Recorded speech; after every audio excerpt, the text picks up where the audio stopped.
Nicole Cata, Rebecca Barrilla, and my staff, Christina Botego and Edward Cerner, for all their hard work. Now I'd like to, actually, oh no, she's not here. Okay, I thought I saw a council member pop in. Now I'd like to welcome the Commissioner of the Mayor's Office of Immigrant Affairs, Manuel Castro, and the Interim Director of the Office of Asylum Seeker Operations, OASU.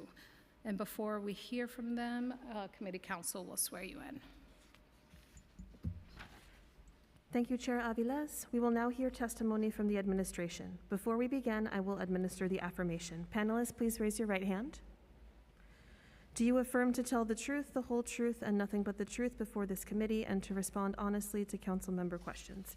Interim Director Molly Schaefer? I do. Commissioner Castro? I do. Deputy Chief of Staff Justnia Sanchez? I do. ED of Legal and Support Initiatives, Tom Tortorisi. I do. Thank you. You may begin when ready. Thank you, Chair Aviles and Committee on Immigration and Committee on Finance for holding this budget hearing. My name is Manuel Castro, and I am the Commissioner of the Mayor's Office of Immigrant Affairs. I am joined by Deputy Chief of Staff Jasnia Sanchez, Executive Director of Legal Support Initiatives, Tom Tortorici, and Director of the Asylum Seeker Office of Operations, Molly Schaefer. First, I would like to thank Councilmember Hanif for her work and dedication as chair of this committee over the last 2 years. I would also like to welcome Chair Alexa Aviles to her new role as chair of this committee, and I look forward to working closely with you and your staff. The following testimony will highlight 5 key areas of Moya's work in the past fiscal year and that we are looking to further develop in the next fiscal year. These are Moya's immigration legal programs, Moya's English learning program, Moya's language access work, Moya's community engagement work, and Moya's role in responding to the asylum seeker humanitarian crisis. First, Moya's immigration legal programs. Moya's immigration legal programs include Moya's Immigration Legal Support Centers, also known as Action NYC, Moya's Immigration Legal Support Hotline, Moya's Asylum Seeker Legal Assistance Network, also known as ASLAN, Moya's Haitian Response Initiative, Moya's Rapid Response Legal Assistance Program, and Moya's Immigrant Rights Program.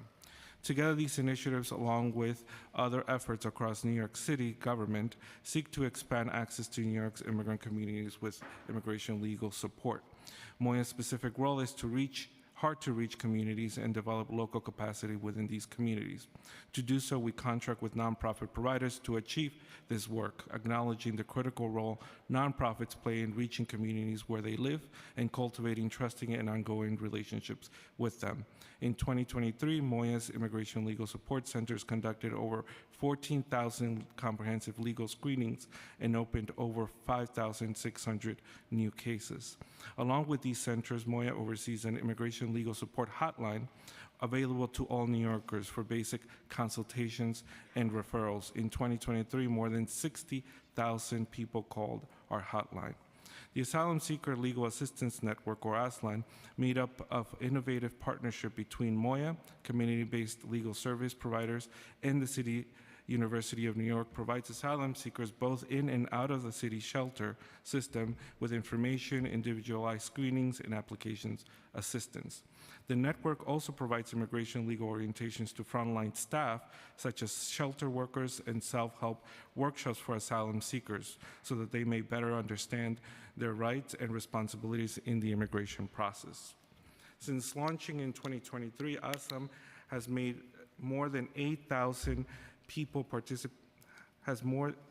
more than 8,000 people participated in ASLAN information sessions and workshops, and more than 3,300 community members received individual consultations with ASLAN legal staff, which is followed by a brief advice, application assistance, either asylum, TPS, and work authorization, post-application assistance, or referral to legal help. Now, Moya's language access work. Moya made significant strides in building out the language access team in the last year, which now includes 20 in-house experts and advisors on language access, up from 3 when I started my time at Moya.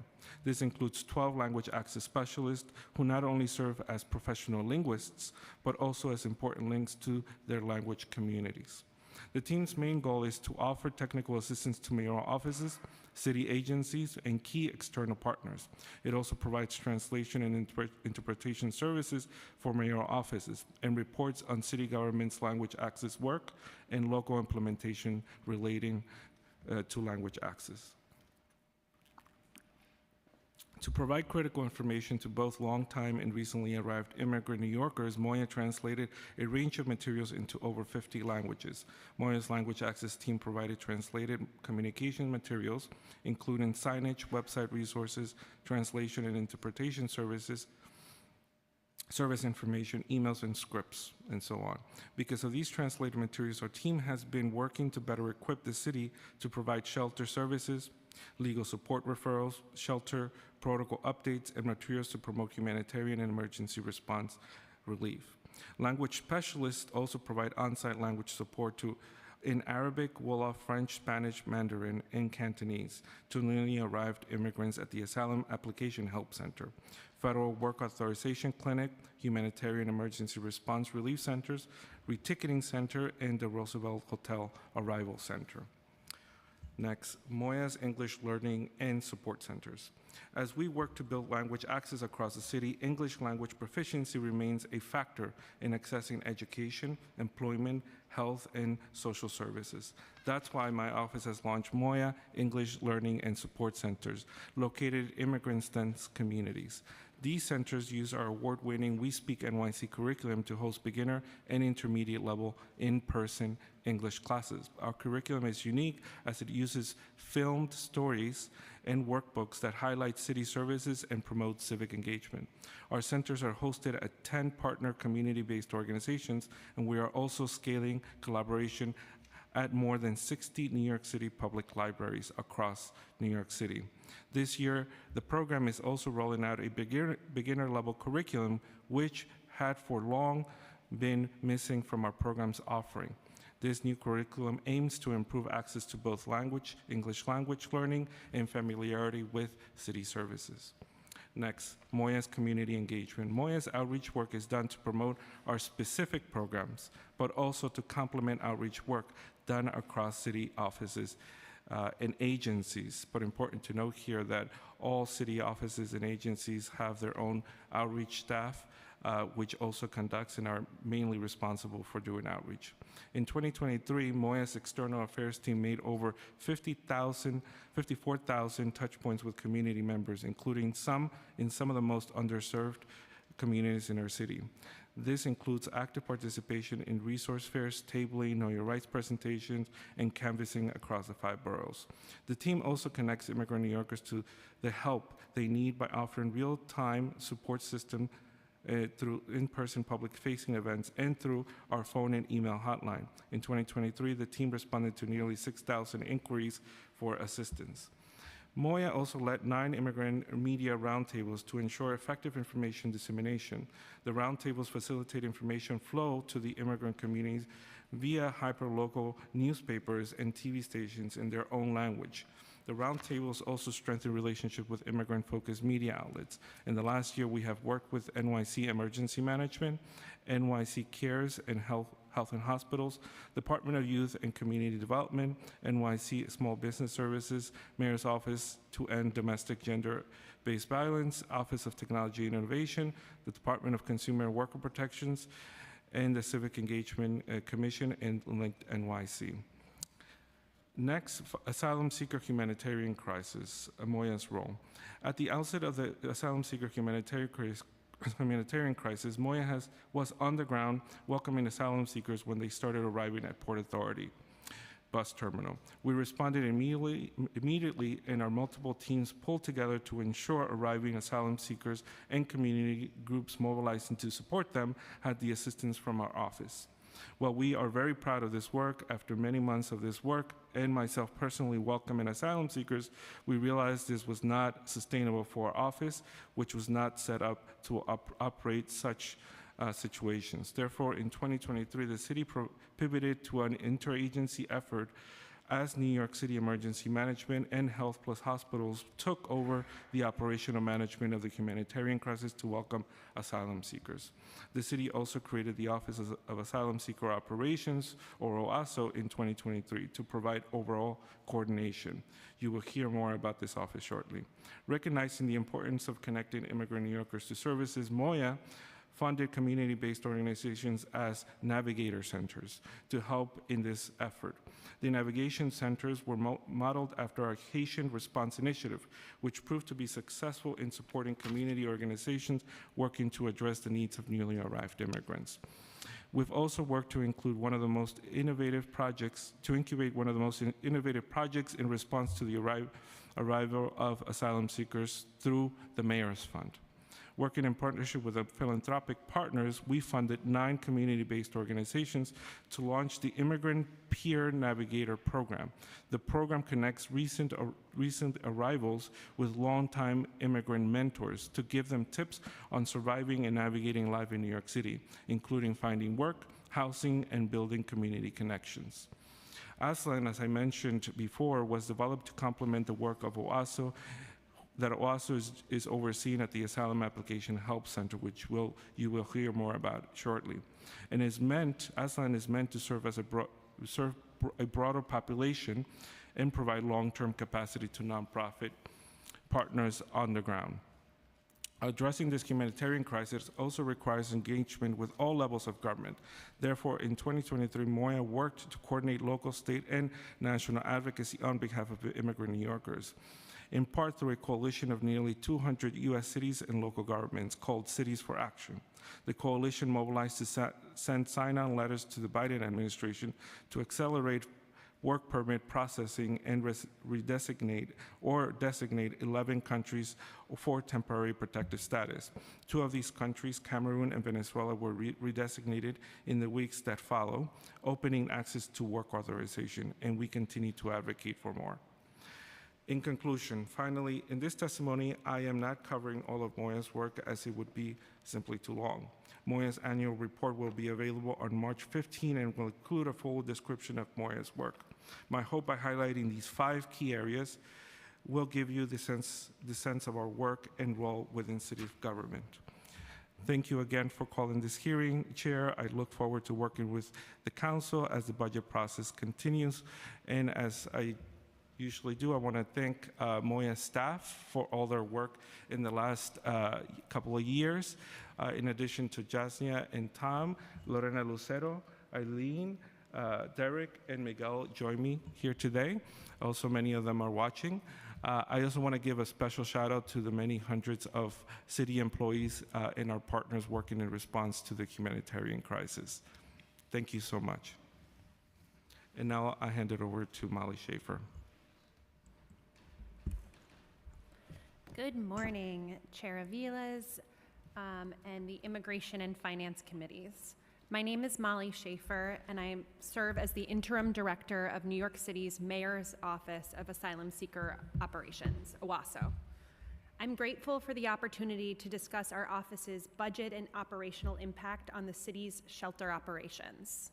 Since April 2022, New York City has been leading the country's response to the migrant emergency, a national humanitarian crisis, providing critical support to over 181,000 individuals who have sought refuge and received assistance from our system, a number that reflects the sheer magnitude of our commitment to humanitarian aid and support. We have led for the last 2 years with care and compassion, and we cannot lose sight of the extraordinary scale of this emergency. This year, New York City is projected to spend more than $4 billion on asylum seeker operations. The city's $4.505 billion operation includes 5 sheltering agencies and more than 20 others supporting the response, a whole of government and society approach and a monumental undertaking to manage. Every week, between 1,000 and 5,000 new arrivals come into our system. The scale and speed required to provide services and support to people entering the city is unprecedented. When we started this administration, there were 45,000 people in shelter. It took 40 years to build that system, and in less than 2 years, we have almost tripled that number to 120,700 people, with over 64,000 new arrivals currently in care. More than 181,000 people have come through our intake since spring of 2022, and we have opened more than 217 emergency sites to manage this humanitarian influx. We've provided healthcare, education, work training, jobs, legal support, and much, much more. This is a story of New York City stepping up and managing and doing everything possible with little to no support. This administration announced OWASO in March 2023 as the central team managing the city's asylum seeker response effort. The office was designed to lead interagency coordination of policy, data, budget, and regulatory considerations, lead advocacy, and lead strategic initiatives necessary to manage this critical mission. One of the proudest achievements of this administration is the first in the nation asylum application help center that opened last summer. Since opening, I'm proud to report that we have completed over 37,000 asylum, work, and temporary protective status applications, helping get people on the pathway to work and legal citizenship. We've opened 3 satellite sites and partnered with nonprofits, law firms, and the state and federal government. Our centers, staffed with over 150 application assistants, immigration attorneys, and interpreters, exemplifies New York City's commitment to supporting individuals in their pursuit of the American dream. OWASO operates with a lean yet dedicated team of 10 full-time staff, with a personnel budget of $1.7 million per year. While OWASO serves as a vital coordinating entity leading the city's response, it's important to note that we do not directly manage shelter operations or oversee operational expenses or any contracts related to this work. OWASO does not have an agency chief contracting officer or manage an OTPS budget. Instead, we collaborate across city agencies to develop policy, support implementation, leverage expertise across multiple sectors, and drive informed decision-making. OWASO was created to move the city towards a more steady state of operations, and the proof of our progress is in the results. In the preliminary plan, our office spearheaded a 20% reduction on asylum seeker costs, more than $1.7 billion in savings over fiscal year 2024 and fiscal year 2025. And we were able to do that without compromising services. Let me say that again. We were able to accomplish this while responding to an unprecedented crisis more effectively and efficiently. That is a win both for New Yorkers and a win for people in our shelter systems. We take our fiscal responsibility seriously and are now taking a 10% budget cut to ensure we're bringing our costs in line with DHS. In closing, I want to reiterate this administration's unwavering commitment to upholding the values of compassion, efficiency, and accountability as we navigate this complex humanitarian crisis. Thank you for the opportunity to testify today, and I look forward to your questions. Thank you both for your testimony, and we certainly have a lot to get through, so I just ask that we keep our answers concise so we can get through the majority of it. And some of this might be duplicative of within your testimony, to disaggregate it to make sure that it's just clearly separated on the record. So thank you for bearing with us. So let's jump in with you, Commissioner Castro, first. Can you walk us through Moya's role and responsibility? Thank you, Chair Avalos, for the question.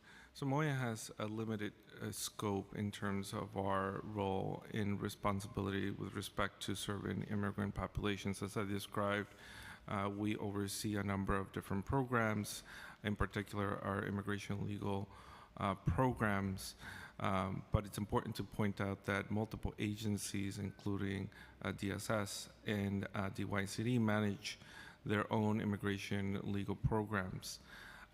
They are not required to include us in their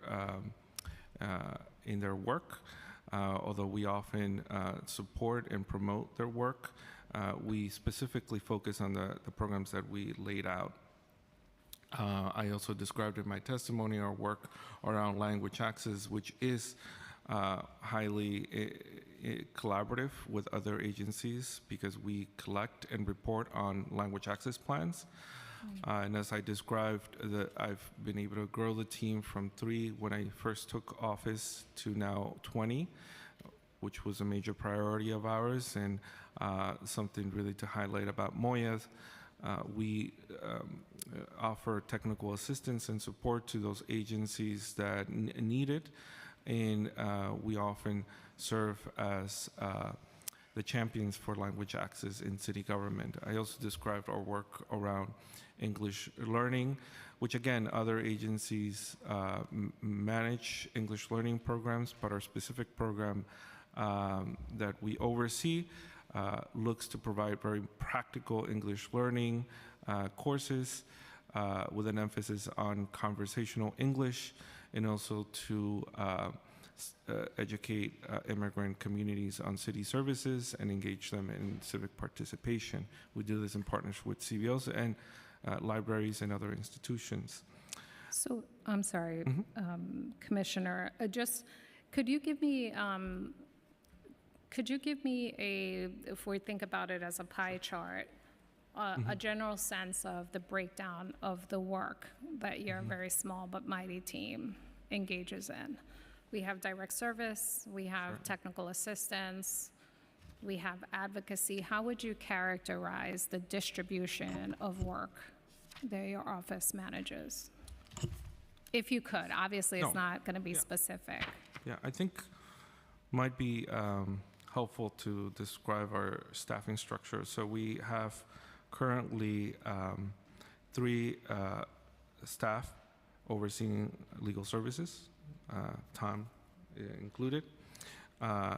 Most of our work on legal services is outsourced, meaning that we contract with nonprofit providers to do this work.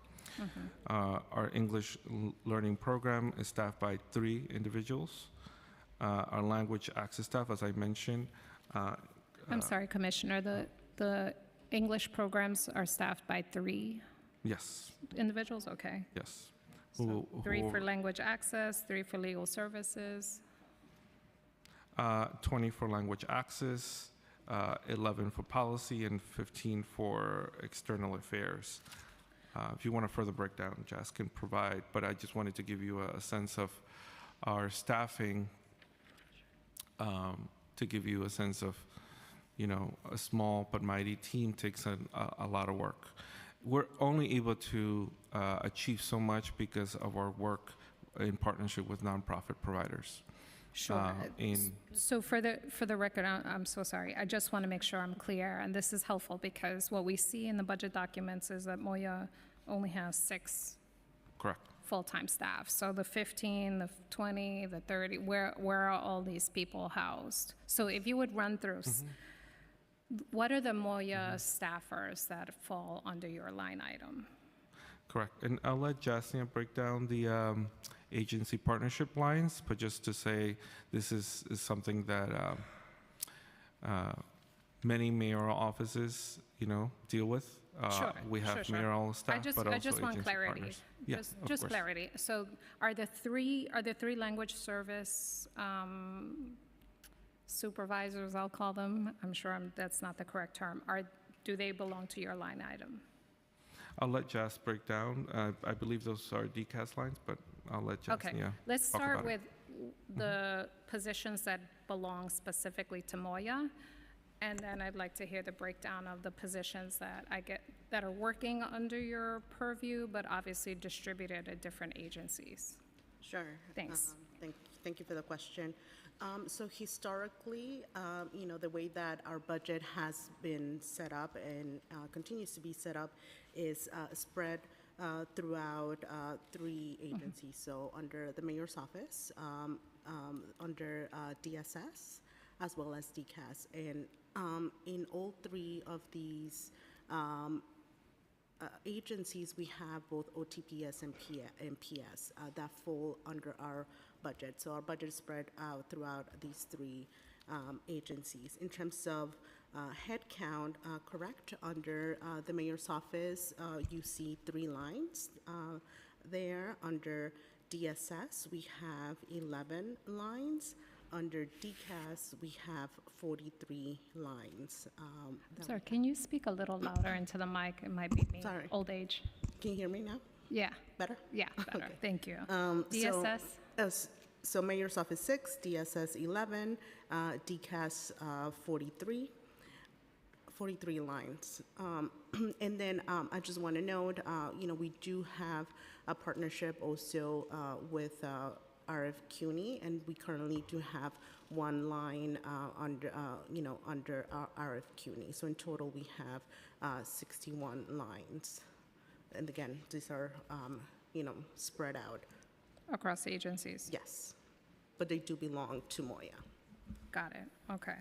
That's very helpful. And in terms of the roles of the 6 staff members that are under Moya's purview, direct purview, those are the legal supervisor. Can you just run through those 6?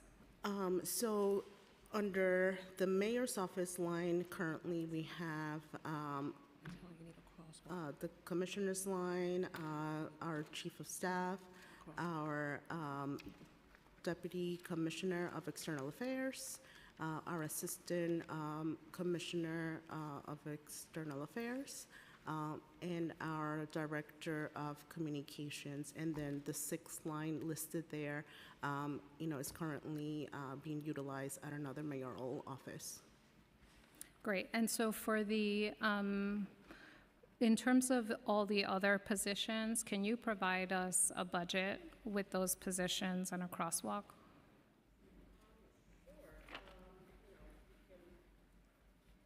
Sorry, I had it on mute. Under the PS, give me 1 sec. I can give you the the breakdown.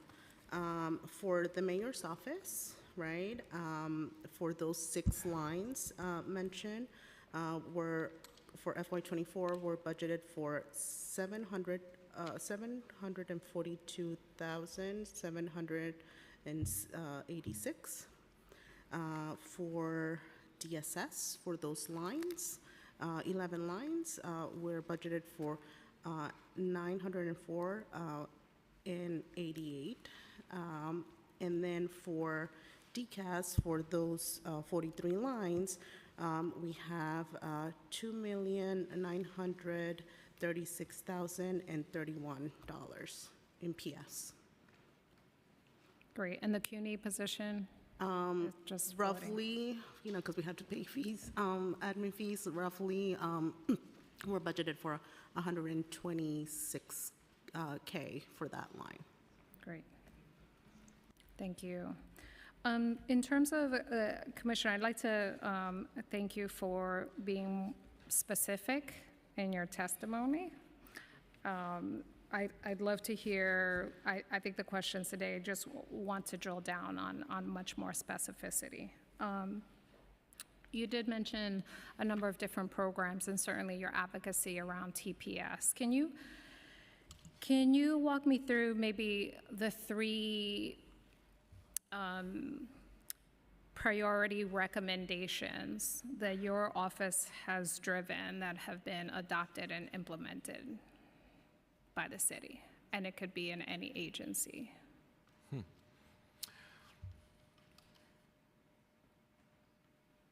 Good question. We can go back to it, but I would like specifically to understand policy is a very significant part of your role here across agencies. I'd love to understand what specific policies have you been able to implement as Moya across the city? Yeah, so I'm thinking through, the many instances we've advocated for policies.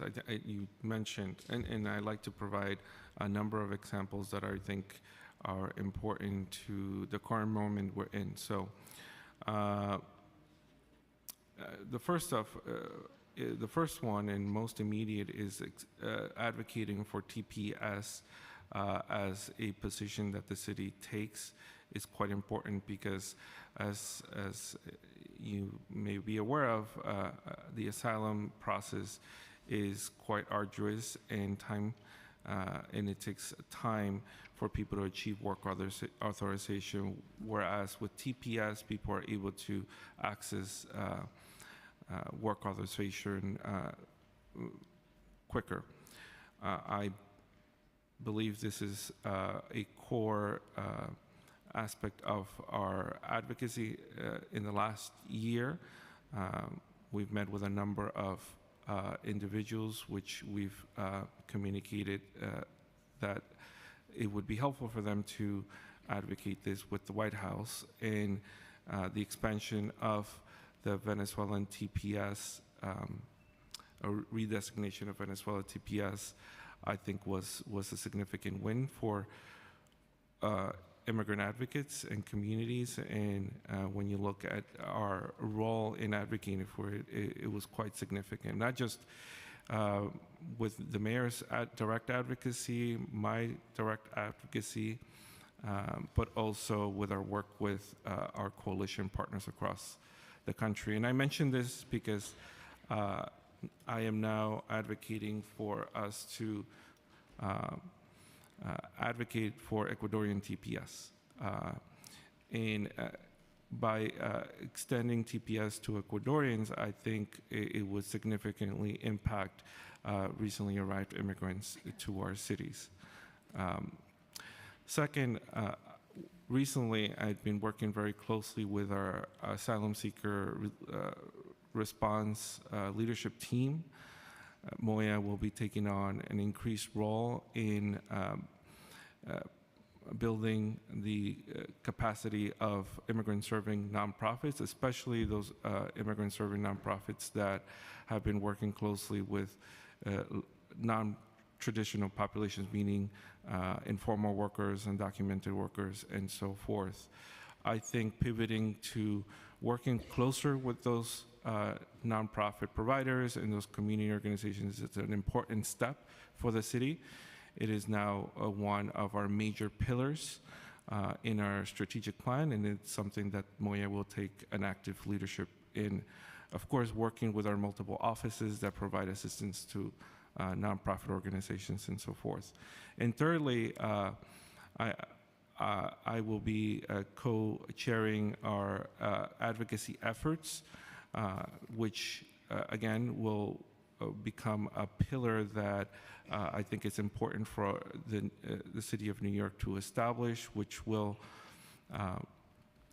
I've designed to establish a communication strategy, legislative strategy, and a coalition building strategy in order for us to more effectively move us forward in our advocacy as a city around the issue of asylum seekers and newly arrived immigrants. And is that advocacy directed to the state and federal government, or are you talking about directed at our city and the way our city is operating? Correct, particularly to the federal government, but certainly the state. I think centralizing all our work around the advocacy that we are conducting towards the federal government, with an emphasis on supporting recently arrived immigrants. And of course, the city is quite important. You heard from our budget director yesterday. We were awarded roughly $150 million by the federal government in support of this situation.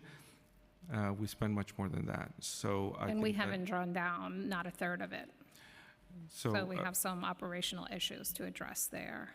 So in terms of advocacy, I think there's much more to be done for the federal government to support our efforts. And like I said, in terms of legislative and action, legislative work by Congress and action by the White House, I think it's important for us to really hone in on like what we can be working on as a city government. And also coalition building. I think bringing communities together to partner with and effectively advocate is quite important. So I will say those three things are very timely and something that I had been pushing for, and I think we're making progress on. Okay, so in terms of the direct services that Moya provides. Could you just quickly tell me the direct services that Moya provides? And I know, again, it was in your testimony. Well, most of my testimony is on the direct services that Moya provides. Like I said, it breaks down to into these key areas that I describe: immigration and legal services, English learning, and support services, but also internal work around language access, which is quite important. I often say that our role is really twofold, external and internal. Our internal work is obviously something that most people don't get to see, but it's quite important. And we think of it as a service to our sister agencies and offices. But with respect to services to immigrant communities, again, it's limited in scope, and it is not something that is solely a responsibility of Moya, but of all city government to be able to serve our immigrant communities. But Right, we do but for manage Moya, these- the direct services to immigrant Correct. community members is, it's not, Immigration legal, it's legal. immigration legal, English learning, and we have general support services, which involve Know Your Rights workshops, for instance, connecting, and again, we do this mainly through partnerships with nonprofits, connecting, for instance, Dreamers to New York State DREAM Act applications and so forth. Right. But that's the the- 3 pillars. And the hotline. Correct. And the hotline. I'd like to recognize, we've been joined by Councilmember Botcher and Councilmember Joseph. Thank you for joining us. Apologies. So in term, I guess back to the funding piece, what additional funding has Moya requested in this fiscal year and the out years? Well, we have yet to request funding. We will be in conversation around our needs with OMB and with City Hall. But as we engage in this process, we'll continue to discuss with them our specific needs and our work. So can you tell me what your needs are? Well, as I mentioned, we have a variety of very specific programs aimed at immigrant communities. It is not the sole responsibility of Moya to serve immigrant communities, but these programs, we believe, are very effective, specifically at reaching the hardest to reach immigrant communities. We are reissuing an RFP and so forth, so we're doing quite a lot with what we have. And I think it's important for us to highlight that this work is effectively done in partnership with nonprofits in coordination with us. So what legal, I'm so sorry, Commissioner, I don't mean to be rude at all. I just know we have very limited time, and I'm not even past my first page. So let's walk through. In terms of legal services, what additional funding does Moya need to meet the need? Well, again, if we're speaking about meeting the need of serving the 1.13 million non-citizens, that is not possible with the funding that we have. Of course, the intent is to serve all those who need it, right? We have very specific funding that can serve a small portion of that population. Right. And it's important for us to target the funding to where it is most needed. So we often serve folks who are low income, who are unemployed, who live in specific Do you have any sense of how much obviously there's the moonshot, there's everyone, and I would love nothing more. And I know you would love nothing more. But that's not the reality. What is the stepped up need that we would need to be effective? What are you advocating for? We're in budget season. There are no numbers anywhere to be found. What is it that you need to step up to meet even a full fraction? What is it that Moya is advocating for? How much money do you need to do the most effective job that you can do in terms of legal services? Well, again, we will be engaged in conversation with OMB and City Hall about the needs of the specific programs. But I will say I've been a long-time advocate for federal universal legal representation. I asked our federal We're partners in a when they city, Commissioner, we're in a city hearing around budget, and there are specific needs that I think we all agree we have not been able to meet, and we do have budget constraints. Nevertheless, we have need, right? An increased need. It would be great for the public to understand what is Moya advocating for in terms of increasing that legal need. We also know in the context of legal services that we are not paying properly for those services. They're undervalued. And so it would be nice to understand very concretely. I know you're negotiating, nevertheless, it would be nice to understand. We are advocating this year for $50 million in legal services. We are advocating for this amount for these services. These are the things that we are pushing for. And I can't seem to get an actual concrete number from you. I don't know if that's because you don't know it, or you don't want to put it on the table, or you haven't quite decided. And I would just love for you to have the opportunity to say, this is what we need, this is what we're fighting for. So generally, our office, and that's probably true for most mayoral offices or agencies, don't come with a specific set of It's a problem. numbers. It's a budget hearing. Yes, we Right, don't have a specific, we don't bring budget advocacy to this. To the budget budget hearing. hearings. I understand that, that's clear. In terms of, do you have any outstanding requests to Moya? Excuse me, not to Moya, yourself, to OMB? No. Okay.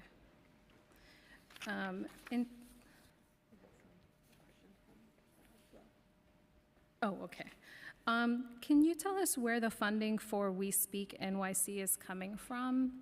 And is it housed under DYCD? I'll let Jas respond there. Thank you for the question. So that funding is not housed under DYCD. The funding is housed under our budget in DCAS. So it's housed under DCAS? Yes. And is this part of adult literacy funding? Oh, excuse me, under DSS. DSS. You have a hard job trying to track all these different agencies. Is this funding part of the adult literacy funding? It's not. Okay, separate and apart. Okay. Well, I think I know the answer to this. Has Moya requested additional funding for Action NYC? No. No, okay. Is there dedicated staff to support legal services at the agency level? If yes, how much is the budgeted head count, and how many positions are funded? And Jas will respond to that. So we work closely with our, partner agencies, especially those that run legal services, and I can let Tom sort of talk about more in terms of like how we collaborate with them. But currently, we have 3 staffers, including Tom, that lead the legal services work in our office, as well as 3 vacancies under that portfolio. And again, one of the things that I would like to mention is that while that's the case and it's a small team, right? We always work across teams to be able to lead the work. But I can let Tom sort of talk about our, how we collaborate with And what the roles are that are vacant currently? Program manager positions. Thank you. Yeah. Thank you, Chair Aviles and Commissioner and Jas. So within Moya's immigration legal service programs are housed Action NYC, the Action NYC Hotline, the Haitian Response Initiative, the Immigrant Rights Workshop, and the Rapid Response Legal Collaborative, as well as the newly created Asylum Seeker Legal Assistance Network, or ASLAN, as the commissioner described in his testimony. They each involve interaction with various agencies. Our primary partner is HRA and the Office of Civil Justice, who HRA holds the contracts within their agency, and we serve as programmatic manager. And that's the case across most, if not all, of our programs. MOYA takes the lead programmatic management role, and the agency provides contract and fiscal support, as well as acting as the vehicle for that procurement. So is there an RFP or concept paper that's been issued for the Immigrant Legal Services, such as Action NYC or the Immigrant Opportunities Initiative? I can't speak to the Immigrant Opportunities Initiative. That sits under OCJ, the Office of Civil Justice at HRA.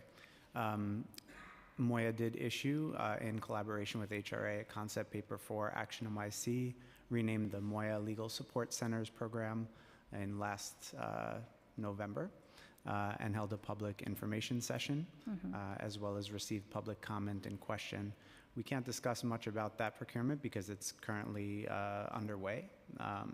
But any updates can be found by the public in the city's passport system. Organizations can register to view the status of that procurement there. But in terms of the general parameters of the program, could you walk us through just the general parameters of the concept paper? Sure. The MOYA Legal Support Centers program continues to prioritize community-rooted immigration legal services. Many of the same services under Action NYC will be offered, including application assistance and representation in both straightforward and some complex immigration legal cases. The model continues to prioritize the immigrant navigator approach of having individuals who have the cultural and linguistic competencies to be able to meet people where they are in their community and provide them with legal services there. The model prioritizes trust and centers the client, and our Action NYC providers over the course of years have served tens of thousands of people in this way. Thank you. Did you receive provider feedback on the concept paper?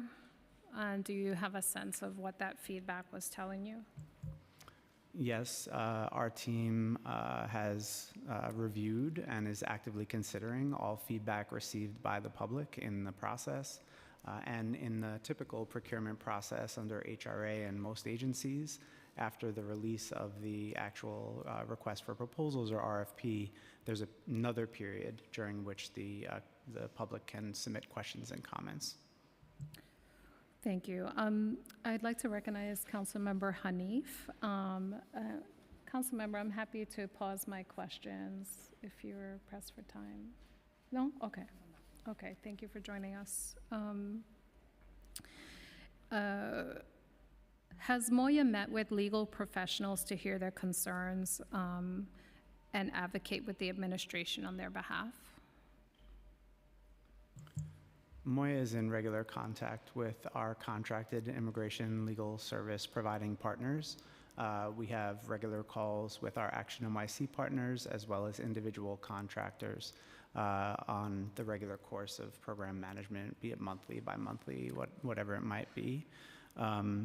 In terms of the procurement, however, we must be extremely careful and adhere to the process that exists under HRA, and that includes minimizing or eliminating any communication with public organizations about the procurement while it's happening.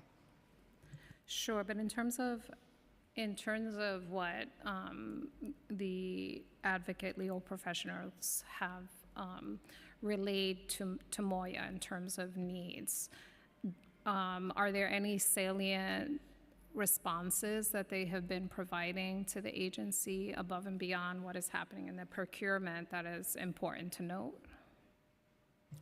The feedback received to date is being considered by MOYA, and we can't quite respond. Oh, you can't? Okay.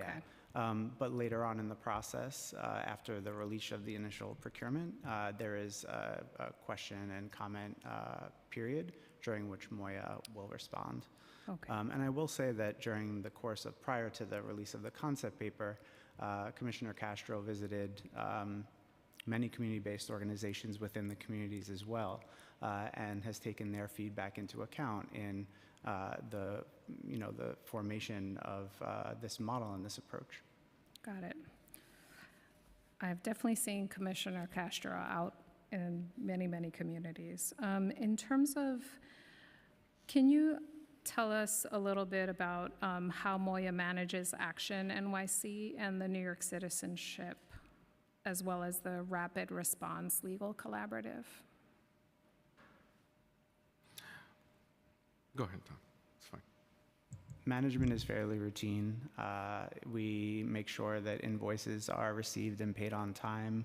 We make sure that deliverables, included in the scope of work, are met by the providers. Where not, we provide feedback and support to ensure that they can achieve deliverables, and we offer any other type of support. We also gather feedback through our partners regarding city services and resources. As they interact with community members, oftentimes they'll flag that a certain service or resource is not available, and then we work internally to overcome that barrier. And has there ever been an instance where corrective action was rendered in any of these programs, and/or changes in contract or termination in contract? In the current contracts, no. Can you explain what the New York City Citizenship Program is? NY Citizenship is currently housed under HRA. It's a program that provides naturalization application assistance to immigrant New Yorkers through a direct outreach model overseen by the Office of Refugee and Immigrant Assistance at HRA. And if I can add, Tom, just to clarify, NYC Citizenship is not overseen by Moya. That has take the oversight and operations of this program is now fully over at DSS. At DSS. Just to clarify. Thank you. Thank you. I'd like to pass it over to my colleague, Councilmember Botcher, for questions. And Chair, if I may just clarify, going back to your question as to whether we have or I have requested more funding, additional funding for Action NYC, I responded no, which is true, only because we are in the beginning stages of discussions with OMB with respect to our budget. As you know, over the last year, we have been in trying to find savings and undergoing through the PEG process. Again, the needs are tremendous, and we'll engage based on the guidance we are provided by City Hall and OMB on how we go about requesting and seeking additional funds. Thank you. Councilmember Botcher. Thank you so much. I'd love to give you the opportunity to talk about the debit cards for asylum seekers, the pilot program to distribute prepaid debit cards to asylum seekers so they could purchase their own food at supermarkets, bodegas, convenience stores, grocery stores. Has this program started yet, the pilot program? Molly will respond to that. Thank you for that question. So it has not started yet, but we expect it to start in the next couple of weeks. And we're really excited because it allows us to really save some money and it pilot something innovative to get money back into local communities. There's a lot of misinformation flying around about the program. One of the pieces of misinformation that I hear a lot is that these debit cards could be used anywhere.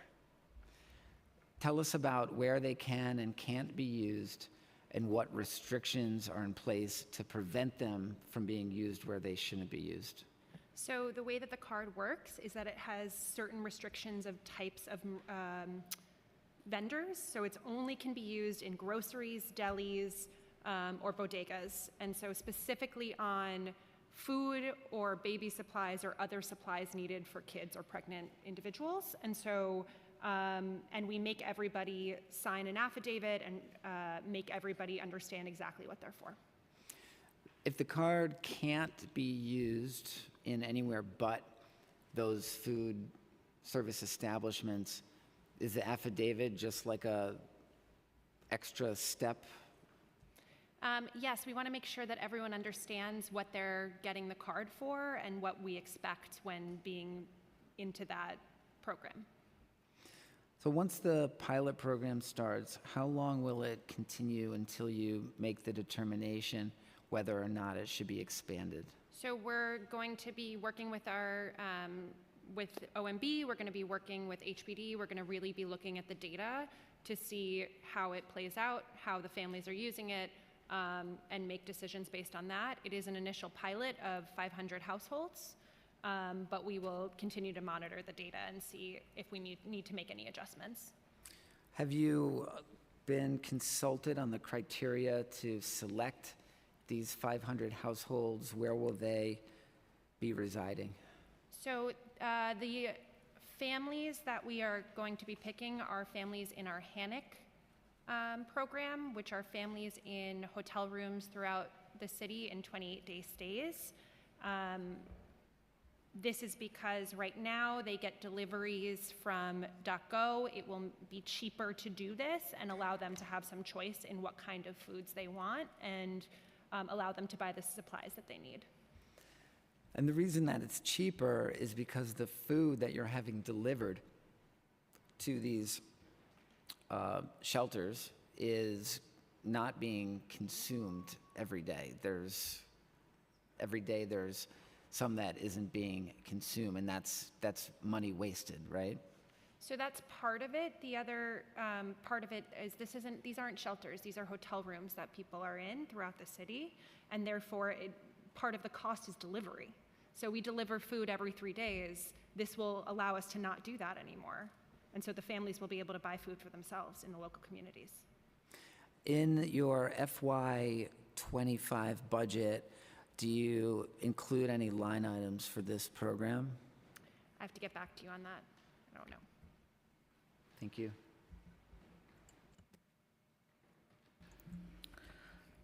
Just to continue on quickly, why did the administration pursue this through an emergency contract rather than bidding out? Because we wanted to start saving money as quickly as possible. I think every type of model is different in this crisis. We're running more than 216 sites, and we have people throughout the city, and so we're always looking to do things more effectively and more efficiently and try new innovative things out that can actually save us money. And so we wanted to get this on board as quickly as we possibly can to get rid of the delivery that we were doing. And there are claims that the program will save the city $7.2 million. Is that true, and based on what information? So right now, we are estimating that it will save us about $600,000 a month. I would have to defer to OMB about how that works out exactly. And does that mean the .go contracts are getting altered? Because isn't that baked into the .go contracts for food and delivery?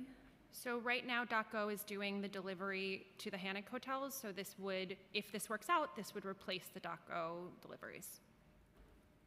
So do we claw back that money from those contracts? I'd have to get back to you on that specific question, but yes, we would save money by doing this instead of something else.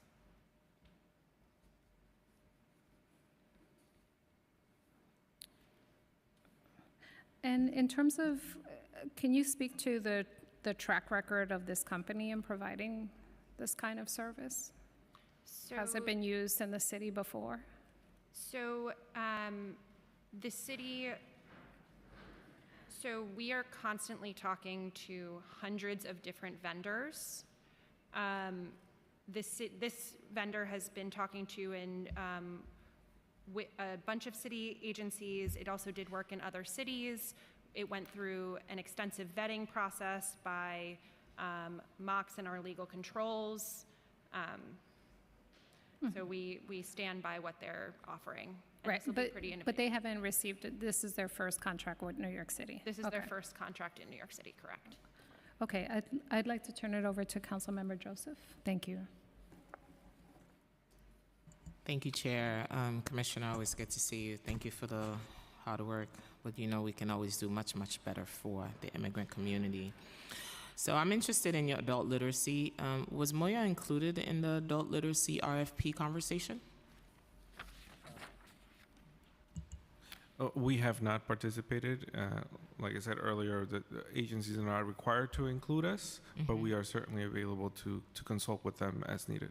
How would they know to cater this to the particular communities that we're trying to target if you're not part of the conversation? I'm not sure how they went about it, but each agency has a process to do so. I have offered to help disseminate the RFP and support as needed. And that's one of the conversations I'm always saying. Agencies should be talking to each other, so the delivery of services are even much better. Can you speak about adult literacy services at the HERCs? When was the programming start, and which specific site and currently provide adult education classes? How many do you have? How many students you've already served? Yes. Now, Molly can respond to that. So I have to get back to you on the exact sites. We had 5 sites in 23, and we have 6 sites now that are doing it through DYCD. You don't know how many people you've served already? I'd have to get back to you on those exact numbers, and I also defer to DYCD on their effectiveness there. Okay, thank you. I have a quick question around TPS. So how many of the countries have you served already? Do you have the list of countries that are qualified for TPS? So I don't have the list with me right now, but anybody who walks into our asylum application help center can get help for TPS because we do a personal assessment of what that person needs and decide if they're eligible for TPS, if they're eligible for work authorization at that point, or if asylum is the right pathway and if it makes sense for them too. Is that the same rule that applies for the humanitarian parole as well? We also look at their humanitarian parole paperwork and see if it makes them eligible for expedited work pathways, correct? And that all happens at our Asylum Application Help Center and our 3 other satellites. And how many have you filed so far, and from the 2023 to 2024 calendar year? Our center has filed more than 37,000 applications. And that also includes things that are not TPS, work authorization, or The I-94. yeah, like we've done whatever we can when we get people into that site to try to figure out what makes the most sense for their pathway. And do you keep track, and how many have been successful to date? People are not required to come back to us and tell them. We're not doing full representation. We're trying to get people set up as quickly as we possibly can and make sure that they hit their 1-year asylum deadline. So this is all pro se, and so they're not required to come back to us and tell them where they are. We do know that someone came back and said that they got asylum, which was really exciting for us, but that's really about the relationship between the asylum application helper and the client. They are not required to tell us if they've gotten asylum to this point. We do know that we've been calling people back for work authorization, and we do know that more than 2,000 have gotten work authorization at this point. And do you also help them to find employment? So we work with SBS, and we refer anybody who's applied for work or has work authorization. We refer them to SBS and the Workforce One centers, and we refer them to the state work program, and then we work with the state and our SBS partners to call people back, do some job skills assessment, and then connect them to jobs as available. How many have you referred already? We've referred about 10,000 people, probably more at this point. I have to get back to you on the exact number, to our state partners and to our folks downstate in SBS. How do you do your outreach for communities to know that you have this service, to whether they're eligible for humanitarian parole, or how do they get their TPS papers in order? How are you doing the outreach? So the Asylum Application Help Center and our satellites is really focused on the people in our care. So it's really focused on our shelter residents. And so that we do on site. So the second that you walk through our doors at our arrival center, we ask a series of questions about your legal status and about your paperwork so that we know what pathway you're in. And then shelter staff is able to connect you to these sites. My colleagues in Moya have the broader landscape of people not in our shelter system and sort of connect them to legal support. How does the 30 to 60-day rule impact asylum seekers, TPS recipients and humanitarian parole? Chair, just 2 more, please. So we have had more than 60% of people leave our shelters at this point, and we've also had a fair amount of people before the 30 and 60-day policies came into place. We try to do everything we can while people are in our care and connect them to the appointments we have. We also tell people about change of addresses. We try to make it as easy as possible to come get mail. So we try to make this as easy as possible while they're in our care. Yeah, because immigration wants a permanent address as to where folks get their mail. They don't want to be chasing anybody down. So that's why I'm asking about the 30, 60-day rule. That's why I'm asking for that. Thank you. Thank you, Chair. Thank you. And then I'd like to turn it over to Councilmember Hanif. Oh, and we've been joined by Councilmember Brewer. Thank you, Chair Aviles, and welcome. I want to follow up about the debit cards. So these are for families in hotel rooms who are staying for 28 days. Could you just clarify that they stay their full duration at the shelter is for 28 days? So this is a hotel room, yes, for 28 days stays. 28 days stays. And then Yes. the program for this debit card is for 500 families in total. 500 families in the pilot, yes. In the pilot. And each of them 28 days. Correct. Correct, okay. And then how did the $600,000 savings come about? How was that determined? So I'd have to come back to you and check with my colleagues at OMB who helped us make these determinations. And are other savings being determined at this time? We are constantly looking at savings for food, for everything across the system. I mean, we're working on a 10% PEG at this time, and we've met our 20% PEG targets. Got it. The PEG in the preliminary budget release in January anticipated spending on asylum seekers by 20%. The next round of PEG cuts in February cut the budget an additional 10%. We're talking now about around $2.5 billion. What specifically is causing this decrease? Sorry, what decrease? The spending on asylum seekers. So I just described the PEG in the preliminary budget in January, which was 20%, and then the next round in February, an additional 10%. So we worked really hard with our colleagues at OMB, with our colleagues across the system to reprocure some contracts. H&H reprocured a bunch of their services to get better costs from vendors. We reduced staffing in certain places where we didn't necessarily need it, and really to make sure that more things were in line with our DHS sites. And we really focused on efficiencies across the system to meet both our 20% PEG, and we will see how we meet our 10% PEG. How are you determining these like staff efficiencies and the system-wide changes? So we want to ensure that anybody who comes into any of our sites has the same experience and has the same set of services, and so it's really making sure that all of our systems are balanced. And is that with like an evaluation? Like what's being specifically done to get that standardized? So it's a scalpel. It's not a hacksaw. We're looking at each individual site and ensuring that we're getting everything in the right order and that it makes sense for that particular site, because no two sites are the same. You know, they might have different means of egress. We might need one more fire guard here than in another place, but we're really taking a comprehensive view of each site and what is needed for that specific site. Yeah, that's important, particularly with what we've been reading about some providers And so definitely curious about how specific providers are getting more streamlined or standardized within the purview of the broader DHS or OEM or the other agencies heading. If there is a standardization, that is very important, particularly because many of the providers have not, to this degree, to this scale, managed migrants in this population.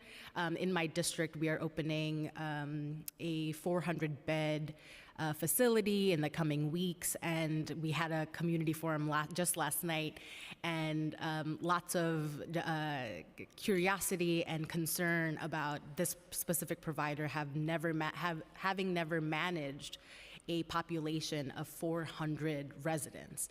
And so how is the city managing or assessing and then making the choice to go into business with providers that have not managed, and making that choice to go into business with providers, new providers, such as the ones you're already doing business with?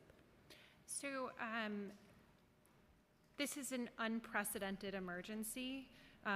We've never had this amount of people coming into our shelter system at this scale for this prolonged period of time. We really are trying to focus on nonprofits and raising nonprofit capacity.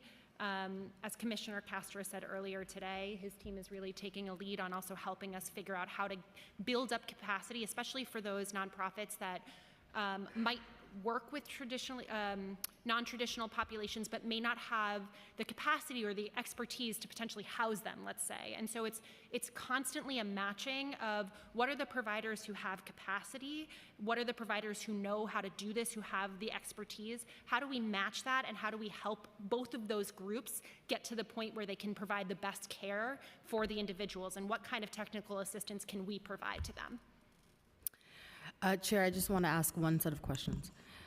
Could you provide a program update on the city's legal service efforts for asylum seekers? Would like to know specifically how many TPS, asylum, and work authorization applications have been filed so far, how many have been accepted, rejected, and how many are pending? So I can only talk about the work that we have been doing in our Asylum Application Help Center, which is, something that we are actively doing. Obviously, there's a lot more work happening through ASLAN and the other broader legal service provider networks. But through our Asylum Application Help Centers, we've applied for, filed more than 11,630 asylum applications, more than 15,339 work authorization applications, more than 10,745 TPS applications, and the total across all of that is 37,714 of those three categories. We've also done other light touch legal help there too. We've also been calling everyone back who's applied for asylum more than 6 months ago to see if we can get them in for work authorization. And we've been working with our federal partners to both prioritize our packages, but also help file more efficiently the work authorization and TPS applications. And then how much money in FY24 has been allocated to these efforts from the city? So in the preliminary budget, there was $11 million. We are actively expanding. The state has committed $40 million, but we are working with them on that. And how much is allocated in FY25 preliminary to these specific efforts? So in the preliminary budget was $11 million. I will give you an update on the executive plan when we have it. And then is there money allocated for the continuation of the Asylum Seeker Application Center and the satellite sites for Blitz Clinic collaborations with the federal government? So that is part of our satellites. Okay. So one of our satellites is specifically the federal clinic, and we're really excited to figure out how they can stay for asylum. Great. Okay. Thank you, Chair. Okay, I'd like to recognize Councilmember Brewer. Thank you very much. Yesterday with OMB, there was a discussion about the state giving you some money, giving the city some money. And I think 40-something has come in, but there's still more paperwork to be completed to get the balance. Who's working on that? Because apparently it's really complicated. Having done this in the past myself for the previous mayor, I know what it's like. But what's going on with that money? So I think you're talking about the federal money, not the. No, this is state. The, The so, governor, according to OMB, the governor gave, I think it was 137, if I remember correctly, and 40 has been accounted for, but there's still more to fill out. so I'd have to get back to you. I don't know about the state money. I think. Is there federal money? You're saying think it's still. I think it's the federal money. All right, is That it goes federal? through the state. It goes to the state. Okay, go ahead. What's going on? Why can't we fill out those forms? So OMB is managing the reimbursement with the state, with the federal government there. I will say that there is restrictive guidelines on how we draw down that makes it harder for us, makes it harder for other cities who have publicly said that it's hard. Chicago said that, I heard. Chicago and Portland also said it, and we've been talking to other cities who have similar experiences. So we are working on it, and we are continuing to talk to the federal government about ways to make it less restrictive. Okay. Again, some of the for-profit, do you know how many for-profits? I'm not a big supporter, I'll be honest with you, whether it's Cherokee is not my favorite, as you know. I know it's a MBWE, but I would like to see New York City nonprofits be doing the work. So how many for-profits do you have? How many are not from New York City doing this work? So I will get back to you. Cherokee's one of them, I know. Yeah, I have to get back to you on the They don't have a contract yet. So. the exact numbers on that, but what I will say is that we hold the want to get more nonprofits involved. The majority of our system is currently nonprofits, and we continue working towards that goal. I know, but I'm just saying you keep giving more to some of these for-profits. You'll let us know how many for-profits are involved? I have to get back to And you. what the dollar figures are? Okay. I have to get back to you. In terms of, I want to thank health and hospitals because young people in school have been staying in Manhattan if they are in a Manhattan school. And I want to thank, credit where credit is due. My concern is, okay, so now 60 days, I'm still in Manhattan, I'm still at PS 87, but then I'm going to get another 60-day notice, I assume, from the next place I'm living. Can we cut that out and just stop all this 60-day nonsense? Because I don't think it's good for the families, but also, what's the cost? I did ask this of OMB. What's the cost of keep this churning going? So at this point, 51% of our families are leaving before the either before the 60th day or on the 60th day. So that means 49% are coming and reapplying for a shelter. Some are coming back, however, just so you know. They leave and then they do call the school, because I happen to know every single, you can imagine, Manhattan family that has called, because they all call me and tell me. So they're coming back in some cases. Go ahead. So you got 49% to house. So no, but the stat that I said includes the people who came back after a couple of weeks. It includes, it came back to shelter. Oh, so you got 49%. It's 49% who are still in care now. Okay. I don't have the exact numbers of what it costs to have people reapply, but we have the arrival center open 24/7. We actually were able to reduce staffing there as part of our PEG process and not change anything about operations, and so that's where people are coming back. Okay, I'm just saying, can we not do the 60-day churning again? That's my question. Is that something that's being considered? Now you have your 49%. I don't think you're going to get this big wave. I know you think you might. Everybody has to worry. I got it. But can we not plan not to have more churning? So we plan in surges and valleys, as I in know. peaks and I could valleys, give the speech. And the border, we can't control the border. We can't control inflow. The only thing we can control are people when they're in our sites, and how we can help them figure out the next steps for them and their families. We also have to be thinking about good policy, in my opinion. So we need all the tools in our toolbox. This is another tool in our toolbox. And we're continuing always to evaluate it and make data-driven decisions. All right. DocGo, when is their contract up? I never understand what the contract you know, as you know, I have been criticizing them from day one. They know that. The lobbyist calls me every minute. The question is, obviously, you're saving money. I think that the notion of having the debit cards is a good one, but I don't quite understand how it works in terms of DocGo not serving food at that location. So when is that contract up? And what is the RFP opportunity for whomever would take over? So there's not currently an RFP on the streets, but we are looking at ways to improve our processes, and that will include potential RFPs for all the services in our shelters, depending on which shelter. So we don't, it could be forever DocGo, basically. I'm asking. So the DocGo contract is not forever.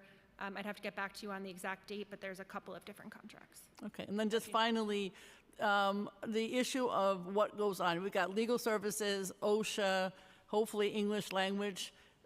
Some of these dollars that we're saving, could they not go to so that during the day people have more opportunities to take advantage of some of these programs? Just so you know, I'm in the hotels all day long, and so is my staff.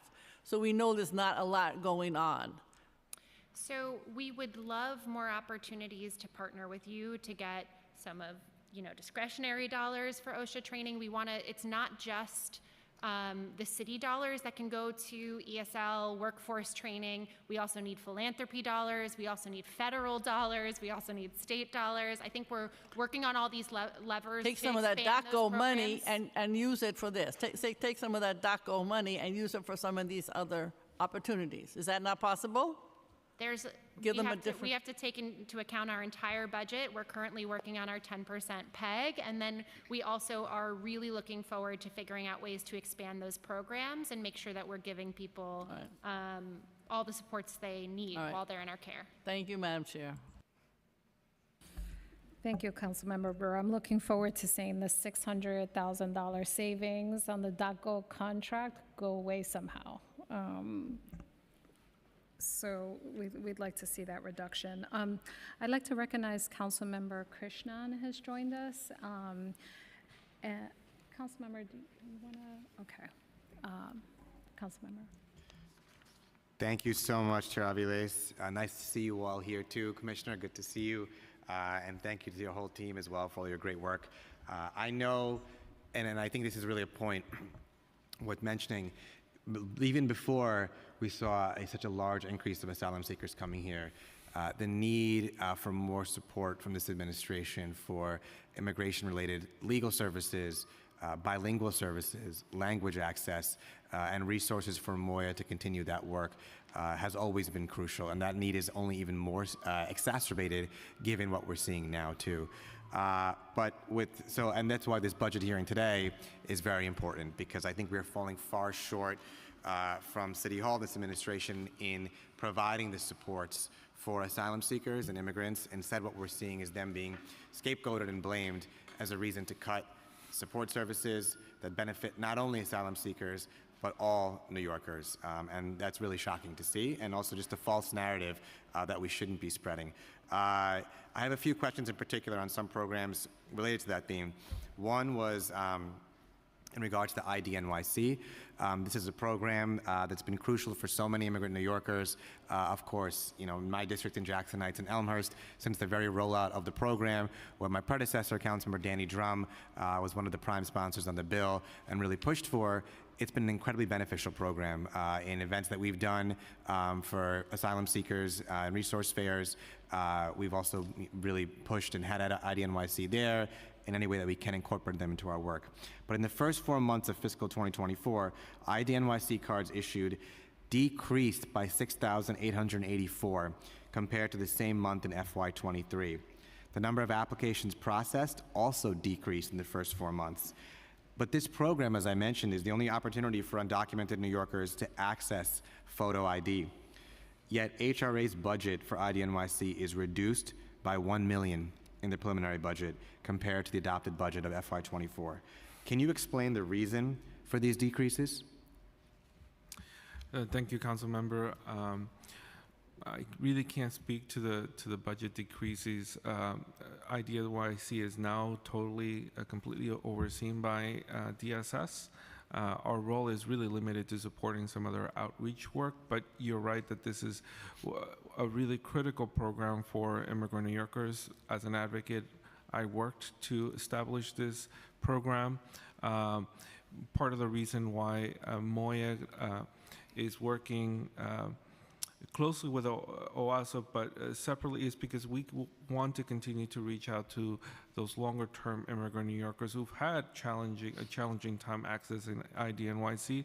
So we continue to partner with DSS to do outreach in various communities and ensure that they're connected with the ID. But again, I have to defer to my colleagues at DSS on these questions. And what about the delay and the inability for people to make appointments? We've seen this with respect to other public benefits as well. These benefits and these programs are only as good as people have access, so long as people have access to them, as with all the laws and policies we create. And it's particularly true for immigrant communities in particular, that not creating accessible programs, making sure we're cutting through the bureaucracy, is denying people the benefits that they deserve and are entitled to. And so in this situation, what are the reasons that people are unable to make appointments?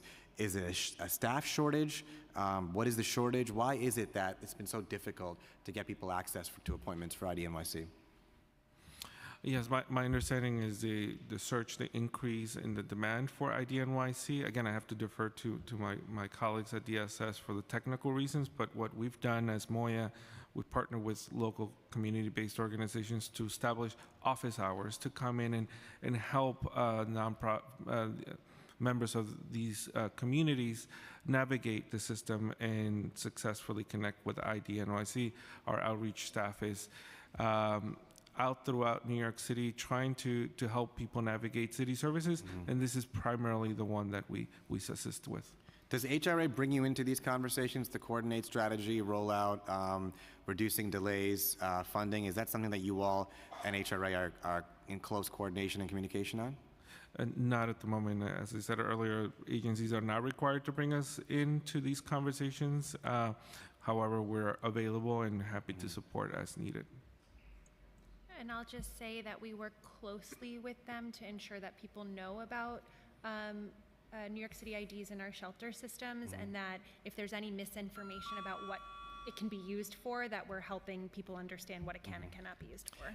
Thank you. That's a problem. And I think for an administration that prides itself on efficiency, one of the most basic ways to increase efficiency is to actually increase interagency communication, especially over a program that so clearly is both under your jurisdiction and HRA's, regardless of whose technical jurisdiction it falls under. I could be wrong, but the impression seems to be that the administration has stopped promoting IDNYC enrollment for all New Yorkers and instead just focused on using it for newly arrived asylum seekers. What is the administration doing to promote enrollment for long-time immigrants living in the city? Again, I'd have to defer to my colleagues at DSS, but what we've done at Moya is ensure that we're reaching out to all our immigrant communities and not just recently arrived immigrants, which is why we've set up different offices to manage specifically the asylum seeker humanitarian crisis response.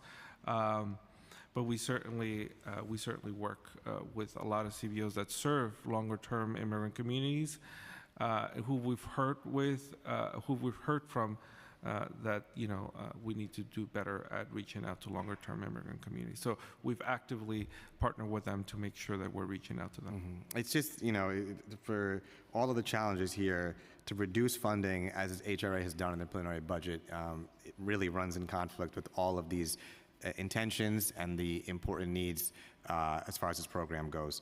If the chair permits, I just have a couple more questions, if that's okay. One was just to make a point. I think Councilmember Brewer hit it before too, but really the chaos of the way in which families are being transferred out of shelters because of the 60-day notice given to asylum seekers. The fact of the matter is, it's just not a sustainable. I just want to echo that point of how deeply shocking that policy is, because it is just a fact that when you're forcing families out of shelter, not only is it so destabilizing already after the experience of homelessness being destabilizing too, but when you force families out of shelter, especially when they're recently arrived asylum seekers, there's no doubt that children their ability to go to school will be incredibly disrupted. There's just no other way around that because where they live is now in flux completely, and their ability to get to school is now entirely up in the air too. So I just find that a very shocking and inhumane policy, and it needs to stop. And I just wanted to echo Councilmember Brewer on that point as well. I don't know why this administration would issue such a policy in the first place. The adverse impacts are obvious. My last question, is about the reduction in asylum seeker legal services.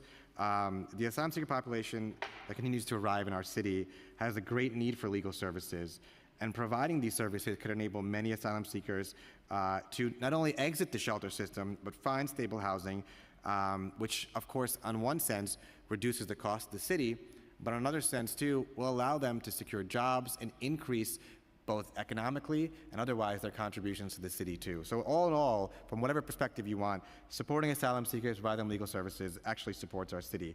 But the preliminary plan did not include any funding in FY25 for asylum and work authorization applications and other legal services, compared to $4.4 million that was included in FY24.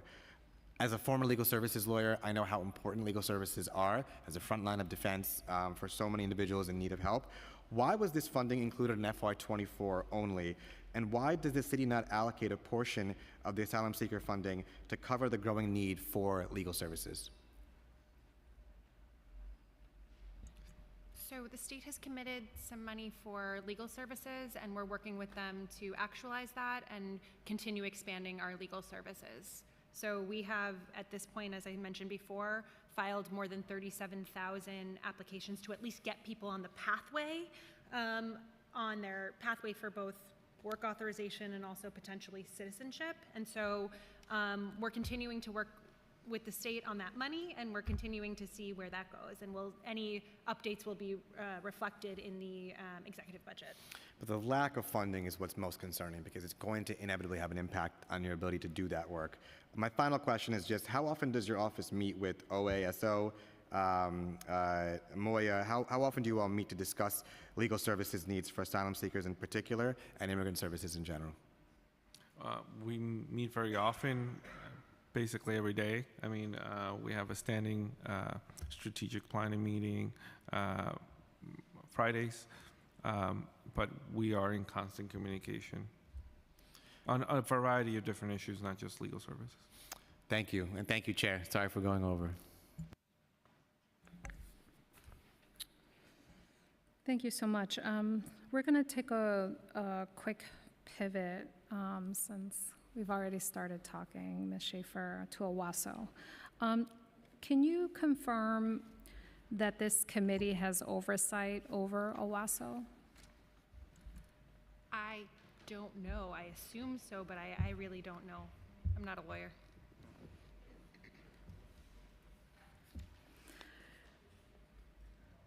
Do you commit to testifying at this committee's executive budget hearing? I would have to talk to CLA and our internal teams. I don't really have a budget, but happy to do whatever is needed. Where is the office's physical location? 22 Reed Street. That's a very happy answer. Can you clarify OWASO's responsibilities and how they differ from Moya? Absolutely. So we were set up to specifically focus on this humanitarian crisis. As Commissioner Castro mentioned, they've traditionally been more focused on immigrants across the spectrum. As you mentioned, 40% of the population, there's a lot of needs. We were set up to specifically coordinate, manage the operations of responding to the rapid influx of people, to make sure we had the right shelter types, to advocate for this specific population, to ensure, to build a long-term strategy for the city to absorb people in this way. And for the record, OWASO's current budget in fiscal, what is OWASO's current budget in fiscal 24, and what is the spending projection for fiscal 25 in the out years? So currently in the preliminary budget, we have a PS budget of 1.7 million and 10 lines.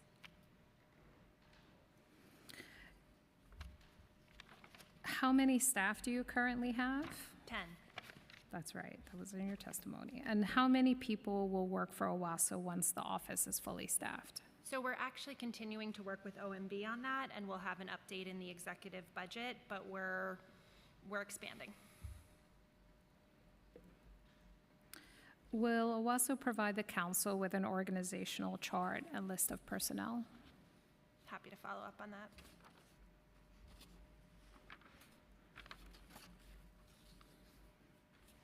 OWASO reports to the mayor's chief of staff, is that correct? That is correct. And how often do you meet with the mayor's chief of staff? All the time. I think I have at least every other day, if not more.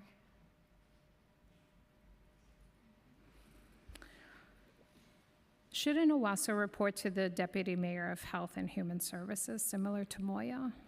So the deputy mayor for Health and Human Services is an active member of the leadership team of this effort.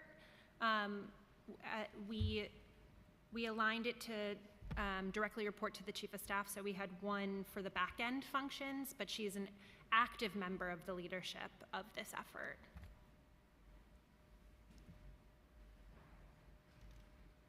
I would imagine much of your operational expertise is coming from the deputy mayor of Health and Human Services. Absolutely. Does the mayor's chief of staff have expertise in this kind of operation?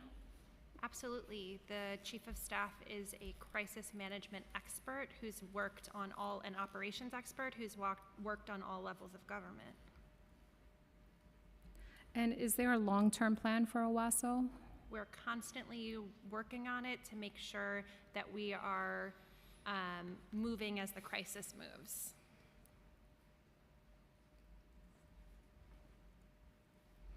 Do you anticipate a long-term plan? It sounds like what I'm hearing is you're responding to the crisis, but is there a projected long-term vision for what this office will or will not be? Yeah, so we actually put out a strategic plan last April, which started this office, which was our roadmap. We will likely put out another one and we are constantly involved in strategic planning and figuring out what the long term makes sense. But every month of this is different, and so we have to take in those inputs to make sure we're doing the best for New York City and its citizens. And are you seeing any duplication of effort? No. More specifically, in terms of how you work with Moya? No, because I think that we both have a big piece of this puzzle, but what we're doing is working really closely together and making sure that we're coordinating. And how often are you coordinating with Moya? All the time. I'm saying that I meet with the chief of staff every other day. I probably meet with their team every day.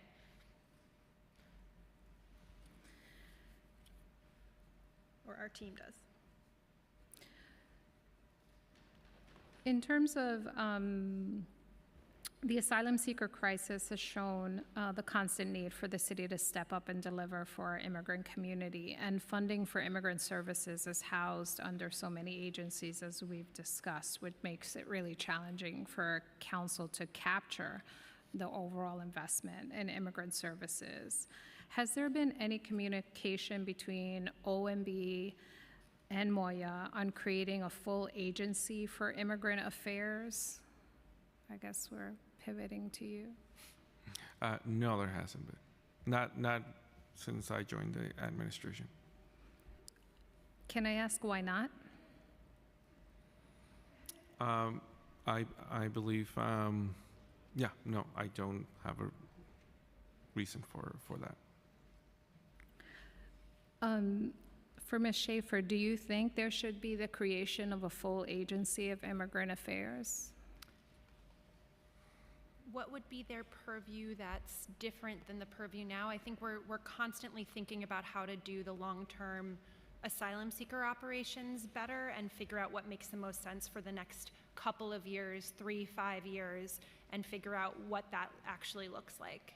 So if the idea is something that would subsume this effort, there's lots of different ideas talked about. There's lots of different models that we're looking at to make sure that whatever the city ultimately does makes the most sense for this crisis. Got it. I have one clear fact. 40% of the New York City population is immigrants. It deserves a full agency that can consolidate services and could make this less of a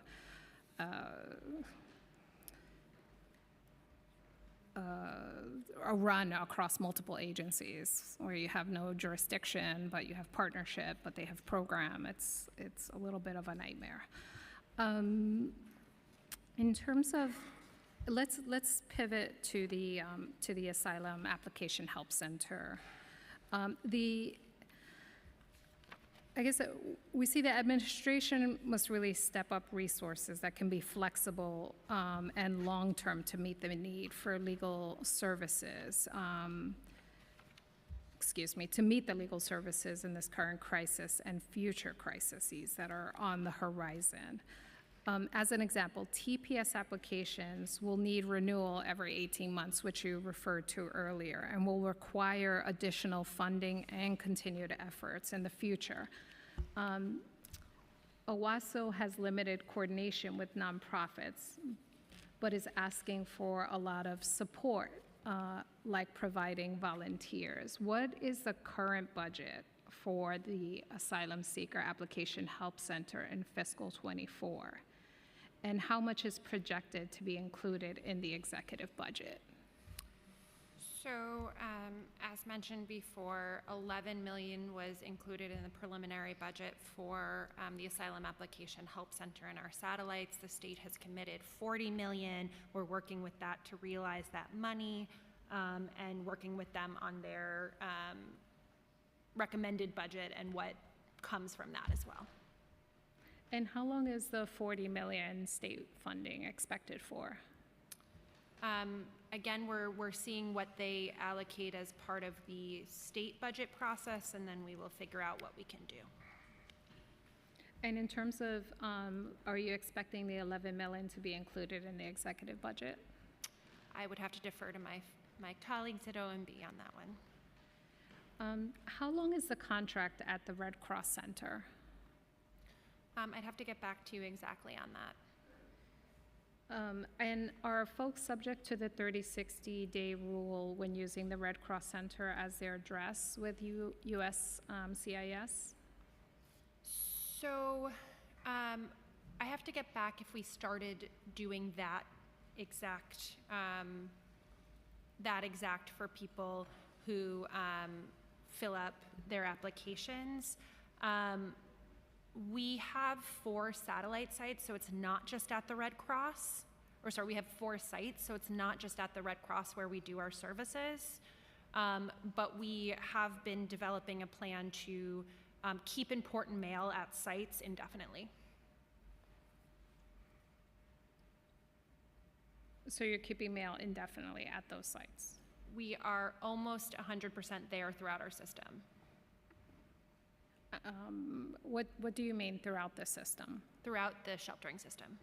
So are you saying that every shelter is going to indefinitely keep mail for people who are in them at that site?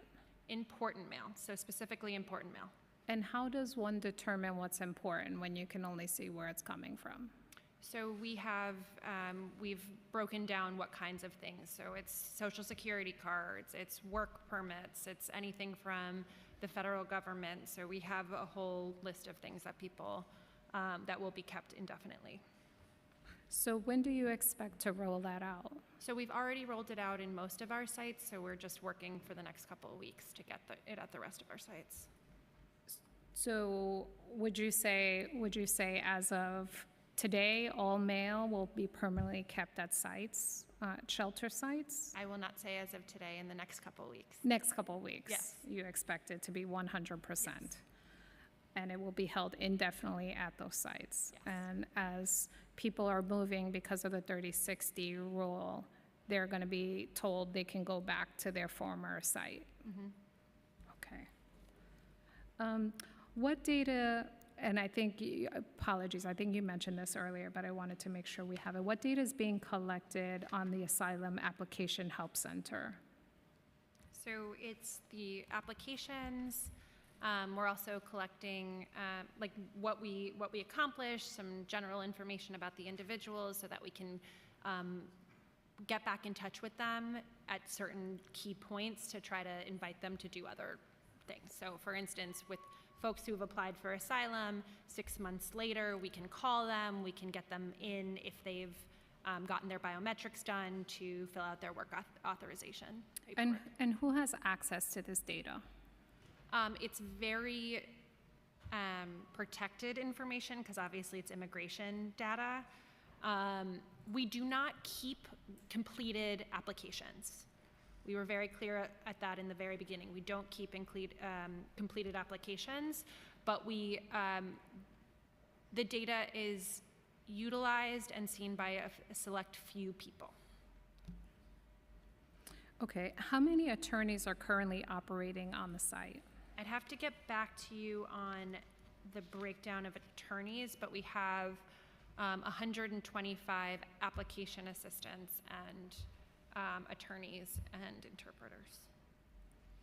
So 125 application assistants.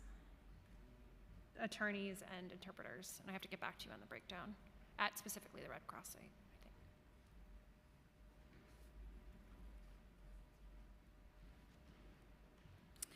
I think. Of these attorneys, how many does OWASO fund?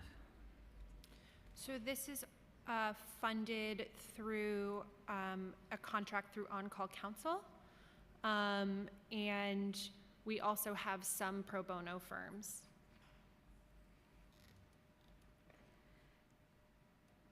And are many of these attorneys from for-profit organizations that are being paid, or is? So obviously there's folks doing pro bono, but we are paying some of the immigration attorneys. Some of them might have their own law firms. But we have a panel of people who reviews each application, especially for the immigration attorneys. Got it. I guess if you could provide the breakdown for us, that would be helpful. What was the result of the recent engagement of universities with NYU, Columbia, and Baruch, among others, at the Asylum Application Help Center? And sorry, I just actually got an update. It's 120 application assistants and 25 lawyers is the breakdown, so it's actually a little more than I had in my paperwork. 25 lawyers and 100 assistants. Yep. So we actually have a couple of smaller satellites. I think I have to get back to you on exactly who, but I think there's 2 smaller satellites at those schools, which is really exciting.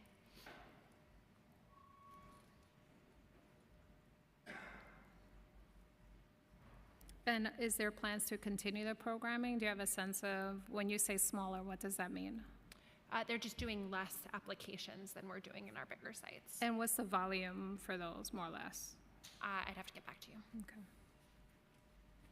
Are you hoping to continue or expand this type of programming? Absolutely. And we're constantly looking at what's the next phase of this and what makes sense as we take into account the fact that people need long-term representation and working with our colleagues in Moya to figure out what's the right balance of immediate stabilization, if you will, of legal and long-term support. Got it. And I have to ask this again because we've received very interesting, conflicting information. Does your office meet with Moya to discuss legal services needs for asylum seekers? Yes, we do.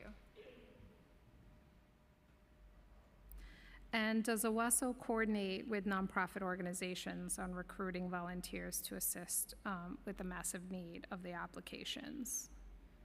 So we've had a couple meetings with legal nonprofits who are doing this work to ensure we're hearing from them and hearing their concerns and coordinating.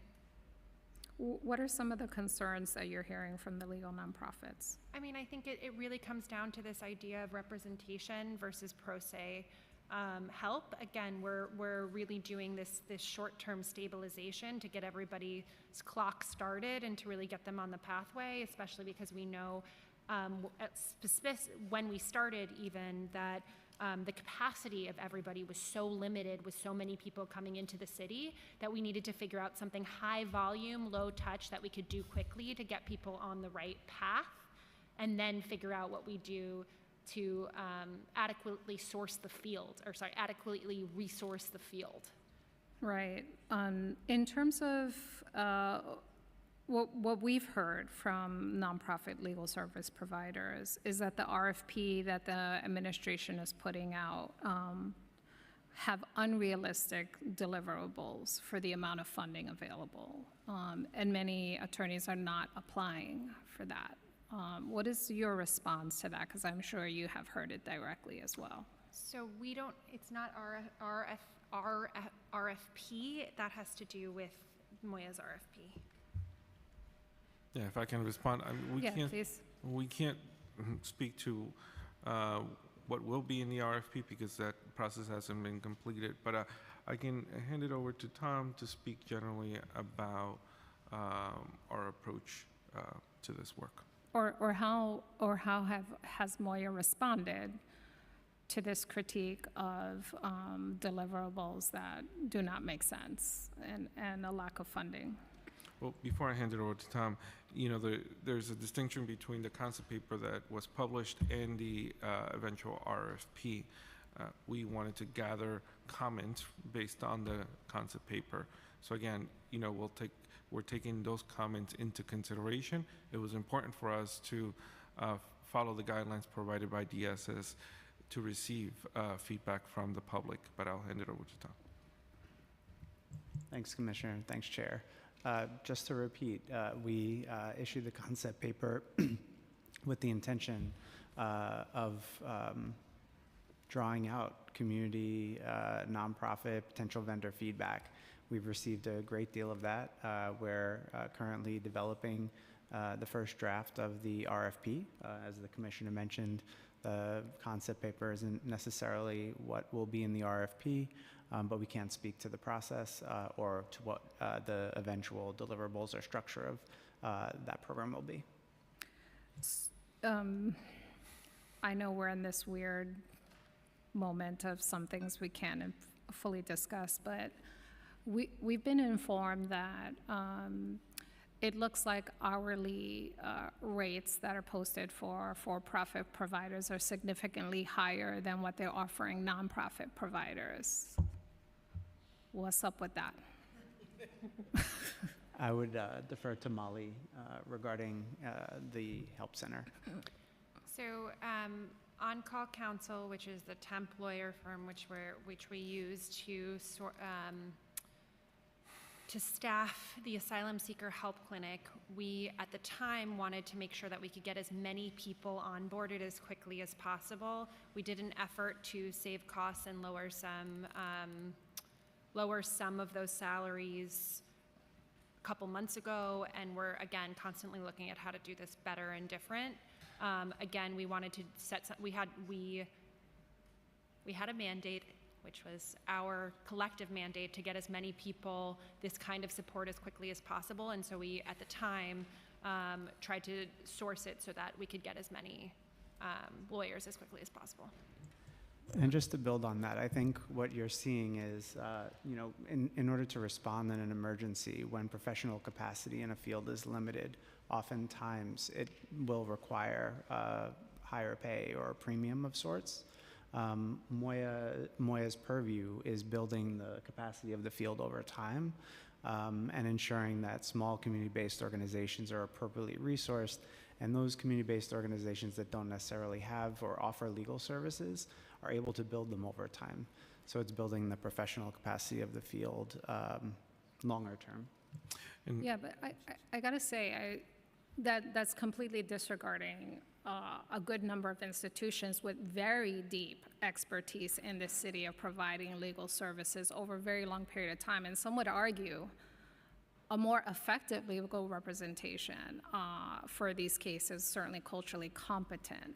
So I understand the need to scale up very quickly, but this consistent message that this administration sends that it would pay double to corporations and corporate entities and private entities and continue to devalue its nonprofit counterparts who are here good, bad, and ugly, is the message that we seem to be receiving with these consistent disparities in how contracts are awarded and the values. We're seeing this over and over again, obviously not simply in Moya, but in this entire space, we are seeing a prioritization of corporations and profit for corporations and not our nonprofit competent partners who have been here. And I agree that there is work to be done in terms of building capacity of smaller providers, but we have an incredible network here with very rich and deep expertise who's being nickeled and dimed while we're paying private attorneys much more money. Can I just one point on that? It's a temp firm that hires the lawyers on our behalf. So a lot of the folks that we have in our sites are nonprofit lawyers. They work for nonprofits and they work for us. It's about the individual. It's not necessarily about the company. I hear your point though, which is a point well taken and is something that we are, as we look to a long-term strategy for this, we are actively looking on how to make the field more able to respond in this way. So in terms of, is there any plan to increase the legal services in fiscal 25 to meet the 150 million fiscal 25 funding request from legal professionals? I mean, we're currently expanding our work through the state, and I defer to Moya on the other. Yeah, there's current, it's not something that's in the preliminary budget. Again, we're at the beginning stages of this process.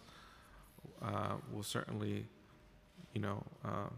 continue to work with City Hall and OMB on this. But I did want to give Tom an opportunity to talk about Aslan, which I spoke about earlier, and also mention that it speaks to one of your earlier questions. We've, in the last couple of months, I think we've had many good discussions around our desire to move away from these sort of for-profit contractors to working closer with our nonprofit vendors. Again, the short-term strategy required us to work in such a way that we had to rely on this temp agency. But Aslan, I think, is a good model that we can look to working and expanding capacity of our nonprofit providers in partnership with the City University of New York. So Tom, if you want to speak to it.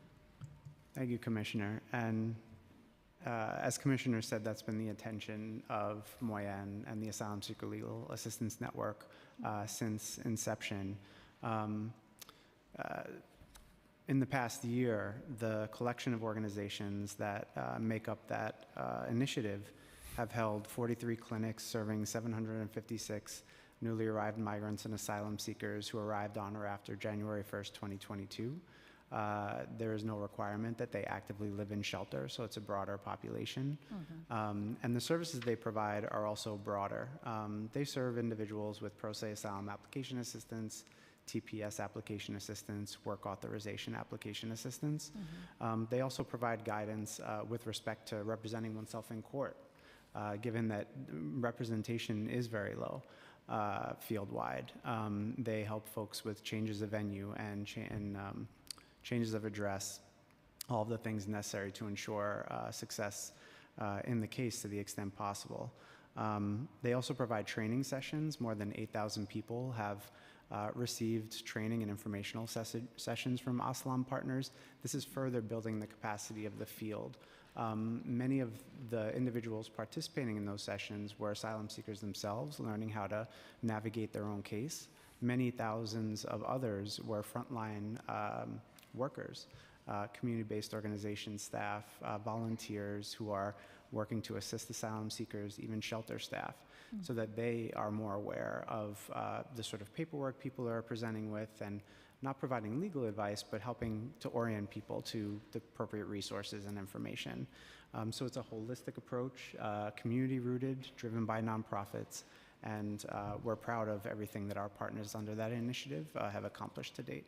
And remind me again, what's the line item for this program? What's the budget for Aslan? I would have to defer to OMB as to how it's listed, but for this initiative, we were allotted $5 million spread throughout FY23 and FY24. And are you expecting to continue the same funding level in this coming year? We'll continue to have conversations with OMB on this. As the Commissioner mentioned, we're in that process. I forgot. We can't answer budget questions. In terms of, Ms. Schaefer, you mentioned definitely drawing down money, the $40 million from the state. What's the advocacy or funding requests from the federal government in terms of legal services in particular? So we are constantly working with the federal government and pushing them for more money and pushing them also to help us on the legal side, because we're also doing a lot of advocacy on making the process better. And I mean, as the Commissioner mentioned, TPS for Venezuelans was huge. And their federal clinic on site with us, being able to give someone their receipt notice on site was also really big. And so we continue to work with them on that and making the process a little bit more streamlined and easier for the actual applicant on the pro se side has been a really big part of our advocacy while we have their buy-in here. Is there an actual amount that we've been requesting for funding from the federal government related specifically to legal services? I'd have to get back to you on any specifics around that. And have there been conversations with OMB on increasing immigration legal services in the executive budget? We are constantly in communication with OMB. We're constantly in communication with the state on increasing our funding around legal services because we're expanding and we continue to expand. What has collaboration looked like between the Help Center and the legal service nonprofit providers? So we've had, as I mentioned, we've had a couple of roundtable meetings. We've also had a lot of nonprofit staff who actually are working with us. We also, at Red Cross, was also some of the legal providers doing their own clinics, their pro se clinics. So we've had lots of different opportunities to talk and figure out how to do best by our clients. And you know, they've brought some suggestions on how we can do things better. We've brought some of their suggestions on how to make the process better to the federal government to try to get those process improvements. You anticipated my next question. If you could you color a little bit more around what some of the improvements, recommendations you've received from nonprofits? Yeah, I think we all collectively want to make it the ability to actually apply online for everybody, regardless if they need a fee waiver or not. That's one of our biggest ones. Getting rid of the fees would be probably a really big boon for everybody. Simple things like not requiring a 2-hole punch for a pro se application would be a really big deal, and we've really pushed on that one. But it sort of runs the gamut. I'm happy to share our specific asks because we've, again, talked to the legal providers, and we've done, just based on our own, I would like to call it expertise at this point, on pro se applications, we've been able to kind of create a list that we constantly work with the federal government on. What resources does OWASO make available for providers engaged in this work? So we don't have any contracts, and we don't have an OTPS budget, and therefore we make no resources available, but what we do is coordinate on what agencies could potentially make available, and the philanthropy community. Got it. And in terms of, can providers utilize the space at the Help Center? So we actually, in our federal clinic, which is the only of our sites that actually has space right now, it's at John Jay. We had 2 different providers come in and be able to apply their clients in the federal government process too. So we've made that space available to them to be able to utilize the federal government being there to get faster receipt notices. But at the other centers, they cannot. At the other centers, they can't because we just don't have any space at the other centers. Got it. Just want to mention that through Aslan, which Tom just described, we just opened a space, a physical space, where nonprofit providers with Aslan are working from. And where is that space? 413 East 120th in East Harlem. Appointments can be made through the asylum seeker resource navigation sites, as well as the Action NYC hotline or the Moya legal support hotline. Great, thank you. Just want to clarify one point, because sometimes language makes it a little weird, right, to understand. So our navigation sites were established in partnership with Catholic charities and nonprofit organizations. Initially, we call them satellite sites to our navigation site. There's some confusion there. There's also satellite sites to the application help center. But these, what we used to call satellite sites, now they're called navigation sites, are nonprofit organizations spread throughout New York City that connect to our to Aslan and other services that we coordinate. And so there's some overlap here with this asylum seeker support. The only difference is that we support asylum seekers who are not just under our care, but already living in our communities. Got it. Thank you. Thank you for the clarity and the decoder ring on all the services. I'll continue to need more guidance. In terms of, one of the critiques I've heard of actually staff at the help center has been that over the progression of time, they saw quality being eroded for quantity. And we know asylum applications generally take a long time. The other critique I've heard is that the dependence on language line is deplorable. And with such a sensitive topics as the topics that are discussed in that application, that it's just a real serious problem. How do you ensure that quality remains the principal driving motivator as opposed to quantity? And how do you respond to that those critiques? Thank you for bringing those up. Obviously, if there's any specific concerns about certain applications, we're always happy to take feedback because we know how important these applications are. Yeah. So we have made it a priority through On-Call Council to get bilingual staff and to get bilingual staff in certain languages that are less common. We do use language line when we don't have someone who speaks that, or we don't have someone who is available at that time who speaks that language so that we can continue doing the work. But it is something that we've prioritized, is making sure that we can try to get more and more bilingual staff to be able to help, and more, because we know how important it is to be able to have that conversation with someone who understands your language, and especially these conversations. So 100% we are aligned there. You know, some of the languages are harder to get bilingual staff than others, especially it also depends on who applies, and we, you know, continue to send out that application everywhere. To the second question about quality, quality is underpinning everything that we do.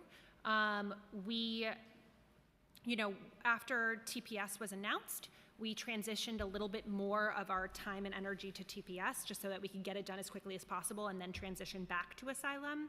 But we have a stepwise process where you have the asylum application help center, the application assistance, then you have immigration attorneys that look over their work, and it's more than one, and then you also have the mailroom person at the end of the day that does another look. So we have multiple checks in place. We have heard back from EOIR, from DOJ, about the quality of our applications, but again, if you're hearing anything in particular, we're always happy to look into it. You know, quality is really the underpinning of what we're doing. No, thank you for that. What I was hearing was that the mandate is to complete the application in one setting, hella high water. I don't know what the result of that looks like if you're receiving on the back end any kind of guidance, if that's materializing, but a discomfort around ramming through an application in one sitting, which we know in a regular setting would take months, if not weeks, because the matters are so sensitive and traumatizing, quite frankly. So yeah, it sounds like you definitely have obviously multiple layers there. I don't know what feedback you've been receiving, but having all these applications done, and is that a mandate? Are they supposed to be done in one sitting and that's it? No, it Okay. takes however long it takes. Okay. Chair, if I can Yeah. speak to the language access. Yeah. I think this is one of the ways that we can speak to the responsiveness of our language access team. We also heard feedback around the language line and language access needs at the application center and at the HERCS. We deployed our staff once we were able to hire them, deploy them to help the teams there develop language access plans and address some of the issues that we were seeing as more languages of limited diffusion became present at these locations. And in terms of, you mentioned that folks receive 6-month callbacks. How successful are those callbacks? Are you able to track and how successful that has been? So it's been complicated because if you don't do your biometrics appointment, then your clock stops. And so we've been seeing that. It's a really complicated process with the federal government, and so we're really trying to, again, use every lever we can to get that process to be a little bit better so that we can serve people more efficiently. So, but in terms of the, and forgive me, I may not have as much nuance here, but how are you keeping track of all the potential places of divergence here? Or rather, what do you keep track of the metrics? Like, we did 11,000 applications, 30% of them we have been able to maintain full contact, and we would consider that a fully successful. Do you have those kinds of metrics around how you're following these various applications and where the points of diversion or failure are? So we do have numbers on the amount of people that we've called back and if we've been able to get them. I do not have those numbers with me, and so I'm happy to follow up on that. Great. But that is something that we are looking at. But again, our site was only open last summer, so we're in the starting phases of that 6-month clock anyway. Sure, thank you. We'd love to receive as much data around where the various points of failure and challenges are in the system, because again, we're investing in making sure we're doing right, and if there are multiple points of failure we're not able to address, we're simply kind of throwing good money after bad, and could be, have implications for people's lives. So thank you. We'll talk more. So just moving on really quickly. In terms of transportation, it's been really troubling that last year in 2023, the city did not cover any of these costs, forcing grassroots organizations like Team TLC or artists and athletes activists to step up and cover costs out of pocket. Which agency covers costs related to reticketing? So each agency has a reticketing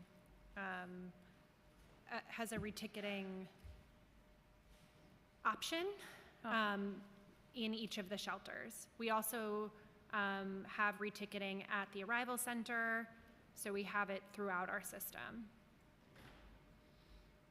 And can you provide us a status with the update as to the city's current spending for reticketing?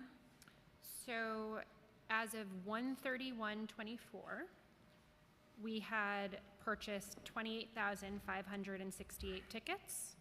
The amount spent was 7.6 million around.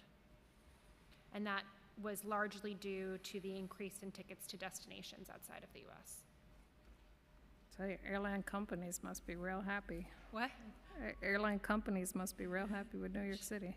Some of it's bus tickets, some of it's land travel. It's not just airlines. Fair enough, fair enough. Which providers, have any providers been reimbursed for reticketing? So the groups that we have doing the reticketing have been reimbursed for it. So there's no outstanding invoices as far as reticketing is concerned, as far as you know? I'd have to get back to you on that.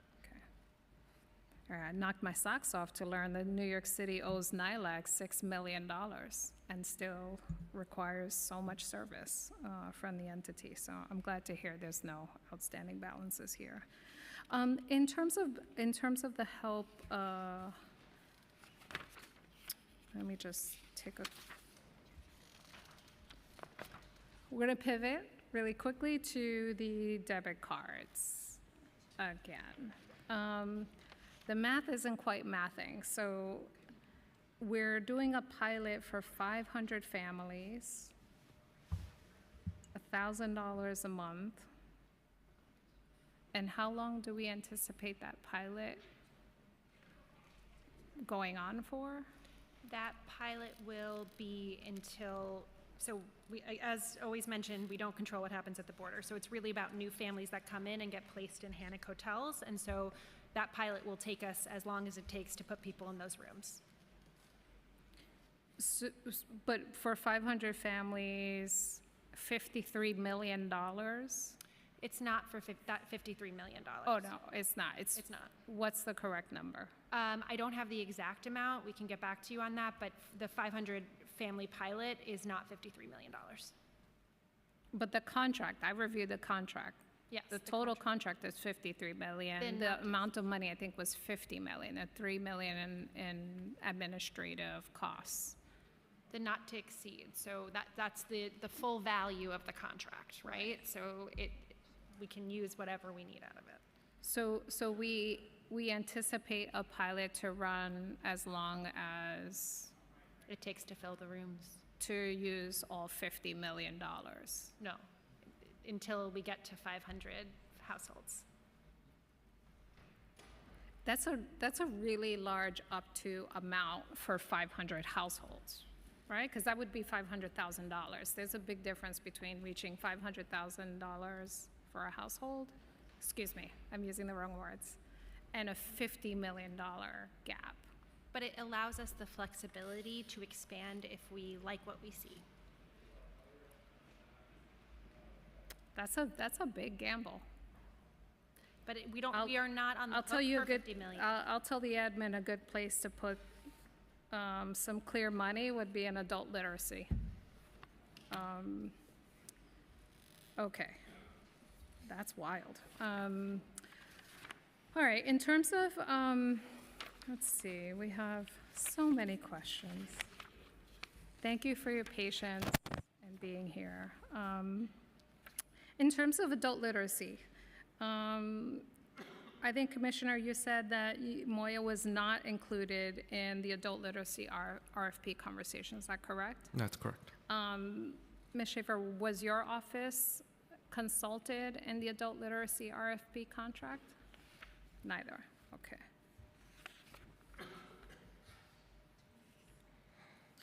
All right. In terms of, let's see.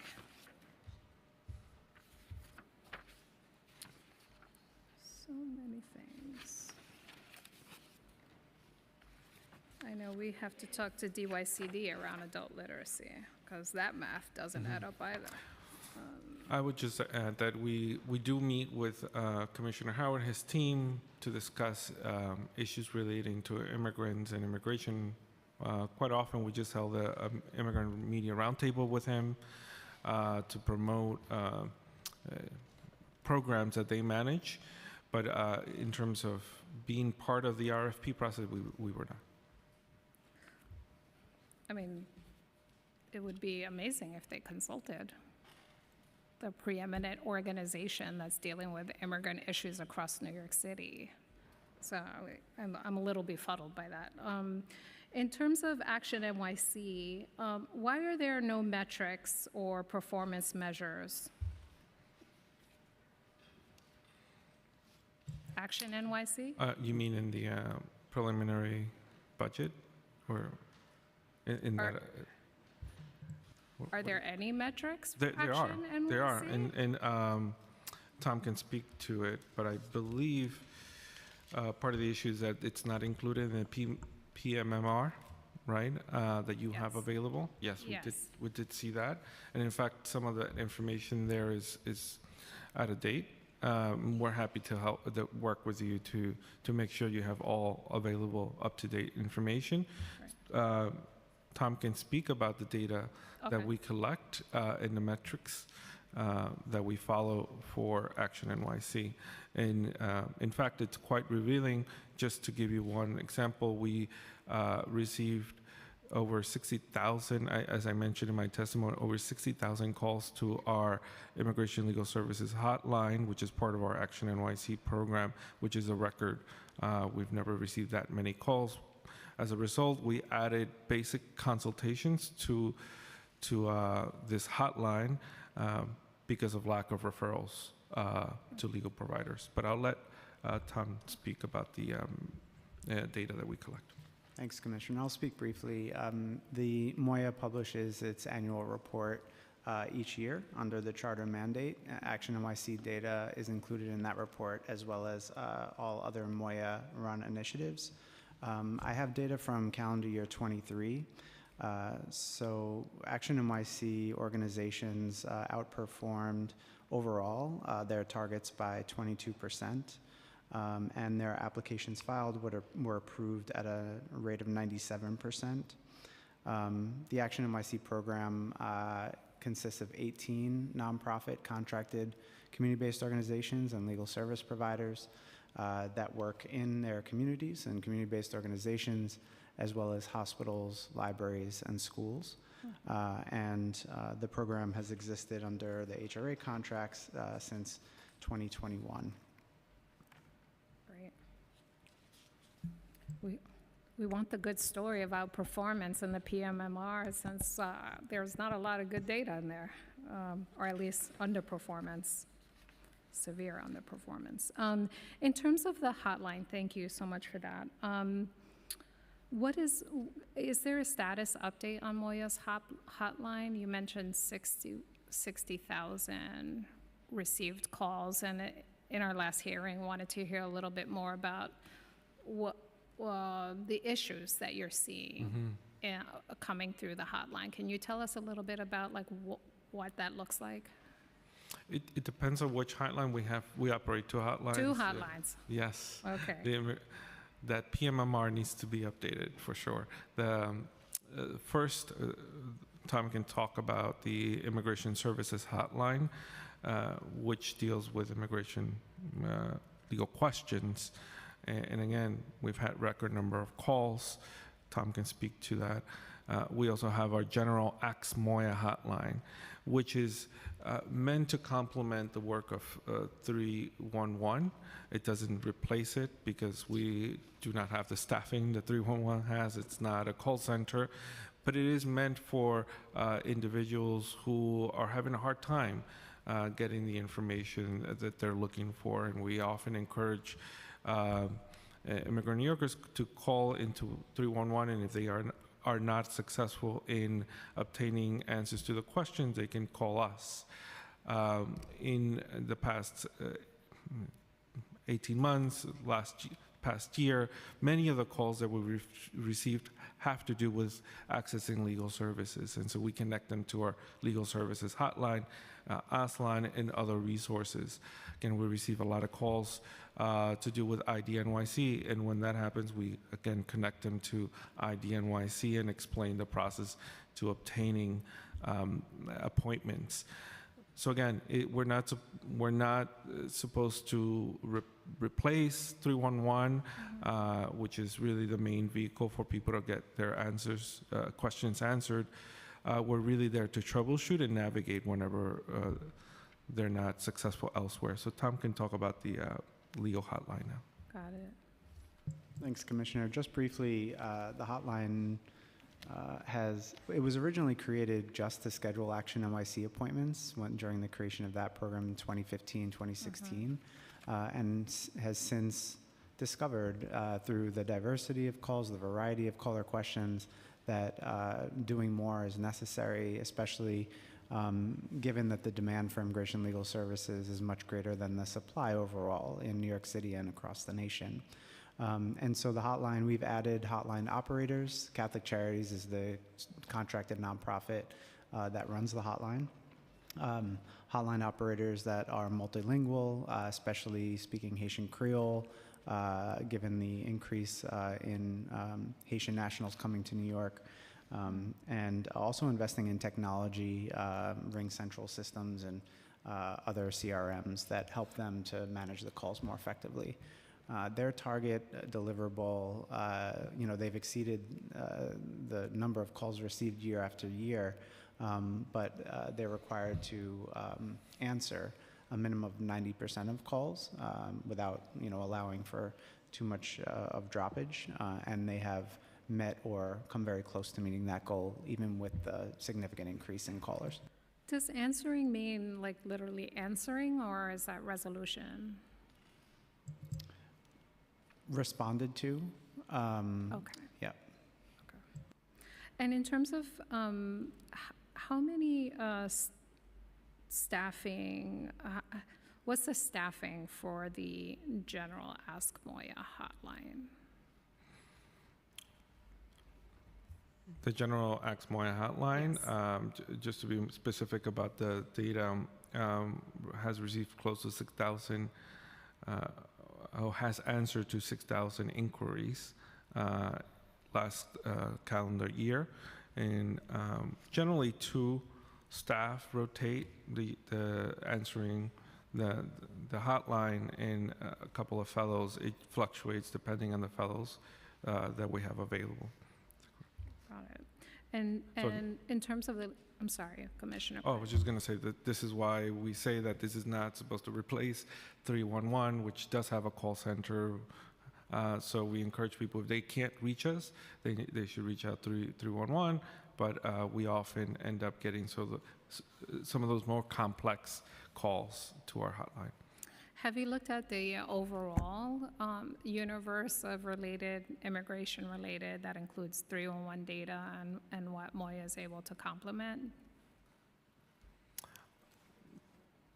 No, I mean, that's quite challenging because, as you mentioned, so many people call into a 311 that could be immigrants.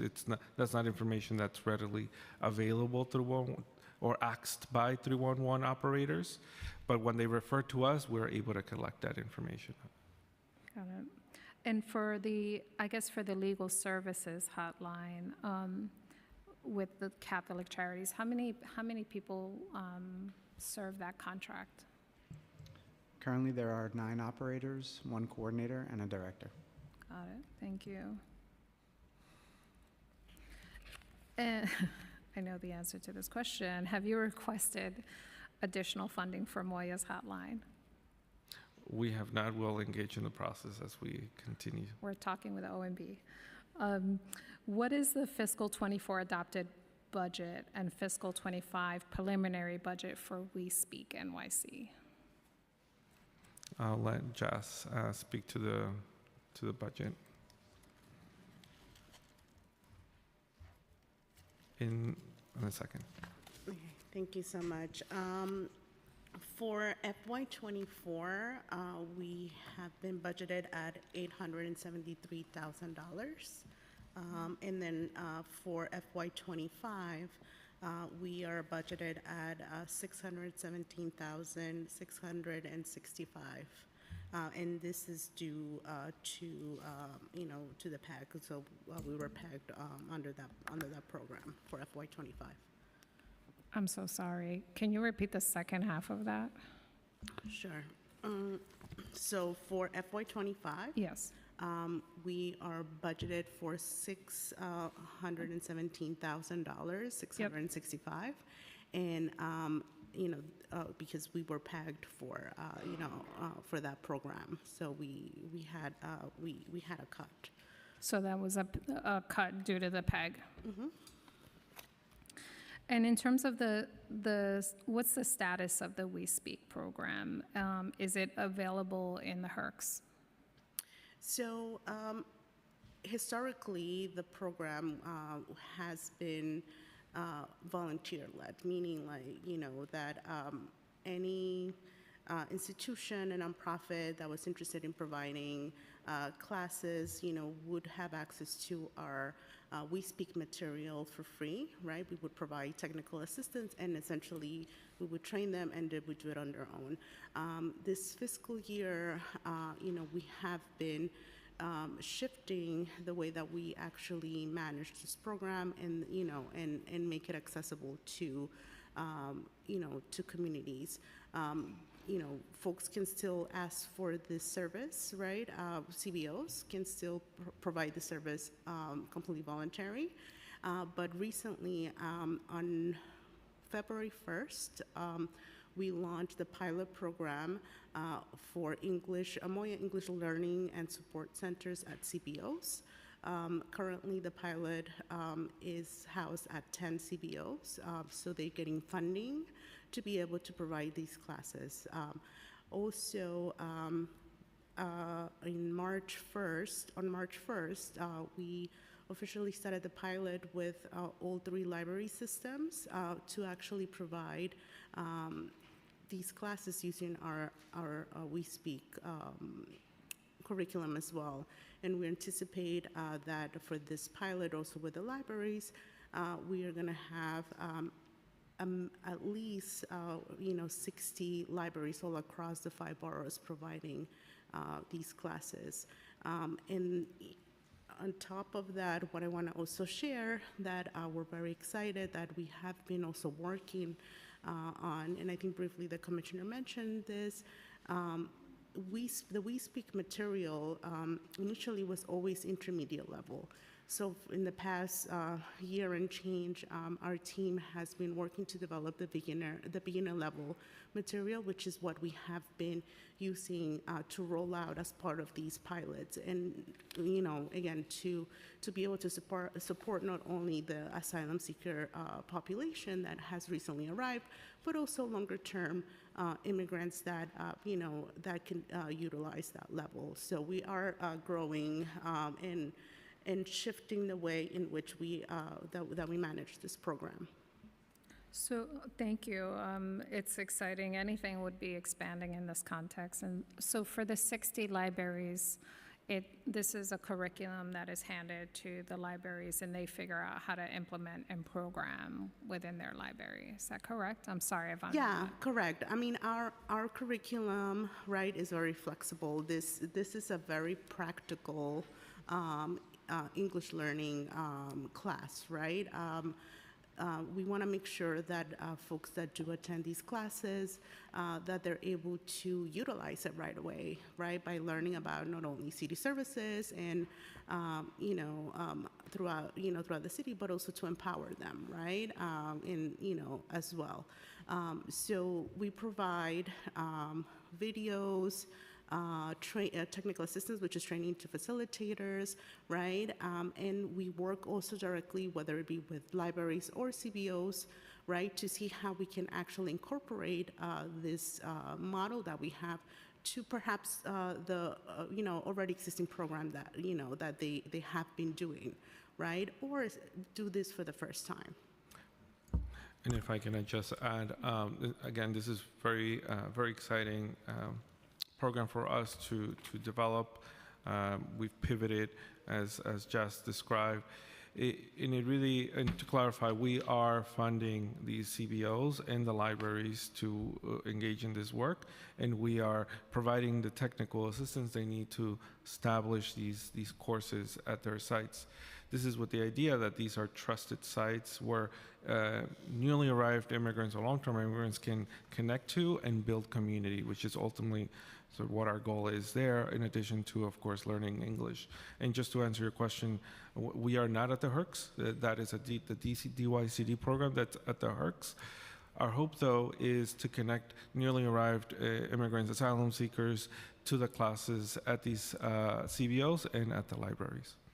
Can you provide a list of the 10 CBO partners, and how much do you offer to each library?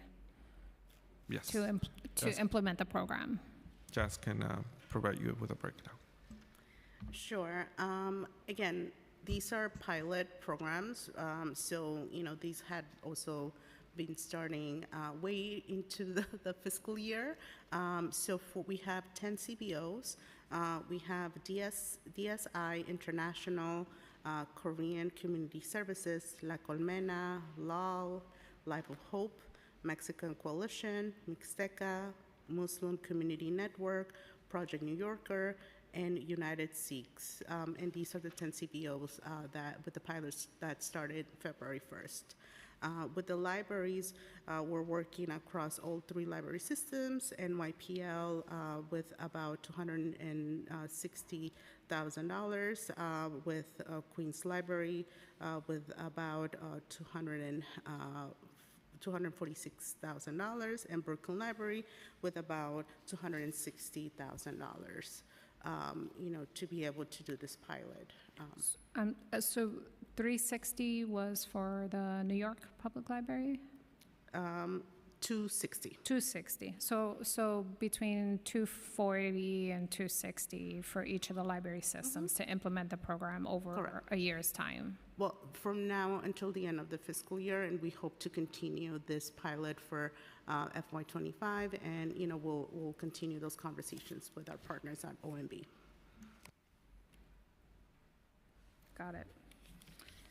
Thank you for that. In terms of language access, what's the budget for language services in fiscal 24 and 25? I'll let Jasia also talk about the breakdown of that budget. But like I said, as Jess looks for the tab, like I said, it's an area we've expanded from 3 staff to roughly 20 staff at this point.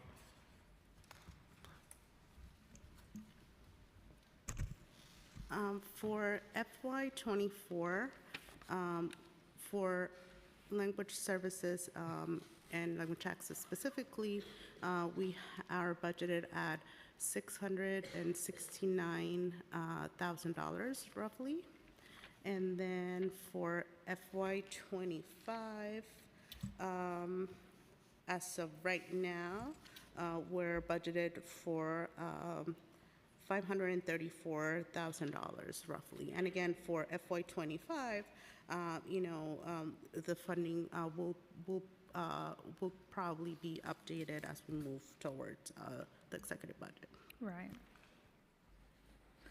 And in fiscal, do you know what the numbers are for fiscal 23? Give me one sec.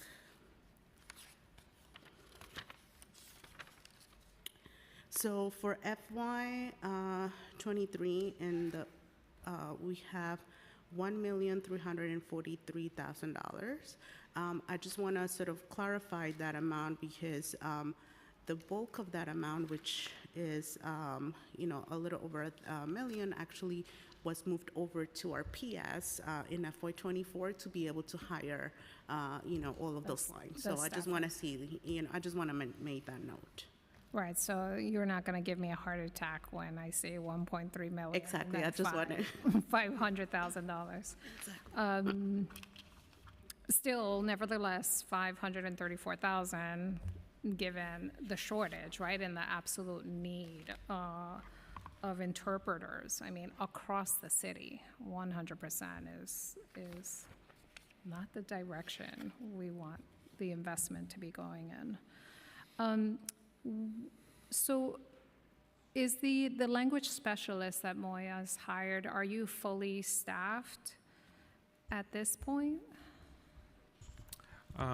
Close to. We're still hiring for 2 positions, and that's true.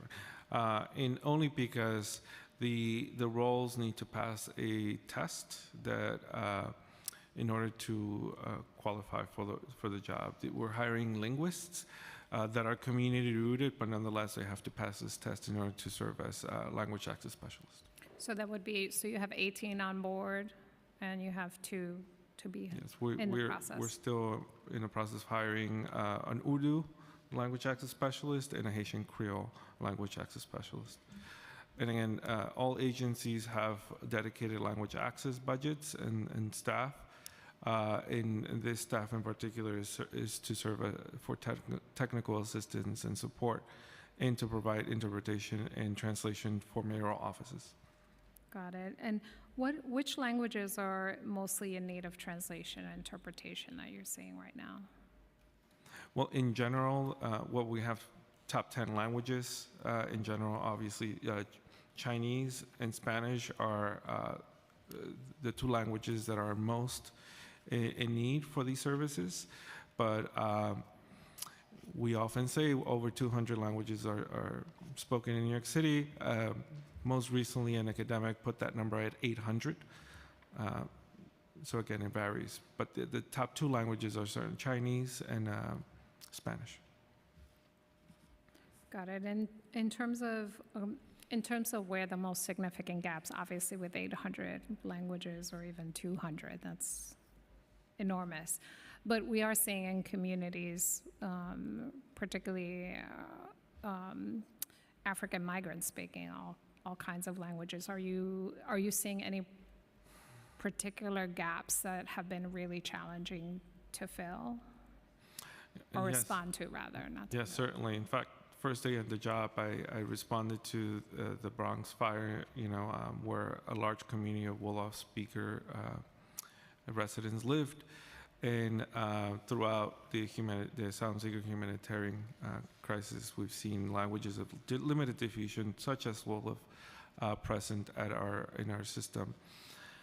We hired, as part of our language access team, we did hire someone to look specifically at issues to do with languages of limited diffusion, to think through policy and technical support assistance that other agencies might need.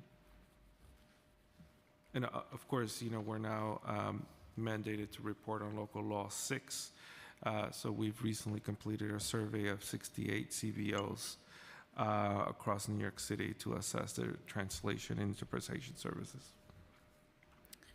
And are there, what are some concrete examples of existing city language learning and access policies or programs for new immigrants that could be improved from your estimation? Well, we just spoke about, again, when we're managing crises, often, the first work to be done is to respond to the crises. We then step in, such as the case with the Application Help Center and with the Humanitarian Emergency Response Centers, to make sure that language access policies are followed through, and our team is working actively with that staff to make sure the language access is provided. And it's been a work in progress, but we've made quite a lot of progress. We've deployed our staff to both spaces. We've provided recommendations, and we're working through the challenges there.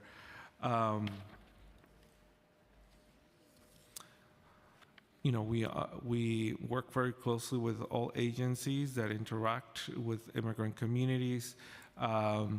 We work closely with the NYPD, for instance, and others to think about ways that they can improve their language access in immigrant communities.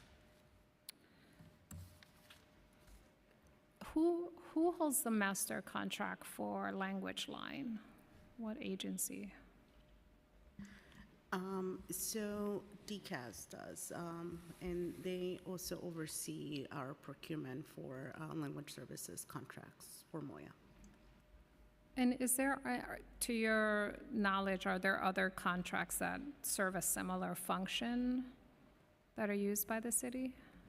I would have to defer to them and probably Mox in terms of the specific, but my understanding is that there will no longer be a master contract, or there's going to be an RFP, I believe, that is going to.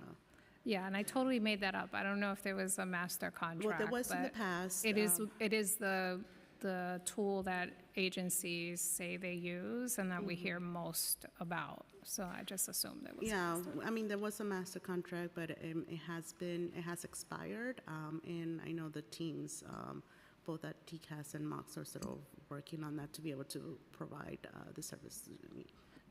Has Moya provided any recommendations around alternative tools to support language access needs in the city? I mean, not necessarily specifically on that, but I know that our language access team has been and continues to be in close communication with MOX on language services procurements and, you know, sort of planning for that, and they've have advice on that, on those pieces. Yeah, in a recent hearing with Health and Hospitals, we heard really dire need for language access in the hospitals as well. So it's such a profound need in the city that really requires some like real investment in how to make sure that, you know, we can address our multilingual community. In terms of this, just switching to the Mayor's American Dream, the city rolled out this new initiative called the American Dream Works through the Department of Small Business Services, designed to connect workers with businesses who need them. Asylum seekers with work authorization are directed, as was mentioned earlier, to Workforce One centers and businesses through SBS. Can Owasso describe like how this initiative will be implemented and what's the budget for it? So I don't have the budget, so I have to get back to you, but the point of that portal was that interested businesses could put their businesses online and we could connect people through the Workforce One centers to those eligible businesses. And so, as mentioned, we've worked with our Department of Labor colleagues and the State Department of Labor colleagues and our SBS colleagues to give lists of people who have either applied for work or either have work authorization or have applied to work, to then be able to be reached out for an appointment with either a DOL center or an SBS Workforce One center, and then be able to connect them to jobs. We also recently had a meeting with federal DOL, state DOL, Commissioner Castro and myself and the unions and a lot of other and some nonprofits to deepen that partnership and see what federal pressure and convening can do to make sure that we have more jobs available. So we're working on all levers to be able to do that. Do you know how many small businesses are involved in the initiative currently? I don't. I'd have to get back to you on specifics. And are there any nonprofits involved in these conversations? Yeah, so I think, yes, there's absolutely nonprofits involved. I think, and especially at the most recent convening, we had a fair amount of nonprofits who are seeing people come in and really know their needs and trying to get them connected. I mean, I think there's two parts of this, as Commissioner Castro always says. There's the informal economy, making sure that people who are working, and we know a majority of people are connected to know your rights trainings and know their rights and won't get exploited. And then there's also how do we get people the right types of training to then connect them to the appropriate life-affirming jobs. And is the initiative anticipated to roll into the out years? At this point, yes, but I don't know any specifics on dollar figures. And are there any milestones in terms of the numbers of individuals to be served? We are connecting everyone as they become known to us as someone who has either applied for work authorization or has work authorization to SBS or to the State Department of Labor. We want to get people connected to work as quickly as possible. Okay. And in terms of the rising inflation rates, does the administration intend to increase funding for workforce development CBOs? I would have to defer to my partners at OMB. Okay. Yeah, and I guess, you know, under the guise of the Mayor's American Dream, I'm curious how the administration is going to address the growing xenophobia against migrants and asylum seekers. Do you know if there's any budget for that or any? So the safety, security, and the uplifting of everyone in our care is top priority for us. Curious to work with you to understand exactly what kind of programming you're thinking there. I think well, yeah, it's not a program. It's actually not saying things like there's patently false statements in the news that there's a migrant crime wave, or patently false statements that migrants will destroy New York City. That's what we need to make sure it doesn't happen. So it's a narrative of real leadership, not scapegoating folks when it's politically convenient. So we're good. In terms of, so on the workforce front, we've heard Governor Hochul's executive budget includes the creation of this migrant job bank with over 18,000 open positions from nearly 400 companies. 75% of these open positions would be in New York City. 75 of the open positions will be in New York City, and 24% would be in the food and hospitality industry. These jobs, however, only apply to those with work authorization. Are you aware of this migrant job bank and this program, and what has been your interaction? Yeah, so that's what I was talking about in terms of the State Department of Labor. We're working really hand in hand with them to ensure that as we get folks along the pathway to work, as we're identifying who's either work eligible or almost work eligible, we're directing them to the State Department of Labor or SBS, depending on, we have a sharing agreement, to then get connected to the job resources that the state and the city both collectively have, so we can get people connected to work. So is there an outreach campaign that will be associated with the job bank and this work? So I can't speak for the state. They do have a website for the job fair program, the job program, and they've been doing a fair amount of work on that. And do you know if any outreach is going to be done in additional languages? Have you seen any additional language outreach? I mean, they've been working with our individuals who, as you know, come from a span of different countries and have a span of different language needs. And so they've been working with folks in all different types of languages, just as our SBS folks have too. Got it. And how will migrants be informed about their rights? If so, is this work incorporated? And how will the information be disseminated? So I'm going to defer to my colleague over here. Yes, thank you, Molly. We'll certainly promote all of these programs through our nonprofit providers. Some of our providers who are serving as navigation sites do provide, as part of their contracted work, workforce development services, which includes working closely with folks in the informal sector. This is actually one of the work streams that OASO, Moya, and others are working on closely together. Recent weeks, we've began conversations about how to support those folks who are entering the informal economy and not just wait until folks get work authorization. But obviously, the path to work authorization is still very fussy, right? For some, it takes a very long time. And so this is part of our advocacy to get the federal government to redesignate TPS so that the pathway to work authorization is shortened. And so, yes, we're working with some of the immigrant worker centers currently, and some of them are nonprofit providers, but we want to continue to expand that work because it's a very important work stream for our new strategic approach.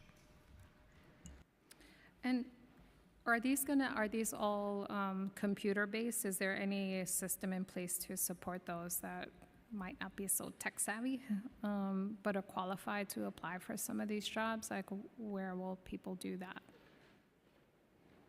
So that's why we're connecting them to either the Department of Labor's centers or to the SBS Workforce One centers, because that is a in-person process where they can give them the supports they need, including like resume building, et cetera, and then connect them to jobs that are available, and sort of assess every individual's need that way.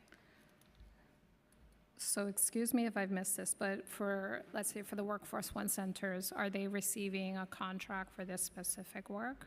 Additional contract, or is this additional work that they're supposed to do within their current contracts? So Workforce One centers get a lot of federal dollars, so that's also supporting this. I'd have to defer to them and exactly how they are funding this, but this is something that they've taken on over the last couple of months.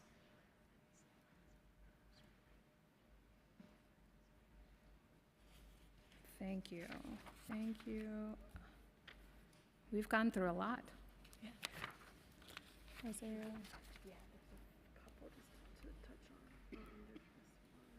Oh, okay, good. All right. Yeah, we kind of got through some of these. In terms of, how many changes of address applications has the city helped to file since 2022? And I know we're going to solve this problem. Are individuals that need to file change of address prioritized at the help center in particular? So at the Help Center, we help people with a change of address form. I don't have the exact numbers in front of me, but happy to follow up. Great, thank you. Report back. We also help with change of venue forms, for the record. Change of venue forms, what does that mean? If they want to go somewhere else, completely leave the city, yes, change of. Reticketing, is that, Yes, is that yes, we do. reticketing? Yes, we do help with. We need a whole like glossary of terms. In particular, who has access to the help center? The staff that works there and the individuals who have appointments. So it's appointment-based? It's appointment-based. Okay. And does anyone who needs help with TPS, let's say, whether you've been here 5 minutes or 20 years, be able to access the help center? So as we mentioned before, we really focused our asylum application help center and all of our satellites on folks currently in our care. Moya's providers, and Moya's role is everybody else. Got it. And so when you say currently in our care, if they are cycling through the system, they've been displaced and are now waiting, will they be eligible to get access? So anyone who's currently in our care in any form of that is eligible to get access to our asylum application help center, depending on how many appointments we have on that particular day or Okay, week or so as long as they're in the system, some touch point, they could not be necessarily a shelter resident at that point in time, could access the help center. And so for example, the folks who, we know 60% of folks have left our care at this point. For the folks who had an asylum application filed with us and it's 6 months later and it's time for work permits, we will take those individuals as well. Okay, so it's as available. Yeah, as available. How many interpreters and translators are available at the help center? I'd have to get back to you on the specifics of that. And is the budget included in help center, in the help center or legal services budget? I think I conflated this here. I'm sorry, the budget for interpreters at the help center? I'd have to get back to you on the specifics. Okay. All right. And sorry, just I have an update. Total motion to change addresses is 583. Great. We love these little nifty phones that give us the answers. It's great. I like answers. Let's see, give me 1 second. I just want to make sure we're getting all is anything else left there?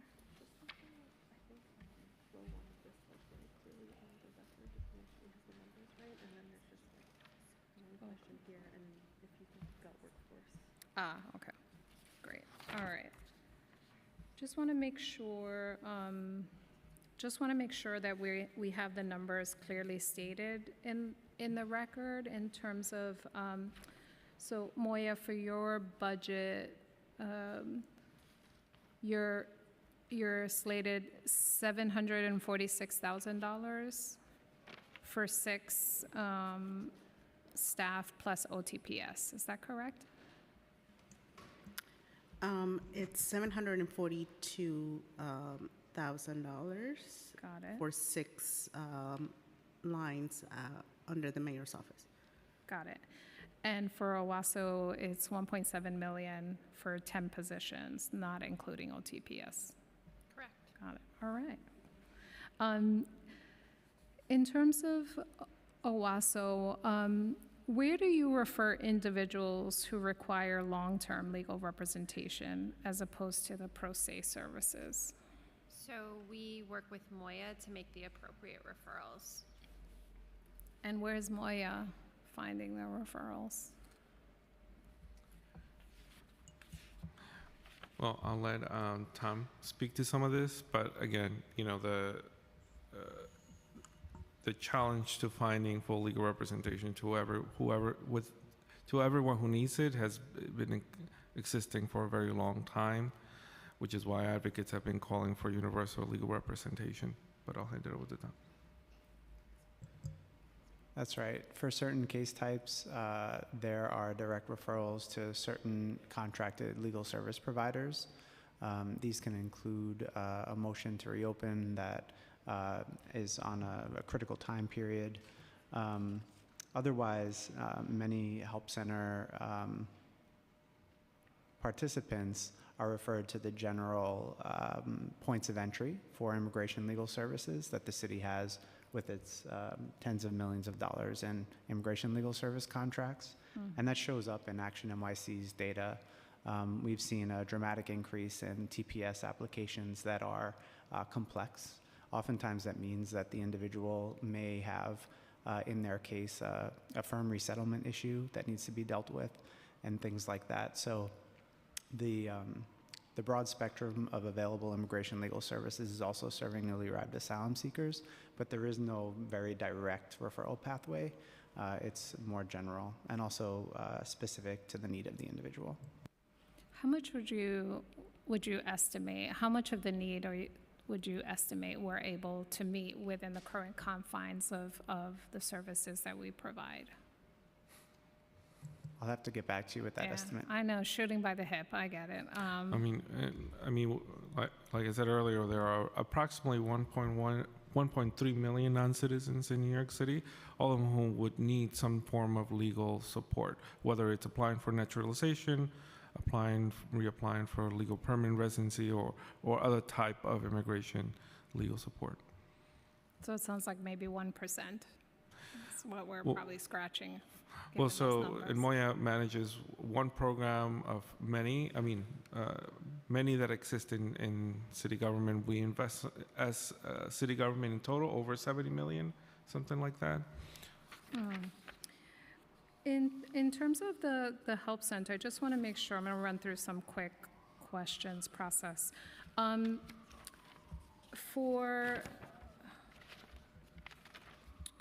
So I think we just talked about this. So folks who are within care are eligible for appointments at the help center.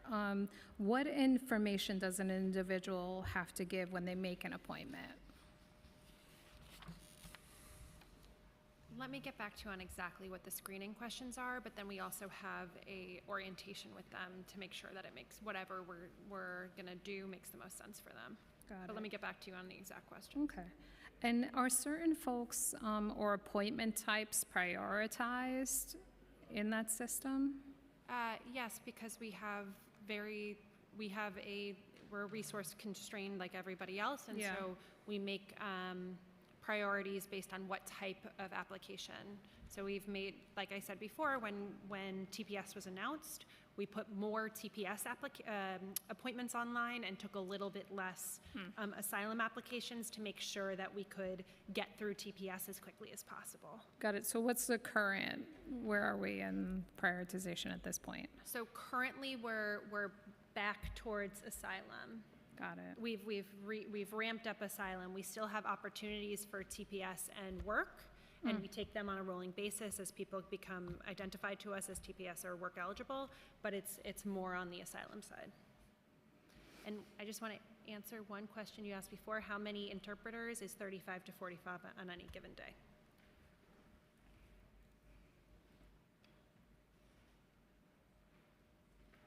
Great. And in terms, so migrant youth who are in shelter can access the Asylum Help Center? Yes. Yes. Great. But we are developing and looking into SIDGE cases and what we can do on a more pro se model version of that at this time. But for SIDGE cases in particular, they're able to access the help center, or we're developing, making sure we can address that? We're developing something there because Okay. right now that requires representation. Got it, thank you. In terms of, are there special providers at the center who can help anyone with youth cases, specifically those who are eligible for other forms of relief, So like the we- SIDGE? Yeah, we did a pilot of 2 SIDGE cases, but I think really with SIDGE, I'm gonna again defer to my Moya colleagues. Tom can speak about SITch in particular, but we're certainly looking at all different options, pro se, full legal rep, and so on. We understand that these are very complex cases. They require a special type of care, and so we've been speaking to many different experts who work on these issues, and we hope to have something in place. So, Tom, if you want to talk a little bit about our work there. Sure. Special immigrant juvenile status can be a life-changing form of relief and protection for immigrant youth. And as Commissioner Castro mentioned, we're actively thinking about and exploring ways to increase access to that benefit.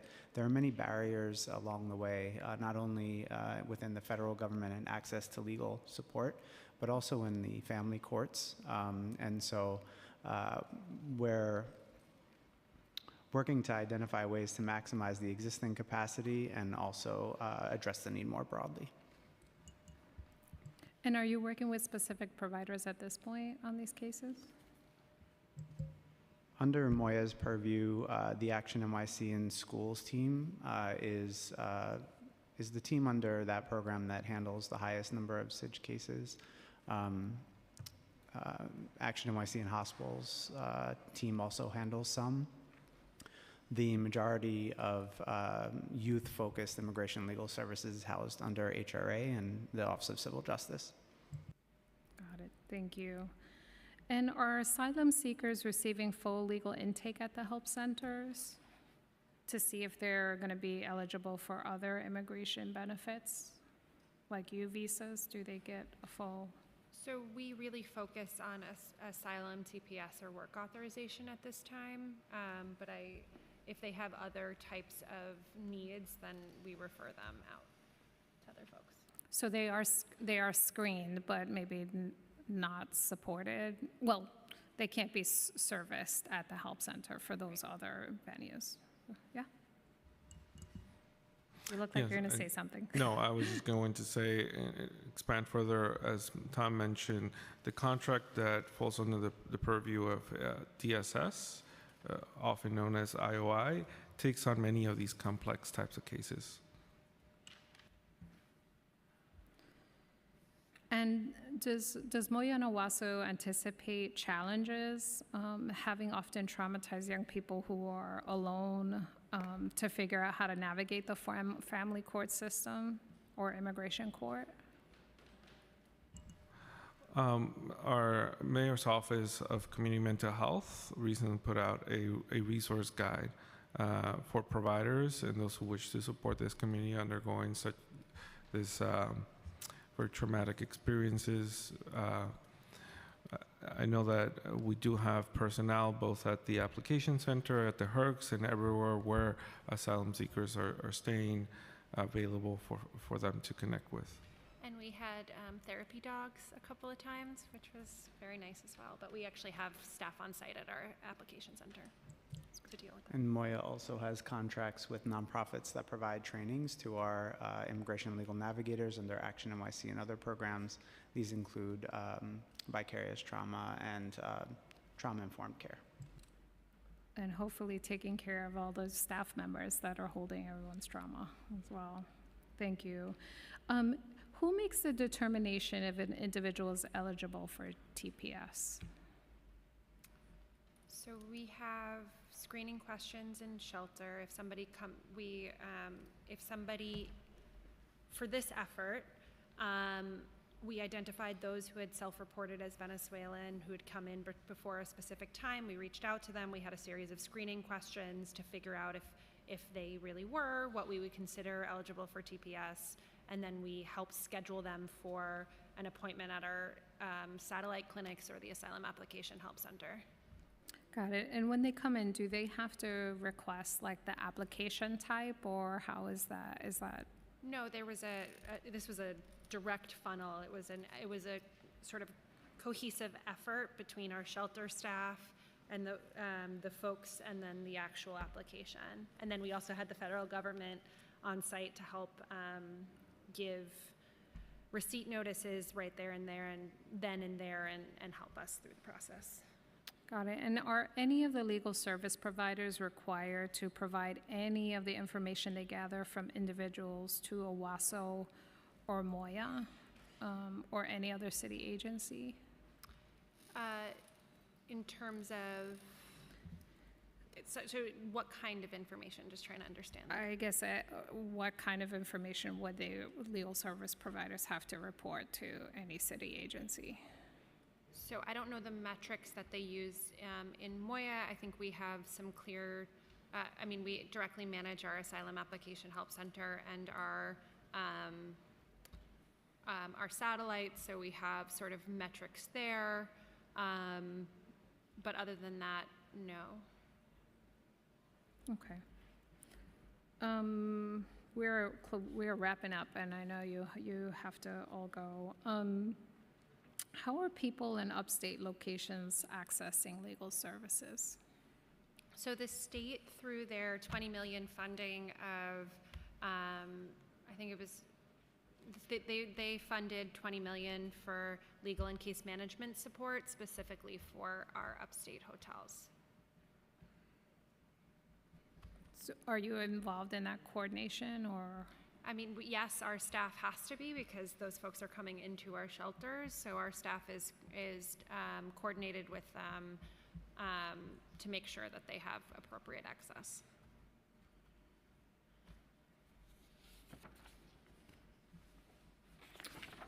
All right. So excited. Made it through so much. So much to go. No, kidding. All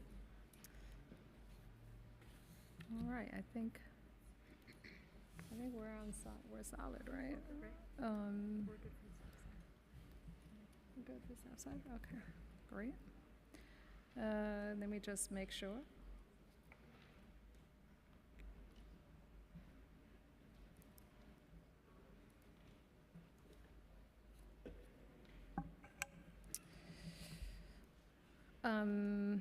Last question. This is going to be really tough. What is the city doing to protect new arrivals against legal service fraud? This is actually one of the most important questions, in fact, most recently raised by the Ecuadorian community, who's seen a large amount of misinformation in their communities as talk about potential TPS starts to ramp up. We partner with DCWP, Department of Consumer and Worker Protections, who oversees the program that fights against immigration and legal services fraud. We, however, do utilize our outreach staff to make sure that our communities are educated. And for this reason, we set up this hotline so that folks can have, if they cannot access other information through 311, information through our hotline. And I think this is going to be one of the biggest efforts we undertake because, again, there are many bad actors trying to take advantage of these vulnerable communities. It's been a long-standing problem in our communities of so many bad actors.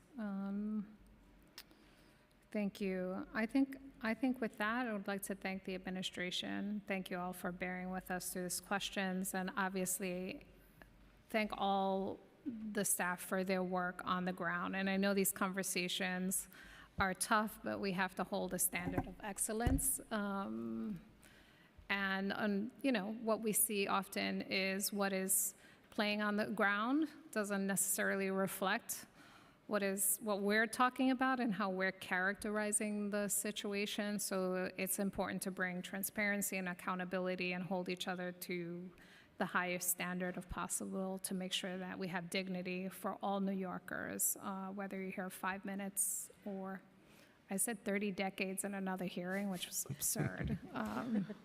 I don't know anyone that old. Or a long time. So I want to thank you for that. We'll continue. Obviously, there's a lot to follow up on. Many questions that were not answered here, we will be following up to get those responses. I would have loved to see Moya say we need $150 million for legal service provider provision, including the request for additional money for adult literacy and baselining of those monies. But alas, you're negotiating with OMB, so we'll continue to have these conversations. So thank you for your time. Chair Aviles, thank you so much for your questions. My staff will be working closely with your staff to answer those questions. Also, thank you to the committee staff. I did want to, again, shout out Moya staff, OASO staff, all the city employees and our partners working in this response. Also want to shout out everyone that will be testifying today. Not long ago, I was here testifying as an advocate, certainly pushing for resources. I know that my staff will be watching, paying close attention, taking notes about everything that people will be sharing today. Thank you so much. Thank you. And with that, we'll turn to public testimony.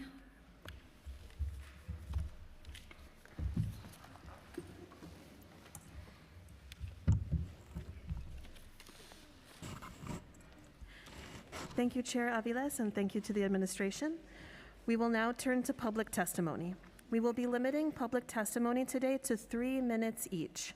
Please note that if your prepared testimony exceeds 3 minutes, in addition to testifying before the committees today, you may also submit your full testimony to the record up to 72 hours after the close of this hearing by emailing it to testimony@council.nyc.gov.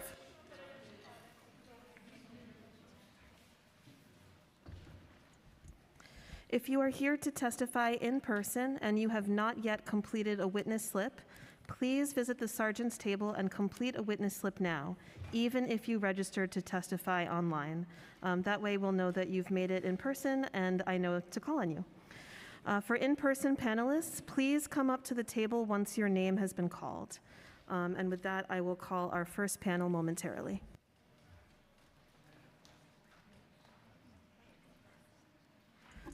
All right, first up, we'll hear from Monique Francis, Mitu Dar, Liza Schwartzwald, Margaret Martin, Kelly Agnew Barajas, and Harold Solis.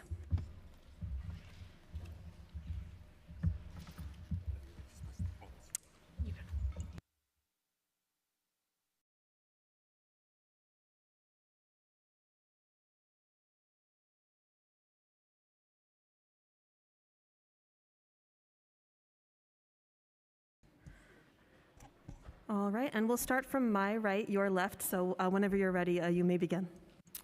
Good afternoon. Good afternoon. Thank you. Thank you, Chairperson Aviles and members of the Immigration Committee for inviting us to submit our testimony today on behalf of CUNY Citizenship Now. My name is Monique Francis, and I'm currently serving as the Interim Executive Director of CUNY Citizenship Now. With me today is our Managing Attorney for Community Events, Mitu Dar, and she also manages our City Council program. We are here today to speak on how the funding from the City Council for our program has continued to transform the lives of your constituents. Our priority and commitment to you remains in assisting every New Yorker on the path towards legalizing their status with the ability to have work authorization and eventually becoming U.S. citizens. Our program was created with the vision of returning power to immigrant New Yorkers. Utilizing a model of pro se legal services, we empower immigrants with the knowledge which allows them to advocate on their own immigration case. 27 years later, our pro se service is a widely recognized model for legal service providers around the nation and has now been adopted as the model and solution to respond to the migrant crisis the city is facing. Given our expertise in processing large numbers of applications in a group processing event, our goal is to create a similar program for asylum seekers with your support. Many of you have hosted and sponsored our large-scale citizenship application assistance events, where we serve on average 100 green card holders on a single Saturday. These monthly events, which are held in the City Council districts, broadened our outreach to the city's diverse immigrant communities. At these events, our attorneys, paralegals, and trained volunteers offer one-on-one consultation to assess participants' eligibility for immigration benefits and assist them in applying for these benefits when qualified. Since the inception of our City Council program in 2010, more than 68,000 New Yorkers have been assisted with funding received from the City Council. Last fiscal year alone, we assisted under 5,000 of your constituents.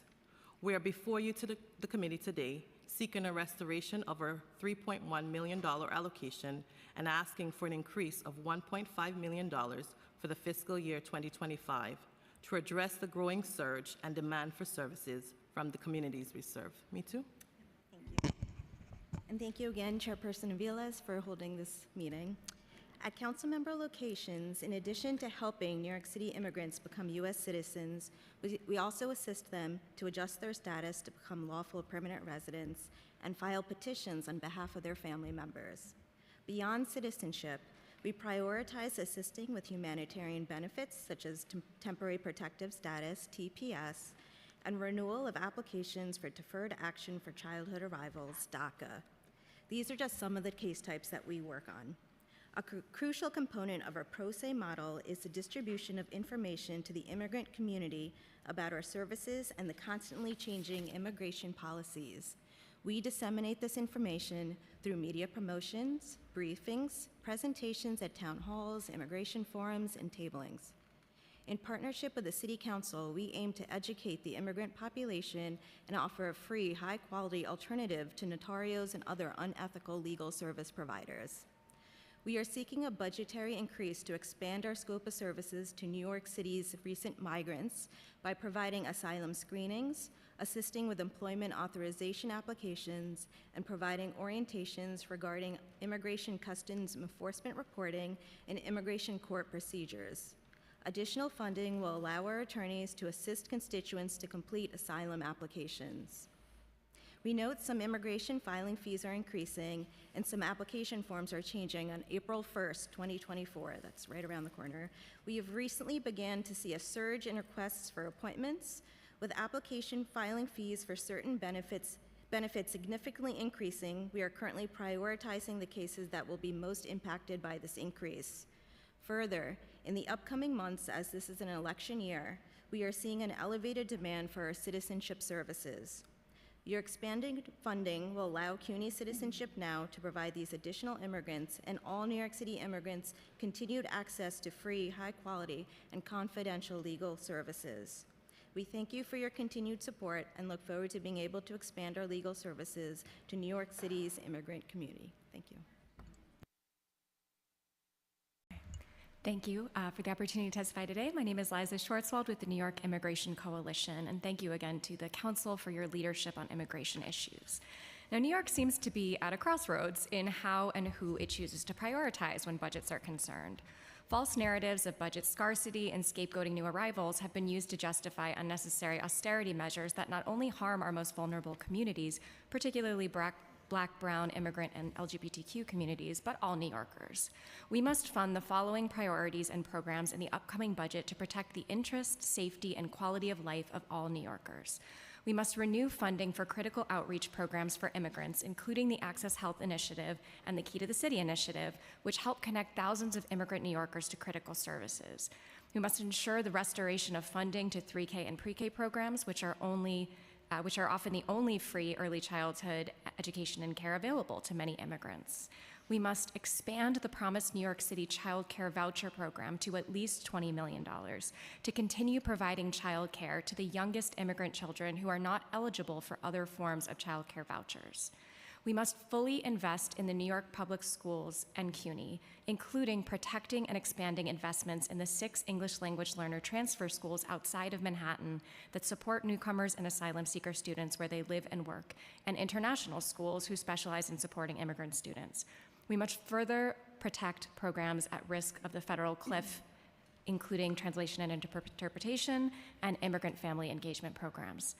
We must allocate funding in the city budget to expand CityFEP's voucher programs, support Intro 210 to end shelter restrictions, invest $58 million in immigrant legal services funding, invest $5 million in funding to maintain the city's language access worker cooperatives, which connect trained professional interpreters to city agencies and city-run providers, while supporting immigrant New Yorkers to pursue careers as language services professionals. We must renew all Adult Literacy Initiative Council funding and baseline the full $21.7 million that is in the mayor's preliminary budget, and restore funding for professional development and technical assistance for DYCD-funded adult literacy programs that was decoupled from the funding to the programs themselves in FY24. In order to meet the overwhelming and unmet needs of New Yorkers, whether they've been here for 30 years or 30 days, we must act strategically and not in a reactionary manner. We applaud the Council's commitment to championing realistic and responsible fiscal commitments that represent the needs of New Yorkers and the true state of our city's budget. Once again, thank you for the opportunity to testify, and we look forward to working with you.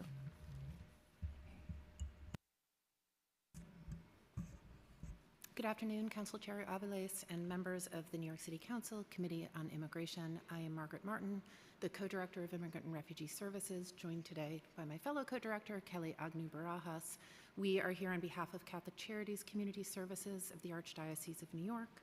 Thank you for the opportunity to provide testimony to you today.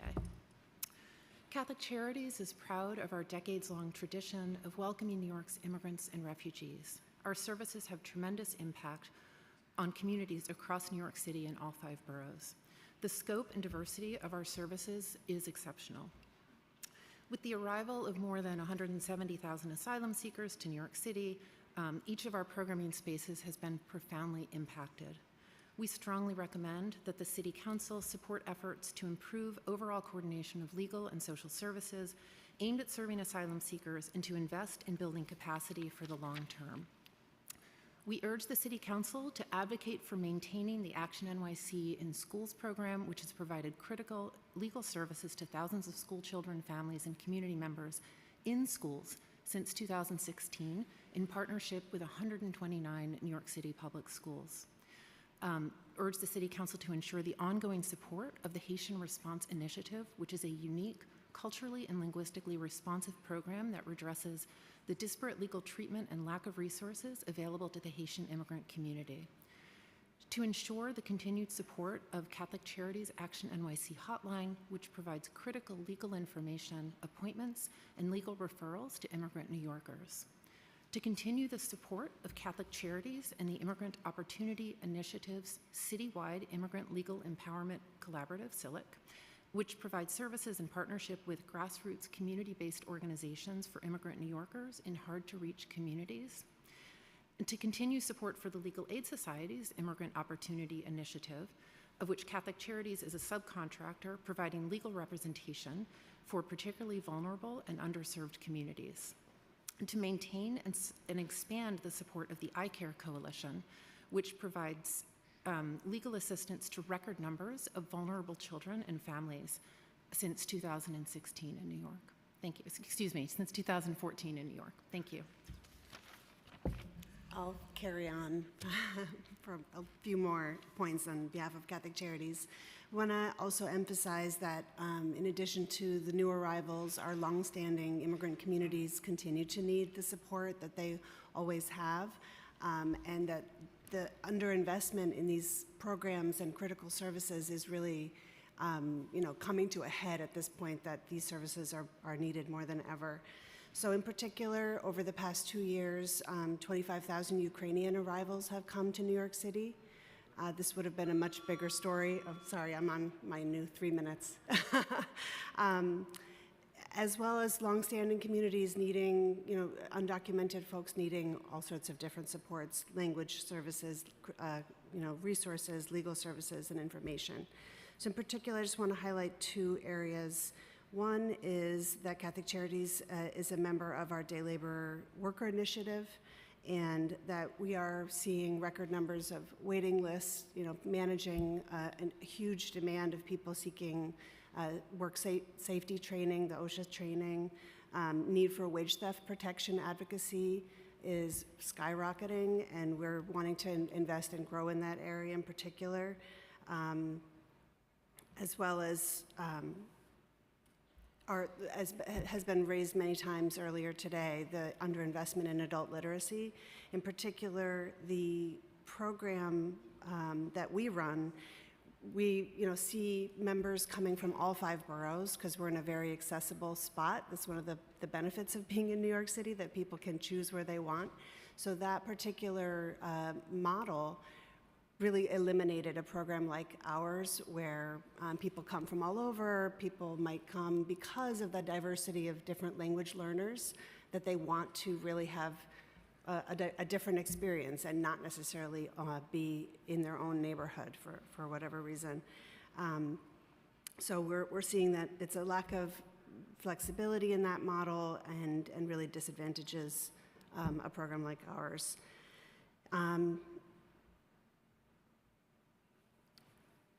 So I would just, urge for increased coordination. Overall, services are needing much more investment, long-term programs that really can be multi-year, and for the city to be up to date with their payments is really important. Thank you. Good afternoon, Chair Aviles. My name is Harold Solis. I'm the co-legal director at Make the Road New York.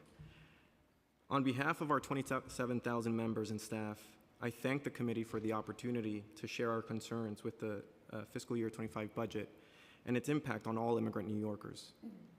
Make the Road firmly believes in safeguarding and promoting the dignity and fairness of all across our society, having centered our work around these principles for the last 25 years. However, recent times have seen a surge in calls for the city to abandon these principles, with the administration intent on slashing essential funding and attributing these cuts solely to the city's newest members. In the face of escalating scapegoating of immigrants, we implore you to shift the focus towards viable solutions. The city must fortify rather than undermine the critical services and funding that our diverse communities need. We ask the council to use every available tool to reverse the mayor's sweeping proposed cuts to vital services, which would force reductions in our city-funded legal, health, and educational services. Now, I'm going to focus on a couple of key concerns. The first one that comes to mind for us are the proposed about $600,000 cuts that have been proposed to a program that's called the Rapid Response Legal Collaborative. I heard it mentioned in passing this morning, the RLC. The RLC has been instrumental in safeguarding the rights of immigrant New Yorkers on the brink of deportation. This is a program that's been exclusively designed to provide really highly complex immigration legal assistance to people who are on the verge of deportation. I literally have attorneys on my team who've pulled, thanks to their efforts, pulled people off the line who are on their way to a plane to be deported outside of the US.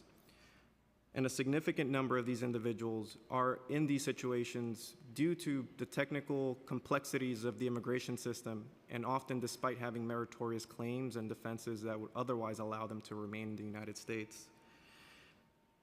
In recent months, and the way this all ties into all of this, in recent months, the RLC has seen a substantial increase in referrals, often from the city's own Asylum Help Center.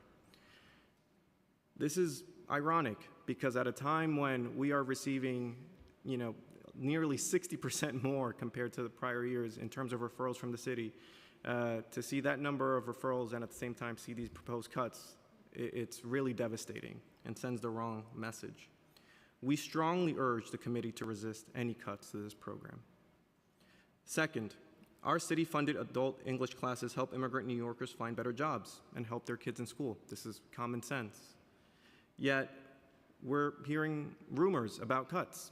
And at this time, we would ask the committee to work with DYCD to make some of the changes that were requested by the New York City Coalition for Adult Literacy.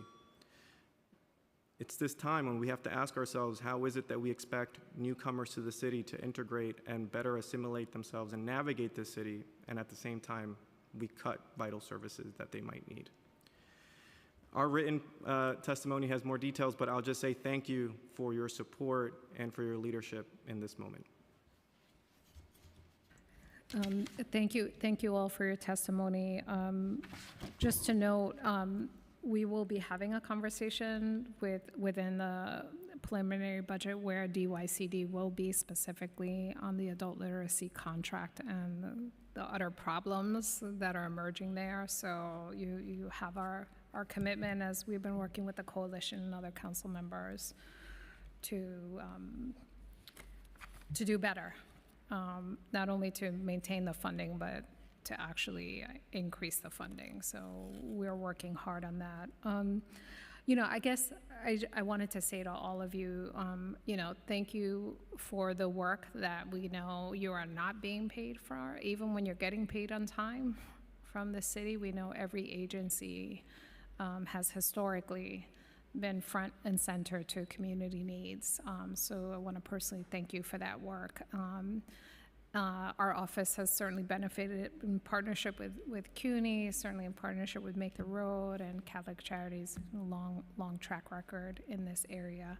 So I know you'll be sticking with us through this, and yes, the cuts and the face of not being necessary are particularly egregious. And we agree with you that this is not the place to cut services, particularly when you have a surplus.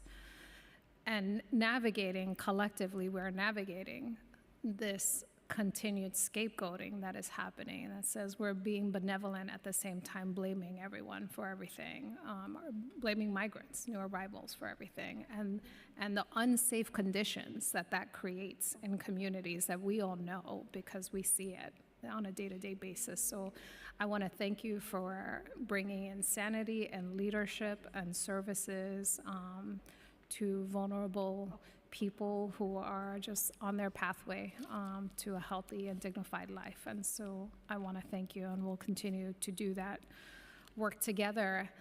And I just lastly have to point out, I'm preaching to the choir here, is the reason why I said 40% of New York City is immigrants over and over again. The budget of Moya is under $1 million. The budget of Owasso is $1.2 million. When we have a city budget, yes, there are additional services there that we all know about. Nevertheless, collectively, we have a budget of $109.6 billion when 40% of our population are immigrants and could use a wide range of these services. It is grotesque that we have not figured out how to service people with dignity and to do a better job. Clearly, no one picked up on that in the prior panel. But I thank you, and we'll continue to fight for budget justice for our communities. I appreciate it. Thank you.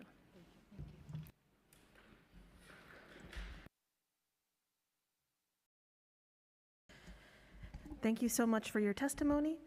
We will now turn to our next in-person panel. We'll hear from Ellen Pachnanda, Carla Ostolaza, Deborah Lee, Mark Valinati, Tanya Matos, and Alex Rizzio.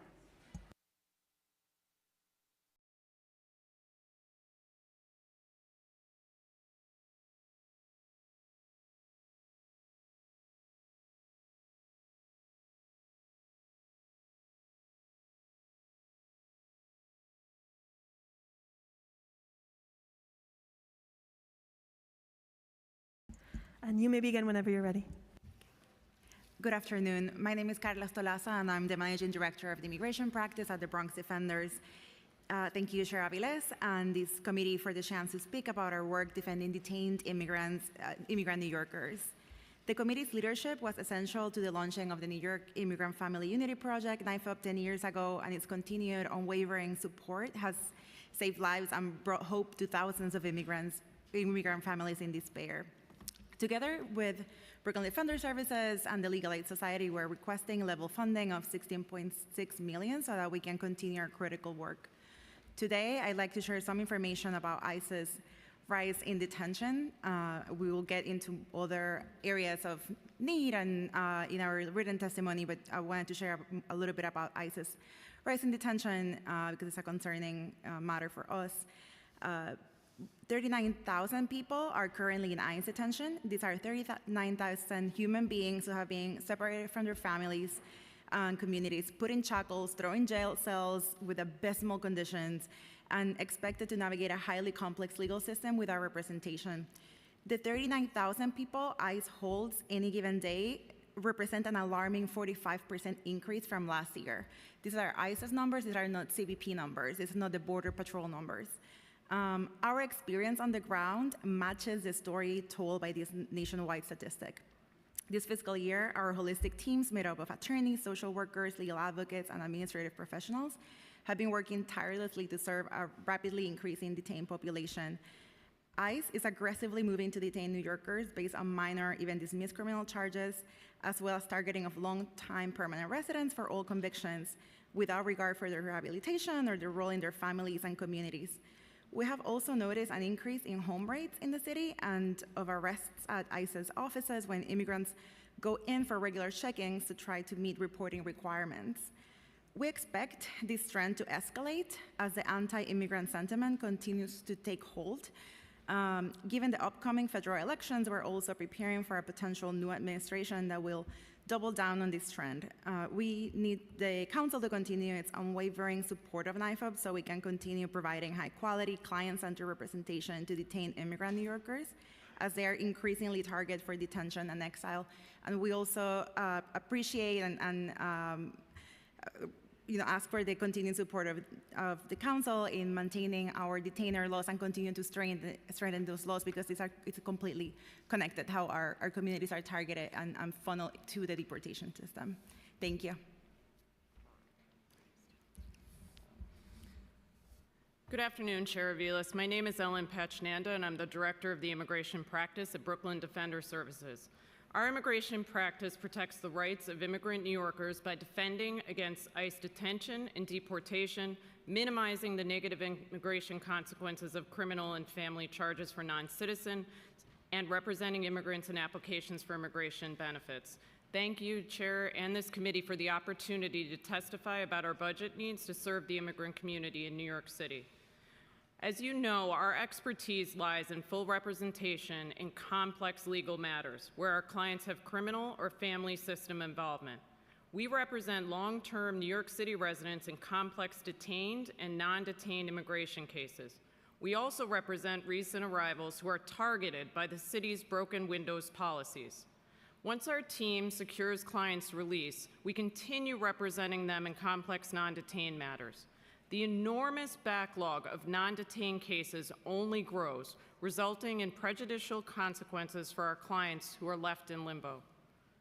We applaud the City Council's unwavering support for the detainer laws and encourage support for pending measures to strengthen these detainer laws, including the ICE Out legislative package of intros 158, 184, and 185. We strongly oppose any changes to existing detainer laws which would allow local law enforcement to transfer anyone suspected of committing serious crimes to ICE. We thank this committee for its ongoing commitment to NIFUP and safeguarding New York City's immigrant community. This support is critical to allow us to respond to increased enforcement and federal policy shifts. Our requested funding of level funding of $16.6 million split between our three organizations will ensure that we can continue to provide the highest quality of legal services to immigrant New Yorkers. Thank you for your time. My name is Deborah Lee, and I'm the attorney in charge of the Immigration Law Unit at the Legal Aid Society. We thank Chair Aviles for this opportunity and this committee for its historic support. As my colleagues from the Bronx Defenders and Brooklyn Defender Services have noted, we only expect a trend toward the increased detention and deportation of New Yorkers. This trend includes the resumption of deportations to Venezuela, a country which continues to suffer an utter breakdown in civil government and protections. We are concerned by the mayor's statements about collaborating with ICE for anyone he suspects of committing a crime, whether a recent arrival or a long-term resident. Legal Aid is proud to have detainer laws here that ensure that New York City complies with its constitutional requirement of probable cause. Legal Aid is working at capacity to deal with the constant requests for legal representation before the Immigration Court. Within our youth project alone, we take on at least 2 emergency special immigrant juvenile cases every single month, rushing to prepare clients, filings, and constantly pushing for family court hearing dates before our clients age out. All hands must be on deck to deal with these situations and to ensure that these clients can pursue SIDGE while concurrently addressing the social service and mental health needs of these clients with complex trauma histories. This is in addition to our work with existing clients and other new clients who are not in absolute last-minute crisis. We are committed to legal education, whether it be to a video about what will happen in immigration court or providing an Immigration 101 training to parents at PS 139 and 315 who have banded together to support families at Floyd Bennett Field. To support our efforts, Legal Aid is asking for straight restoration of our NIFIP funding, $5,533,333 for each provider, a total of $16.6 million, an increase in our unaccompanied minors and families funding to $1.85 million to reflect our costs after 5 years of flat funding and increased demand. In anticipation of an RFP for our Immigrant Opportunities Initiative work, Legal Aid would like to highlight concerns submitted to HRA DSS with our concept paper with other providers. We will provide a copy to this committee with our written testimony. Legal Aid is committed to fighting for immigrants' rights and asks this committee to remain steadfast in its commitment. Thank you again for this opportunity to appear before you today.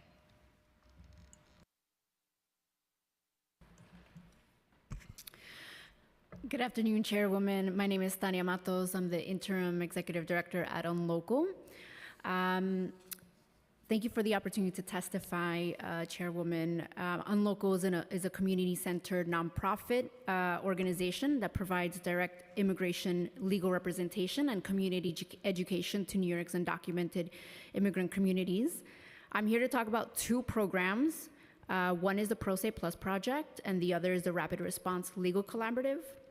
The Pro Se Plus project is a strategic collaboration between Unlocal, African Communities Together, Catholic Migration Services, Central American Legal Assistance, NILAC, MASA, and Venezuelans and Immigrants Aid. And we're partially funded by the city. In 2023, we've conducted 90 community presentations, had 35 trainings where we trained over almost 2,000 supporters, held 13 legal clinics, and helped thousands of individuals apply for asylum. Now in 2023, we're set to enhance our Pro Se model and support by extending beyond the initial filing of asylum applications. Our expansion includes preparing people for court, preparing declarations for hearings, compiling country conditions, etc. And in many cases, we provide friend of the court appearances and take on full representation of cases. We urge the city to continue investment in our proven model, which has offered a crucial legal support to thousands of thousands of people in immigration cases. But we're afraid that this may be similar to year by year funding that we'd have to fight for. So we encourage them multi-year funding to happen for the Pro Se Plus project. And finally, I want to address the profound impact of the mayor's announced budget cuts impacting the Rapid Response Legal Collaborative. A collaborative involving Unlocal, Make the Road, and New York Legal Assistance Group. And I'm profoundly concerned about the proposed loss of city funding to this program. This program was established during the Trump administration, and we exclusively take on people with deportation orders for long-standing residents and for new New Yorkers. We provide vital free legal services that would otherwise cost thousands of dollars. And it basically is community members' last stance before being deported. It stands as a unique and invaluable project in the entire country. Unfortunately, the mayor has proposed slashing the budget. And referrals to the RLC have since doubled since last October. And ironically, like Make the Road mentioned, is that many of these referrals come from the city's own asylum centers. So we urge you to collaborate with nonprofits and reconsider these cuts and fund the Rapid Response Legal Collaborative as it is a vital safeguard in rights and livelihoods of our fellow New Yorkers, and join us in preserving it. Thank you for your time. Good afternoon, Chair Aviles and the committee, and thank you. My name is Mark Valinati, and I'm the Assistant Director for Immigrant and Domestic Violence Services at NIMIC, which is actually celebrating their 45th year as a settlement house serving communities across New York with a focus on Washington Heights and the Bronx. Our memo goes further into our legal services, including immigration, and our funding sources. City funding initiatives enable us to provide a variety of services that impact thousands of immigrant New Yorkers. However, NIMIC and other providers are on the brink of crisis. Moya, which has funded the successful 9-year Action NYC program, will terminate the program at the end of the calendar year. In its place, a concept paper asks for drastically more of our organizations with no additional funding. The paper will also completely restructure our services and end valuable access points like libraries and hospitals will be terminated. This will have a dire effect on our communities. Other long dependable funders like DYCD have signaled their intent to possibly reduce funding or restrict services to our most vulnerable populations. Your support for robust and stable funding for our work can send a strong message to city funders and will make a huge difference in the lives of our community members, like NIMIC's client, John. John was 17 when he came to NIMIC through our Action NYC hotline. He had entered the U.S. as a tourist, alone, and was only asking about a student visa. However, during a follow-up consult, John revealed to the attorney he couldn't go back to his home country in Africa, where he had been attacked at a political demonstration brutally and was hospitalized. He feared for his life and had to flee. Unfortunately, due to complications with his foreign citizenship, John was not eligible for asylum. However, NIMIC's legal team pivoted to a new strategy and successfully represented John in a special immigrant juvenile status application. After several years of representation and advocacy, John finally received his green card this January. He also recently earned his associate's degree in computer science from Bronx Community College. Moya's concept paper will effectively end the Action NYC program and will render NIMIC and other community nonprofits unable to provide the vital, long-term support necessary for clients like John. The only way to preserve life-changing funding in immigrant legal programs is to ensure a stable infrastructure of funding in the city. Thank you again for your time and support, and we look forward to continuing to partner with the City Council to ensure our immigrant communities are welcomed and supported. Thank you to the committee and Chair Aviles for inviting testimony today.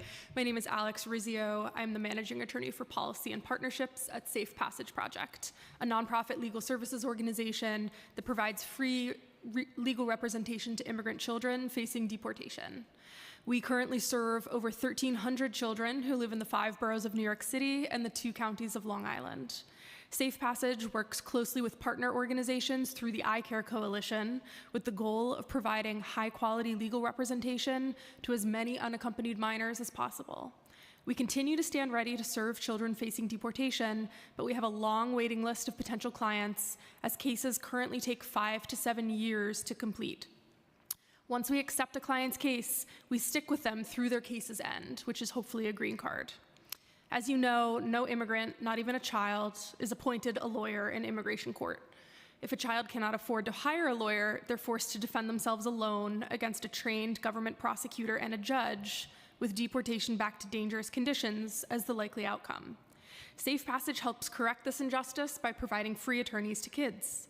Beyond legal services, our social work team addresses the broader needs of clients, such as school enrollment, housing, access to healthcare, psychological services, and public benefits.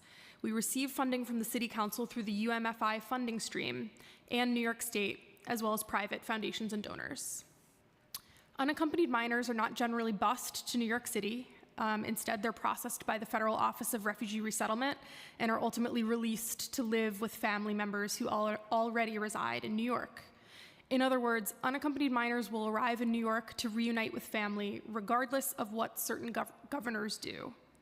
Because of conditions in their home countries, the numbers of unaccompanied minors arriving in New York have increased steadily over the past several years.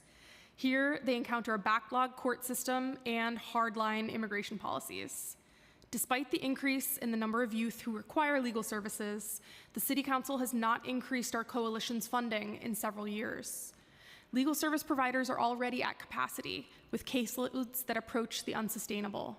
We need resources to develop long-term hiring plans, time to scale up services, and to recruit and train attorneys. And we need to be able to plan for the 5 to 7 years it takes for a case's start to finish. We have the expertise to accomplish this, but need increased investment from government entities to make it happen. We're asking the City Council to continue to fund this important work, and we are asking individual council members to consider additional support through local and youth discretionary funding or other legal services initiatives. In the face of extreme court dysfunction and backlogs, nonprofits like Safe Passage Project are ready to continue providing human-centered, trauma-informed services for our clients. Thank you all for your testimony and the work you do and your patience in sitting through the hearing. Noted. Thank you very much to this panel for your testimony. We'll now call up our next in-person panel. We'll hear from Lena Cohen, Ira Yankwit, Sierra Kraft, Vladimir Martinez, and Sophie Delsimer.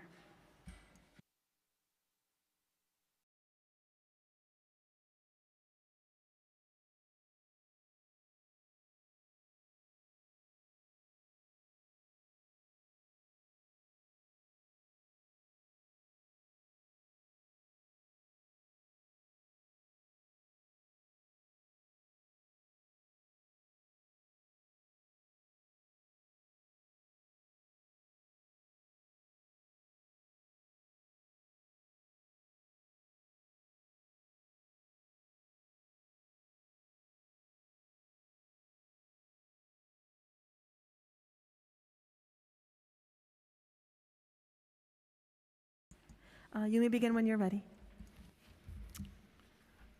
Good afternoon, Chair Aviles. My name is Ira Yankwit, and I'm the Executive Director of the Literacy Assistance Center. I'm also a proud member of the New York City Coalition for Adult Literacy. As you know, DYCD currently has an open RFP that will fund community-based organizations to lead adult basic education, high school equivalency, and English for speakers of other language programs for the next 3 to 6 years. DYCD has structured this RFP to prioritize residents of the highest poverty, lowest educational attainment, most limited English proficient neighborhoods in the city. We unequivocally support this goal. Unfortunately, the way DYCD has structured the RFP through a 2-tier funding competition could effectively render up to 70% of the current community-based adult literacy providers non-competitive, forcing them to close their classes and displace thousands of the very students that DYCD is aiming to serve. We are grateful to you, Councilmember Aviles, as well as to Council Members Juan and Stevens, every single member of this committee, and the 32 additional council members who signed on to your letter urging DYCD to revise this counterproductive competition model and to extend the proposal deadline.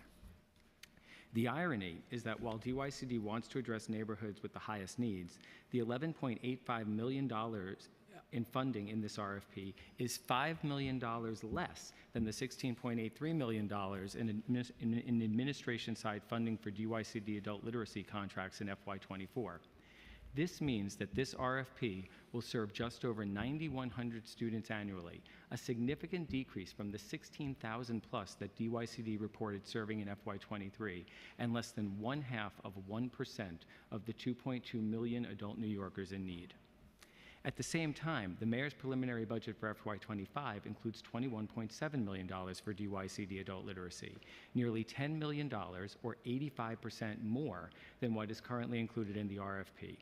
If this additional funding could get baselined and included in the RFP, DYCD could do some combination of the following three things. First, it could increase the per student funding rate, which would make it more realistic for smaller organizations, those that don't have additional sources of revenue to supplement the DYCD funding, to apply under this RFP and to be able to provide more comprehensive services.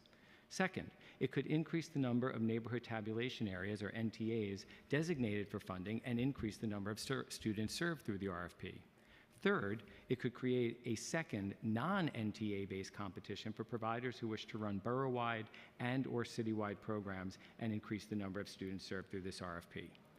With the March 20th deadline for organizations to submit proposals fast approaching, we urge this committee to get clarity on the funding and push for a baselining of the full $21.7 million, as well as to continue to push to fix the competition model and extend the deadline further. Thank you for your attention.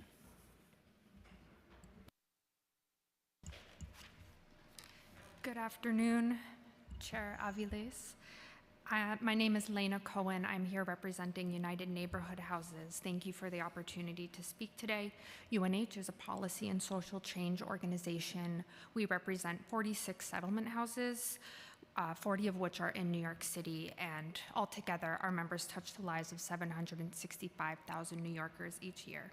Today, I want to draw your attention to critical issues affecting our city's immigrant population, and I want to begin with adult literacy education. With nearly 1 million adults in New York City lacking proficiency in English, DYCD has a chance to address this through its open RFP, which I know that you're familiar with, Chair. However, its two-tiered structure, which my colleague Igra just walked through, may inadvertently exclude many current providers, jeopardizing services for thousands of learners. We recognize DYCD's efforts to increase adult literacy services in parts of the city that may never have had them before, but we cannot do that at the expense of the current students that are utilizing these programs. In light of increasing demand for literacy services, especially with new asylum seekers in the city, we must focus on growing the system overall rather than rearranging resources. Furthermore, our immigrant families face a dire need for affordable childcare. We're grateful to the Council for supporting the Promise NYC program, which has been a lifeline, offering subsidized childcare to undocumented children, but funding is set to expire, leaving families in their state of limbo, which they're in right now. So we're asking the city to invest $20 million in the fiscal year 2025 budget to sustain Promise NYC. Additionally, the 60-day limit on shelter stays for asylum-seeking families has really exacerbated changes, as I know you're familiar with. We've seen it disrupt children's education. We've seen it disrupt family stability. We urge the city to provide additional support, including transportation assistance and streamlined enrollment processes to ensure these families receive the care they deserve. So in closing, thank you again for this opportunity to speak. UNH is proud to stand with our partners in urging the City Council to continue putting pressure on DYCD to make sure that this forthcoming adult literacy procurement is as successful as we need it to be. And we look forward to collaborating on early childhood education and ensuring that families have a stable path forward to stay in the city. Thank you. Good afternoon. Thank you, Chairperson Aviles and Immigration Committee for inviting testimony. My name is Sierra Kraft, and I'm the Executive Director at the iCare Coalition. We're a coalition of legal service organizations providing free representation to unaccompanied immigrant children facing deportation in New York City while advocating for universal access to counsel. So New York continues to rank fourth and the highest in the country for the number of unaccompanied arrivals, with over 8,500 young New Yorkers arriving annually. And every year, thousands of children, including infants, are placed in removal proceedings up against a trained lawyer if they cannot find or afford an attorney. And without representation, they stand a mere 15% chance of winning their cases, resulting in rapid deportation back to countries where their lives are at risk. And this is even if they have a viable form of relief. With support from City Council through the Unaccompanied Minors and Families Initiative, since 2014, you've made it possible for the iCare providers to stand alongside over 12,000 young immigrants, defending them from deportation. Children represented by iCare attorneys have over a 90% success rate, providing them the opportunity to pursue higher education, meaningful careers, and take on leadership roles in the city they now call home. Our providers have decades of experience in providing culturally responsive and trauma-informed services to this vulnerable population. And iCare attorneys, as we've heard from some of our colleagues and providers already, they are on the front lines every day defending immigrant rights and upholding New York's values. However, we have not received an increase in funding for over 5 years now. While thousands of young immigrants await legal support, our wait lists are out of control, and they remain vulnerable to detention as we speak. So today, I'm here to urgently call upon the Immigration Committee to prioritize funding for the many unaccompanied minors in New York City who are reliant on iCare's critical legal services. Our coalition comprises of 7 providers that collectively are seeking $4.9 million this year and are ready to serve nearly 1,700 children and families through legal screenings, Know Your Rights trainings, direct representation, and referrals to city and social services. But we need your support and advocacy to ensure that we're not putting these young people in harm's way. Now more than ever, it is critical that we stand in solidarity with children seeking safety, protection, and a new life in this country. We look forward to our continued partnership with you to ensure our values as a sanctuary city. Thank you for your attention and commitment to upholding the well-being of the vulnerable members of our community. Good afternoon, Chair Aviles. My name is Sophie Dalsimer, and I am co-director of the Health Justice Program at New York Lawyers for the Public Interest. We are privileged to be a part of the Council's Immigrant Health Initiative, and we thank you for that support. Today, I'm here to ask the Council to continue your support by restoring and enhancing funding for the Immigrant Health Initiative, which has saved lives and improved health outcomes across the city. Continued and enhanced funding is critical given the increased arrival of immigrants to our city and the regular deployment of immigration policy as a political bargaining chip on both national and local scales. In particular, we want to commend this committee for pushing back on the mayor's callous shelter eviction rules, and we'd like to highlight some of the health implications of these policies. Specifically, as advocates for immigrant access to health care, we are concerned about people losing access to health insurance after enrollment if they are forced to relocate and then miss receiving notices to complete the enrollment process. We are also concerned about people losing access to health services or being unable to receive care due to a lack of stable address. For example, we've already seen an individual who is a recently arrived immigrant living with kidney failure who was unable to continue accessing care even though he had been enrolled in health insurance, and also could not access transplant care without a stable address. I'd also like to note that through our intakes, we have heard reports of very inconsistent policies when it comes to gaining appointments at the city-run asylum application support centers across the shelters. The city must continue to uphold access to health care for all New Yorkers, including those served by our programs, such as people who identify as transgender or gender expansive, and those living with HIV, and those who are undocumented and uninsured, and New Yorkers who are detained by ICE. The needs of these communities are as great as ever, and with the newly anticipated budget surplus, meeting these needs is firmly within reach. Thank you again for your continued support and the opportunity to speak today. Good afternoon, Chair Aviles. Thank you for the opportunity to testify. My name is Vladimir. My pronouns are he and him, and I'm the Director of Policy and Government Affairs at the LGBT Community Center in New York City. New York City's LGBT community formed the LGBT Center in 1983 in response to the AIDS epidemic, ensuring a place for LGBTQ+ people to access information, care, and support that they were not receiving elsewhere. We are constantly in that moment again in the city. Now we are the largest LGBT multi-service organization on the East Coast, and we see almost 6,000 weekly visitors through our doors and host over 400 community group meetings each month. Our written testimony has more information about our work, but I'm going to skip to some of the more salient points here. First, we want to just highlight that immigration is an LGBTQ plus issue. Over the last 2 years, the Center, in close partnership with the New York State LGBT Health and Human Services Network, which is administered by the Center, has been working to identify and highlight the needs and concerns facing LGBTQ plus immigrants in New York City and across our state, and to find short and long-term solutions to those issues. Of course, that work has taken new and more urgent forms over the last couple of months due to the growing humanitarian crises our city faces by New Yorkers and the supports needed to keep those families and individuals safe and able to integrate into our communities.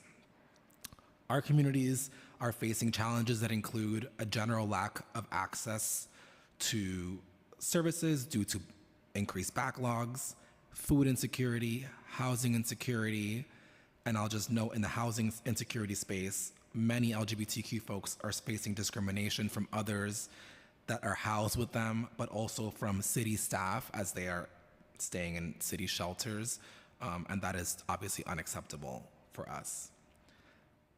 Our communities are also facing employment insecurity and discrimination based on immigration status, but also based on their identification as a member of the LGBTQ plus community, transportation issues, navigation issues around health insurance, work authorization, and other public benefits, issues accessing ID NYC, which I will point out is a program specifically meant to address the needs of immigrants and LGBTQ plus people. That intersection is important.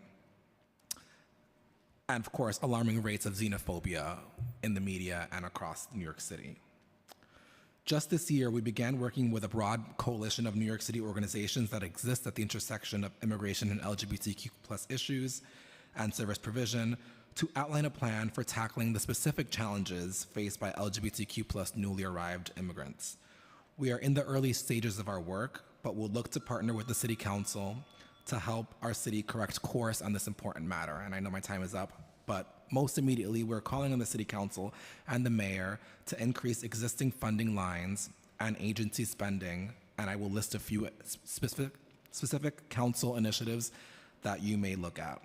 The Youth and Poverty Initiative, the Trans Equity Initiative, and the Hate Crimes Prevention Initiative are well placed for increases because we are continuing to serve communities and we don't discriminate based on folks' immigration status. So our organization and many organizations here are continuing to serve folks with the current funding we are receiving, but that obviously is not a sustainable way to move forward.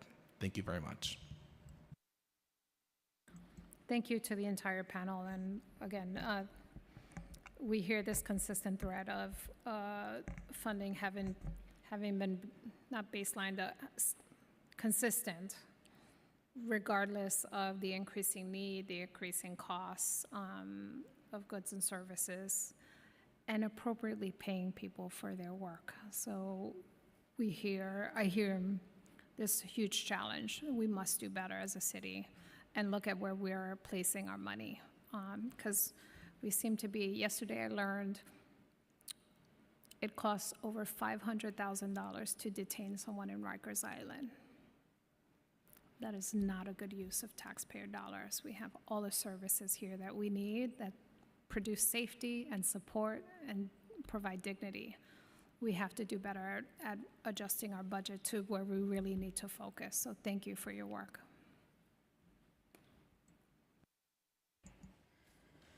Thank you very much to this panel for your testimony. We will now call our final in-person panel, which will consist of Ana Galeana, Vianney Romero Mendez, Kimberly Vega, and Dimitri Daniel Glinsky.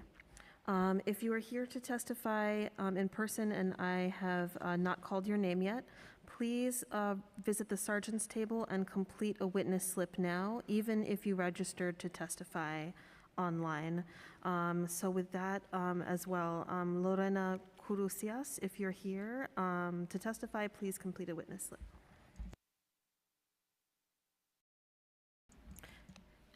And you may begin when ready. My name is Abigail Dorson, and I am the organizing manager of La Colmena. La Colmena is an immigrant and workers' rights center based on Staten Island that focuses on empowering the immigrant worker through education, culture, and organizing. We form part of the Day Laborer and Domestic Worker Initiative. Through these two initiatives, we provide support to day laborers and domestic workers. We have been in the forefront for many emergencies, such as when COVID-19 hit our city, or when the city needs support when there are severe weather conditions. But in general, our work allows us to be there for the community when we are needed the most. Recently, our work has allowed us to be on the forefront to support our new neighbors. For example, our centers had seen thousands of new arrivals this past year, meanwhile supporting long-term immigrants who have been here for years.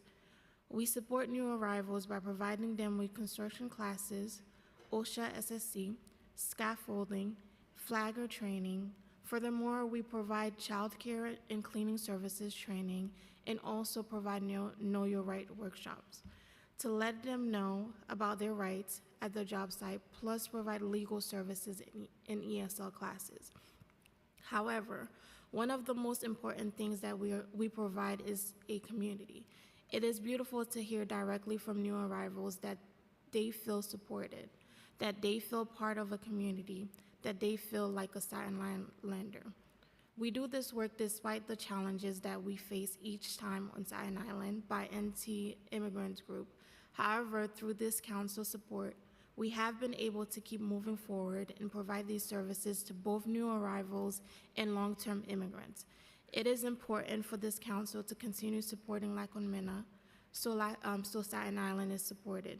Thank you, Chairwoman, for this opportunity to testify on behalf of Staten Island today.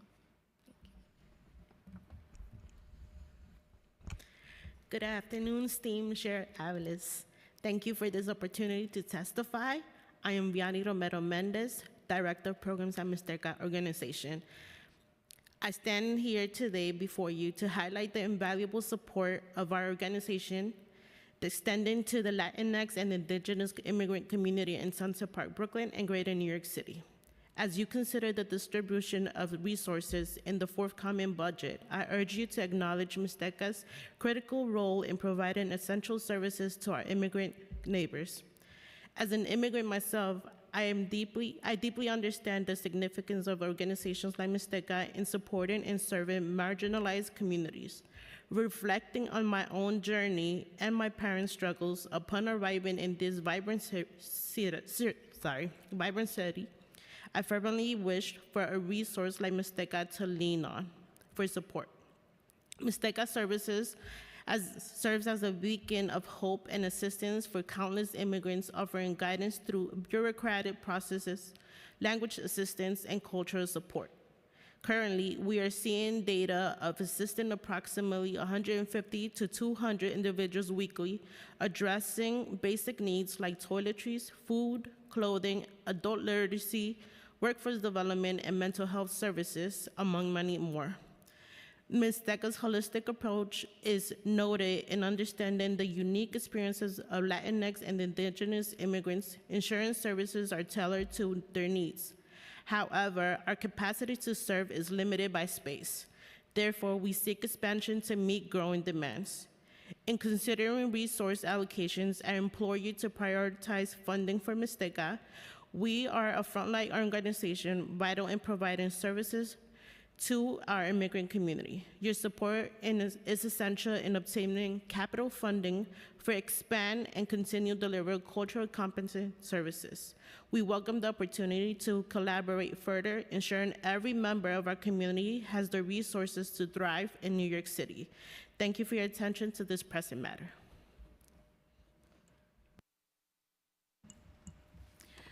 Good afternoon, honorable members of the New York City Council. My name is Ana Galeana, and I am a single mom of 5 kids.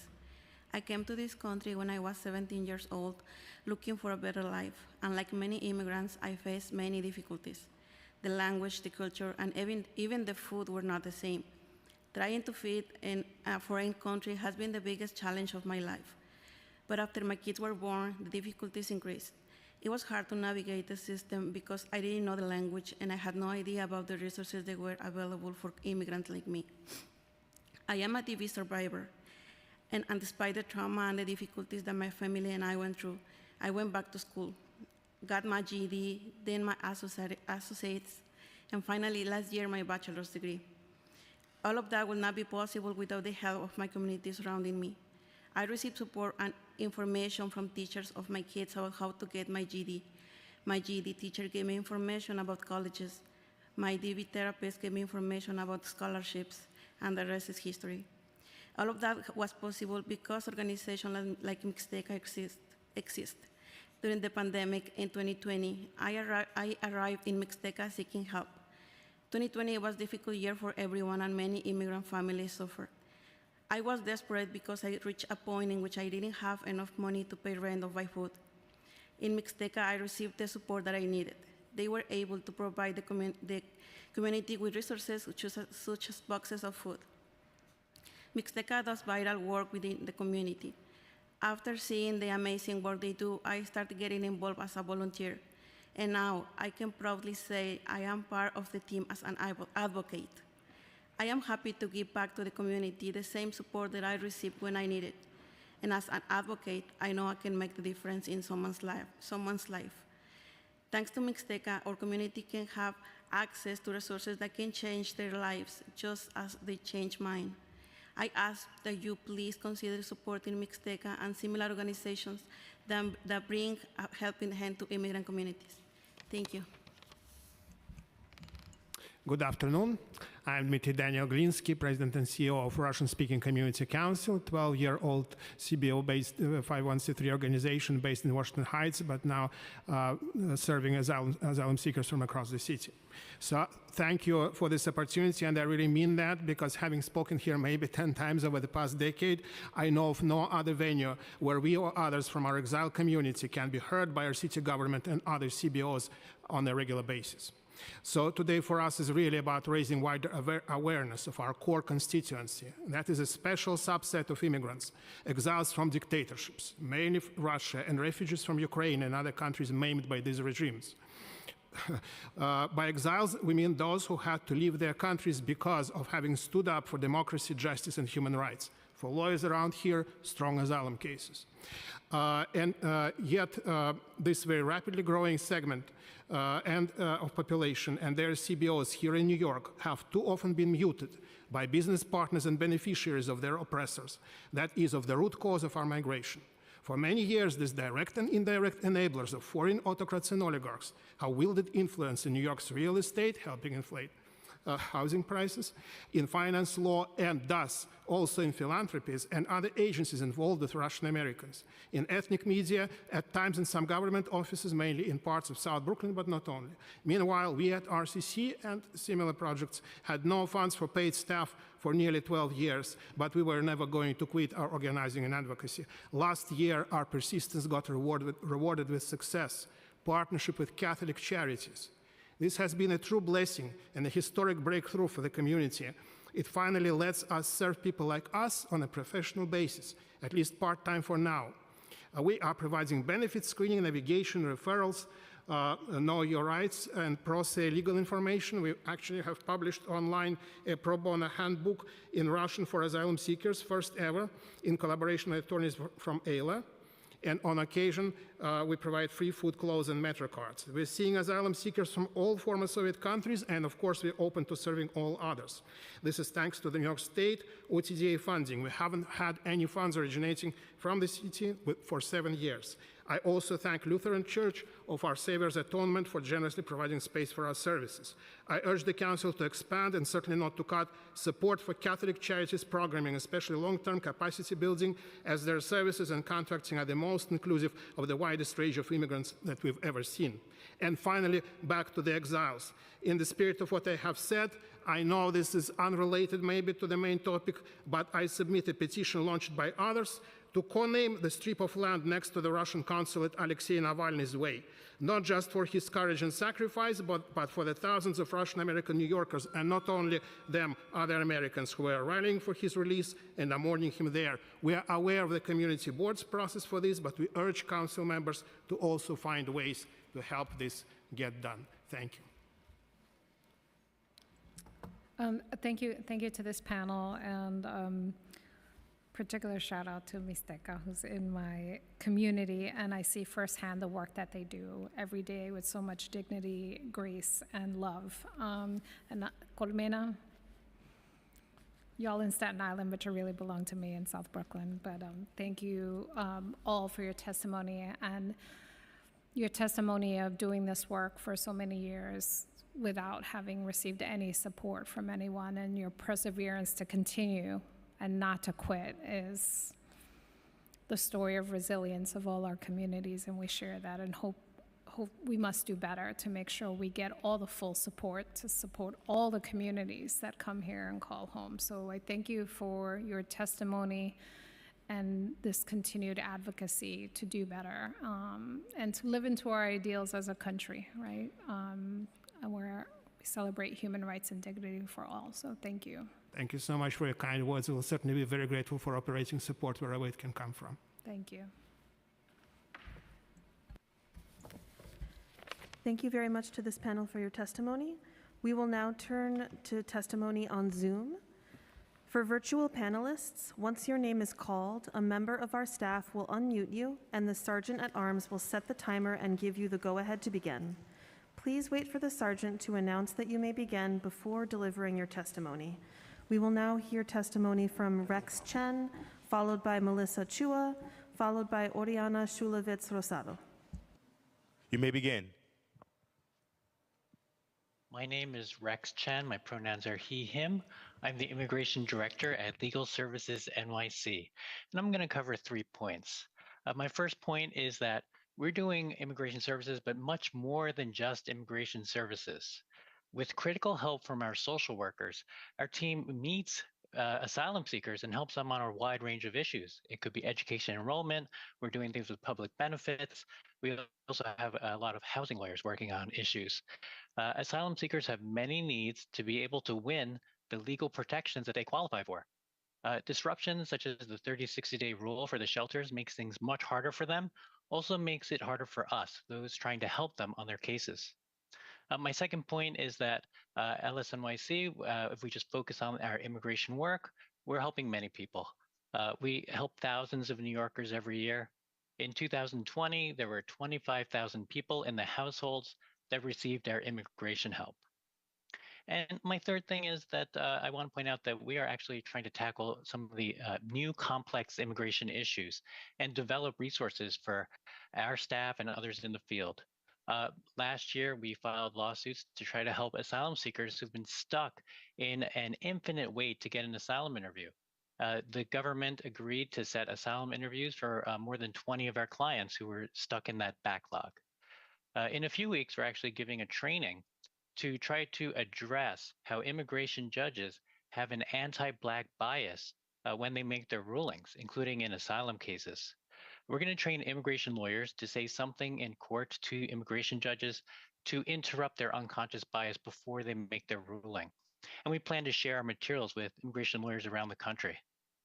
We're also giving trainings over Zoom to hundreds of people on different immigration issues. So far this year, I'll mention 2 trainings we've already done. My teammates gave a training on preparing for asylum interviews. About 150 people came. And with the help of Unlocal, one of my coworkers, gave a training on winning immigration appeals, and around 100 people came to that. So those are my 3 main points, which are that we're helping with much more than just immigration when we do our immigration work. We help so many people every year, and we're working on very ambitious projects. In closing, I'll just mention that one issue we've heard today is the need to be strategic. And we can see that there's a need to ramp up legal services for long-term representation beyond quick pro se services. And I think that's very important. That shift needs to start now, because if it doesn't start now, it actually could cost a premium to the city if it's not prepared and it sees the need and then suddenly has to quickly hire many people to work on the need. Thank you. Thank you. Thank you very much for your testimony. We'll next hear from Melissa Chua, followed by Oriana Shulevitz Rosado, followed by Carlin Cowan. You may begin. Thank you. Chair Vilas, council members and staff, thank you and good afternoon. Thank you for the opportunity to speak with you today about the preliminary budget for next year.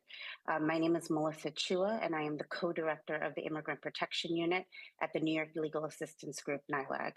I do not need to reemphasize to this committee the numbers of new New Yorkers that have arrived since April 2022. At NYLAG, we have stretched our existing services to meet the needs of newly arrived immigrants and have, alongside with our community-based organizations on the ground, created new and dynamic programming to provide quality services to as many people as possible. For example, as my colleague at Unlocal has discussed, NYLAG, along with our partners, have served thousands of individuals through the Pro Se Plus project, and we are providing highly complex, time-sensitive services to newly arrived immigrants who are already post-deportation order through the Rapid Response Legal Collaborative.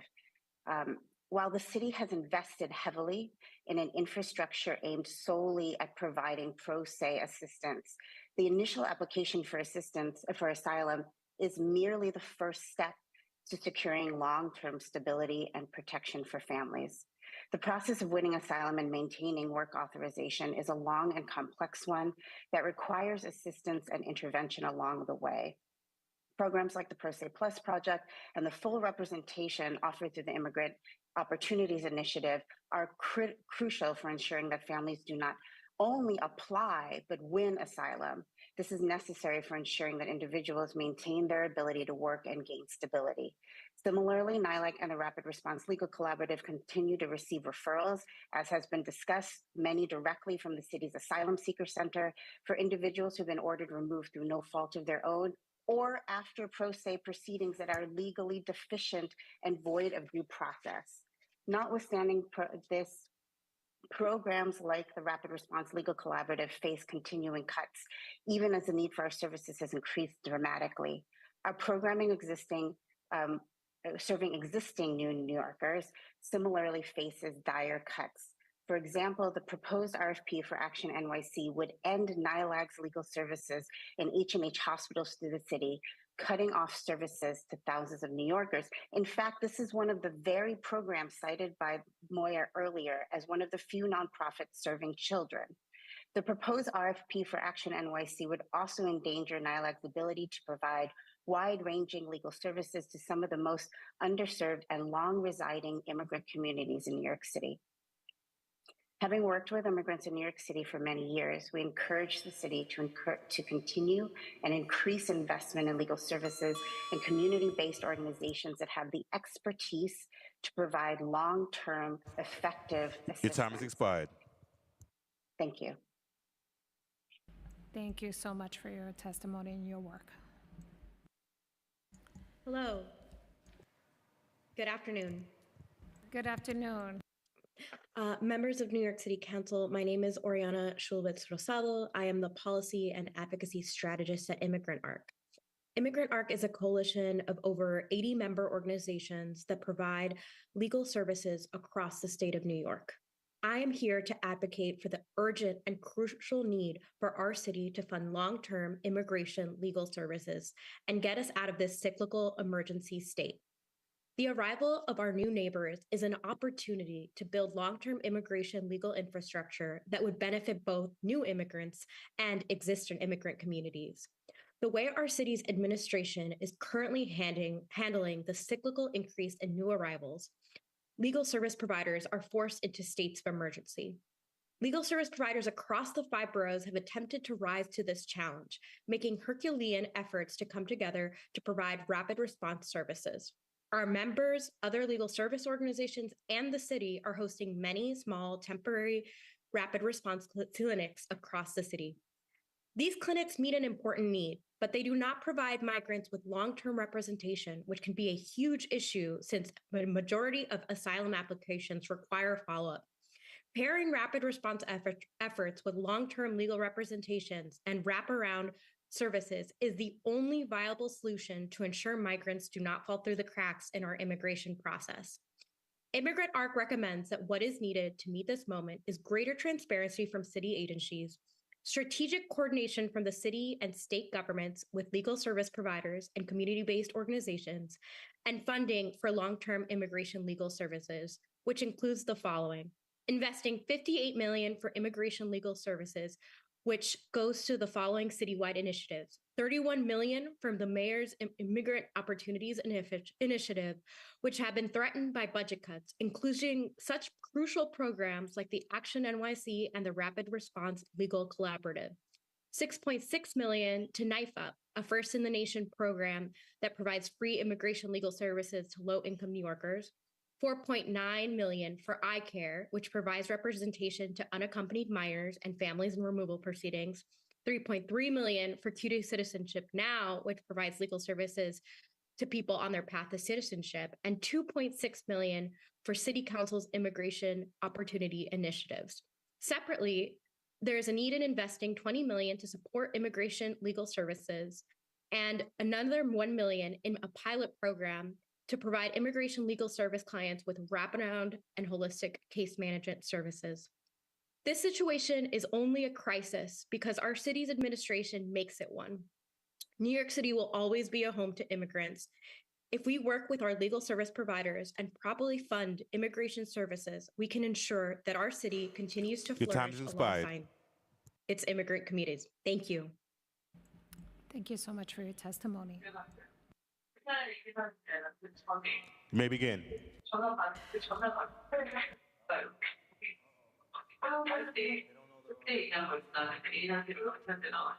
You may begin.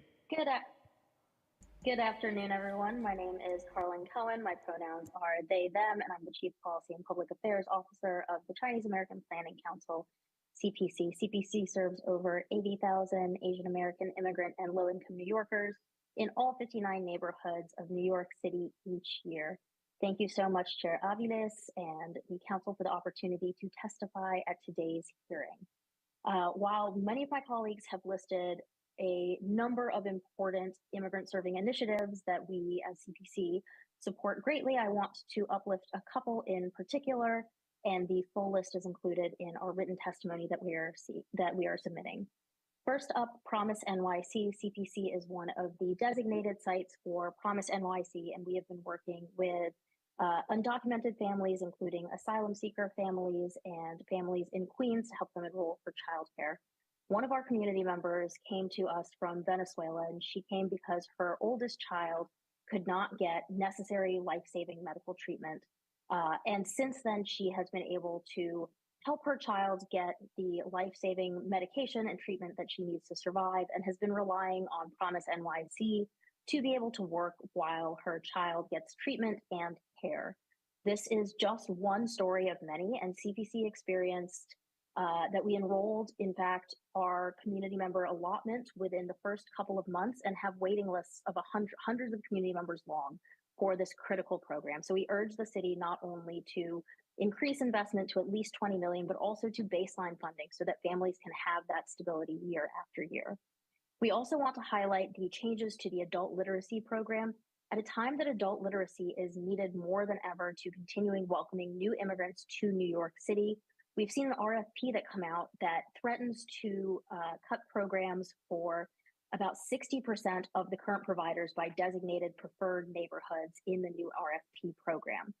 CPC, for example, although we serve community members that live in the identified neighborhood targets, we do not have program sites within those neighborhoods, so we risk losing slots for 600 community members to learn English.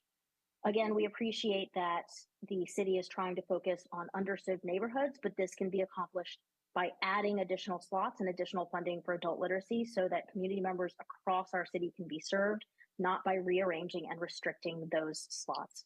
So we really encourage the release of the RFP anew, and also to increase and baseline funding by at least $21 million in adult literacy. In addition to that, we urge the ending of the 60-day shelter rule. It has been wreaking havoc on our community members that have coming in and needed support. We encourage the increase in legal services funding for our immigrant community members, and we encourage investment in the AAPI Community Support Initiative to support Asian American and immigrant New Yorkers. And lastly, we are strong supporters of the Just Pay Initiative because we know that our staff that are working in and out every single day to serve immigrant New Yorkers are not getting paid the wages that they deserve. And by adding in a COLA and a wage floor for our human services workers, we can best serve all of our immigrant community members. Thank you again for the opportunity to testify today. Thank you so much. Thank you very much for your testimony. As a quick reminder for virtual panelists, once your name is called, a member of our staff will unmute you, and the Sergeant at Arms will set the timer and give you the go-ahead to begin. Please wait for the Sergeant to announce that you may begin before delivering your testimony. We'll next hear from Mohammed Q. Amin, followed by Carolina Bustamante, followed by Alex Martinez. You may begin. Good afternoon. My name is Mohammed Q. Amin. I am the founder and executive director of the Caribbean Equality Project. On behalf of its 4,000 plus community members and staff, thank you to Chair Alexa Aviles and the Community on Immigration for holding this hearing and providing this opportunity to testify.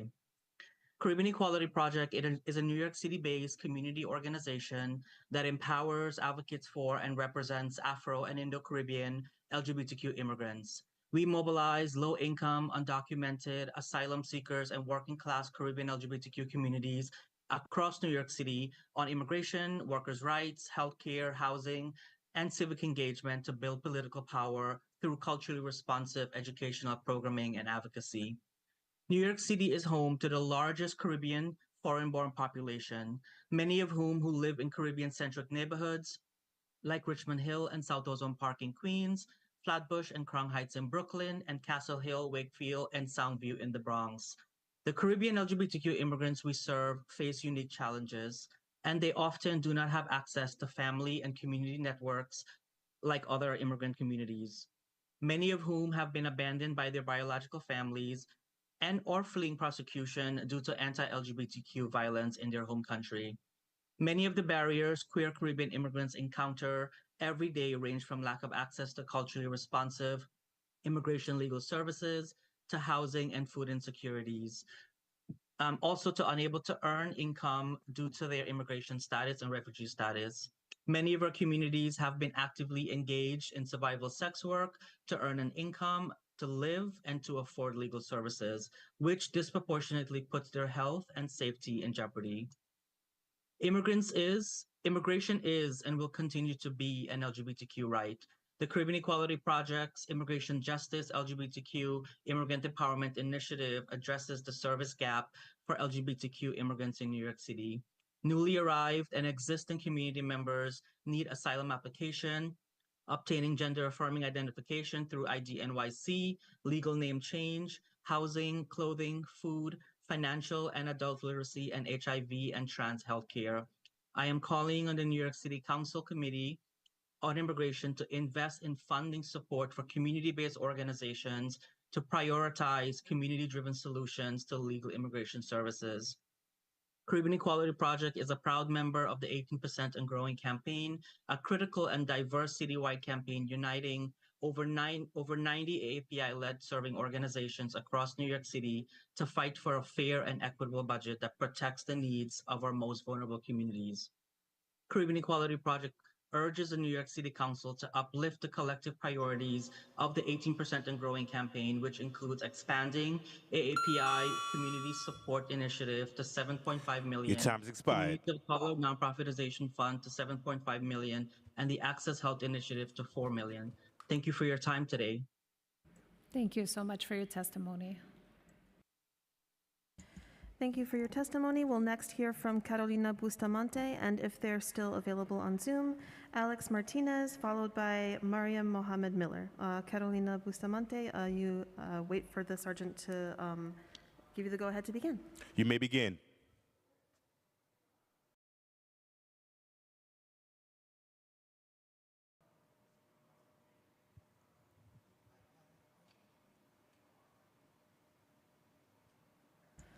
You may begin.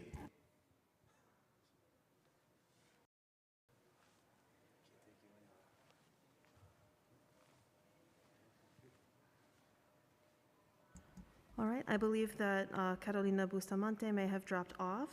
I will list the remaining names now, just to make sure that we're not missing anyone.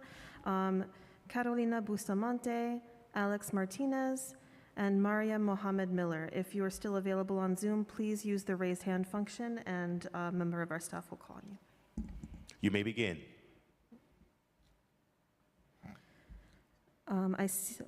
I see that Carolina Bustamante is back with us. You may begin if you're ready.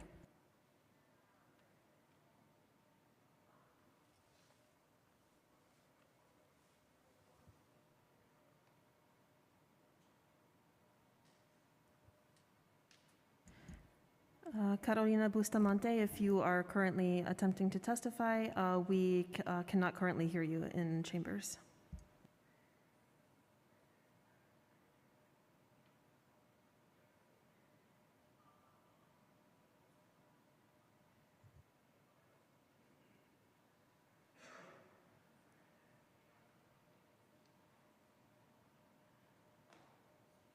I believe we are going to have to move on at this point. We have now heard from everyone who has signed up to testify. If we inadvertently missed anyone who would like to testify in person, please visit the sergeant's table and complete a witness slip now. If we inadvertently missed anyone who would like to testify virtually, please use the raised hand function in Zoom, and I will call on you in the order of hands raised. I see Carolina Bustamante with their hand raised. Please wait for the sergeant to give you the go-ahead to begin.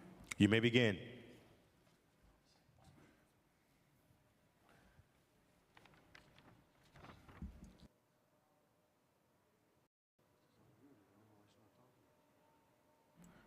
Carolina Bustamante, can you not hear us? Okay.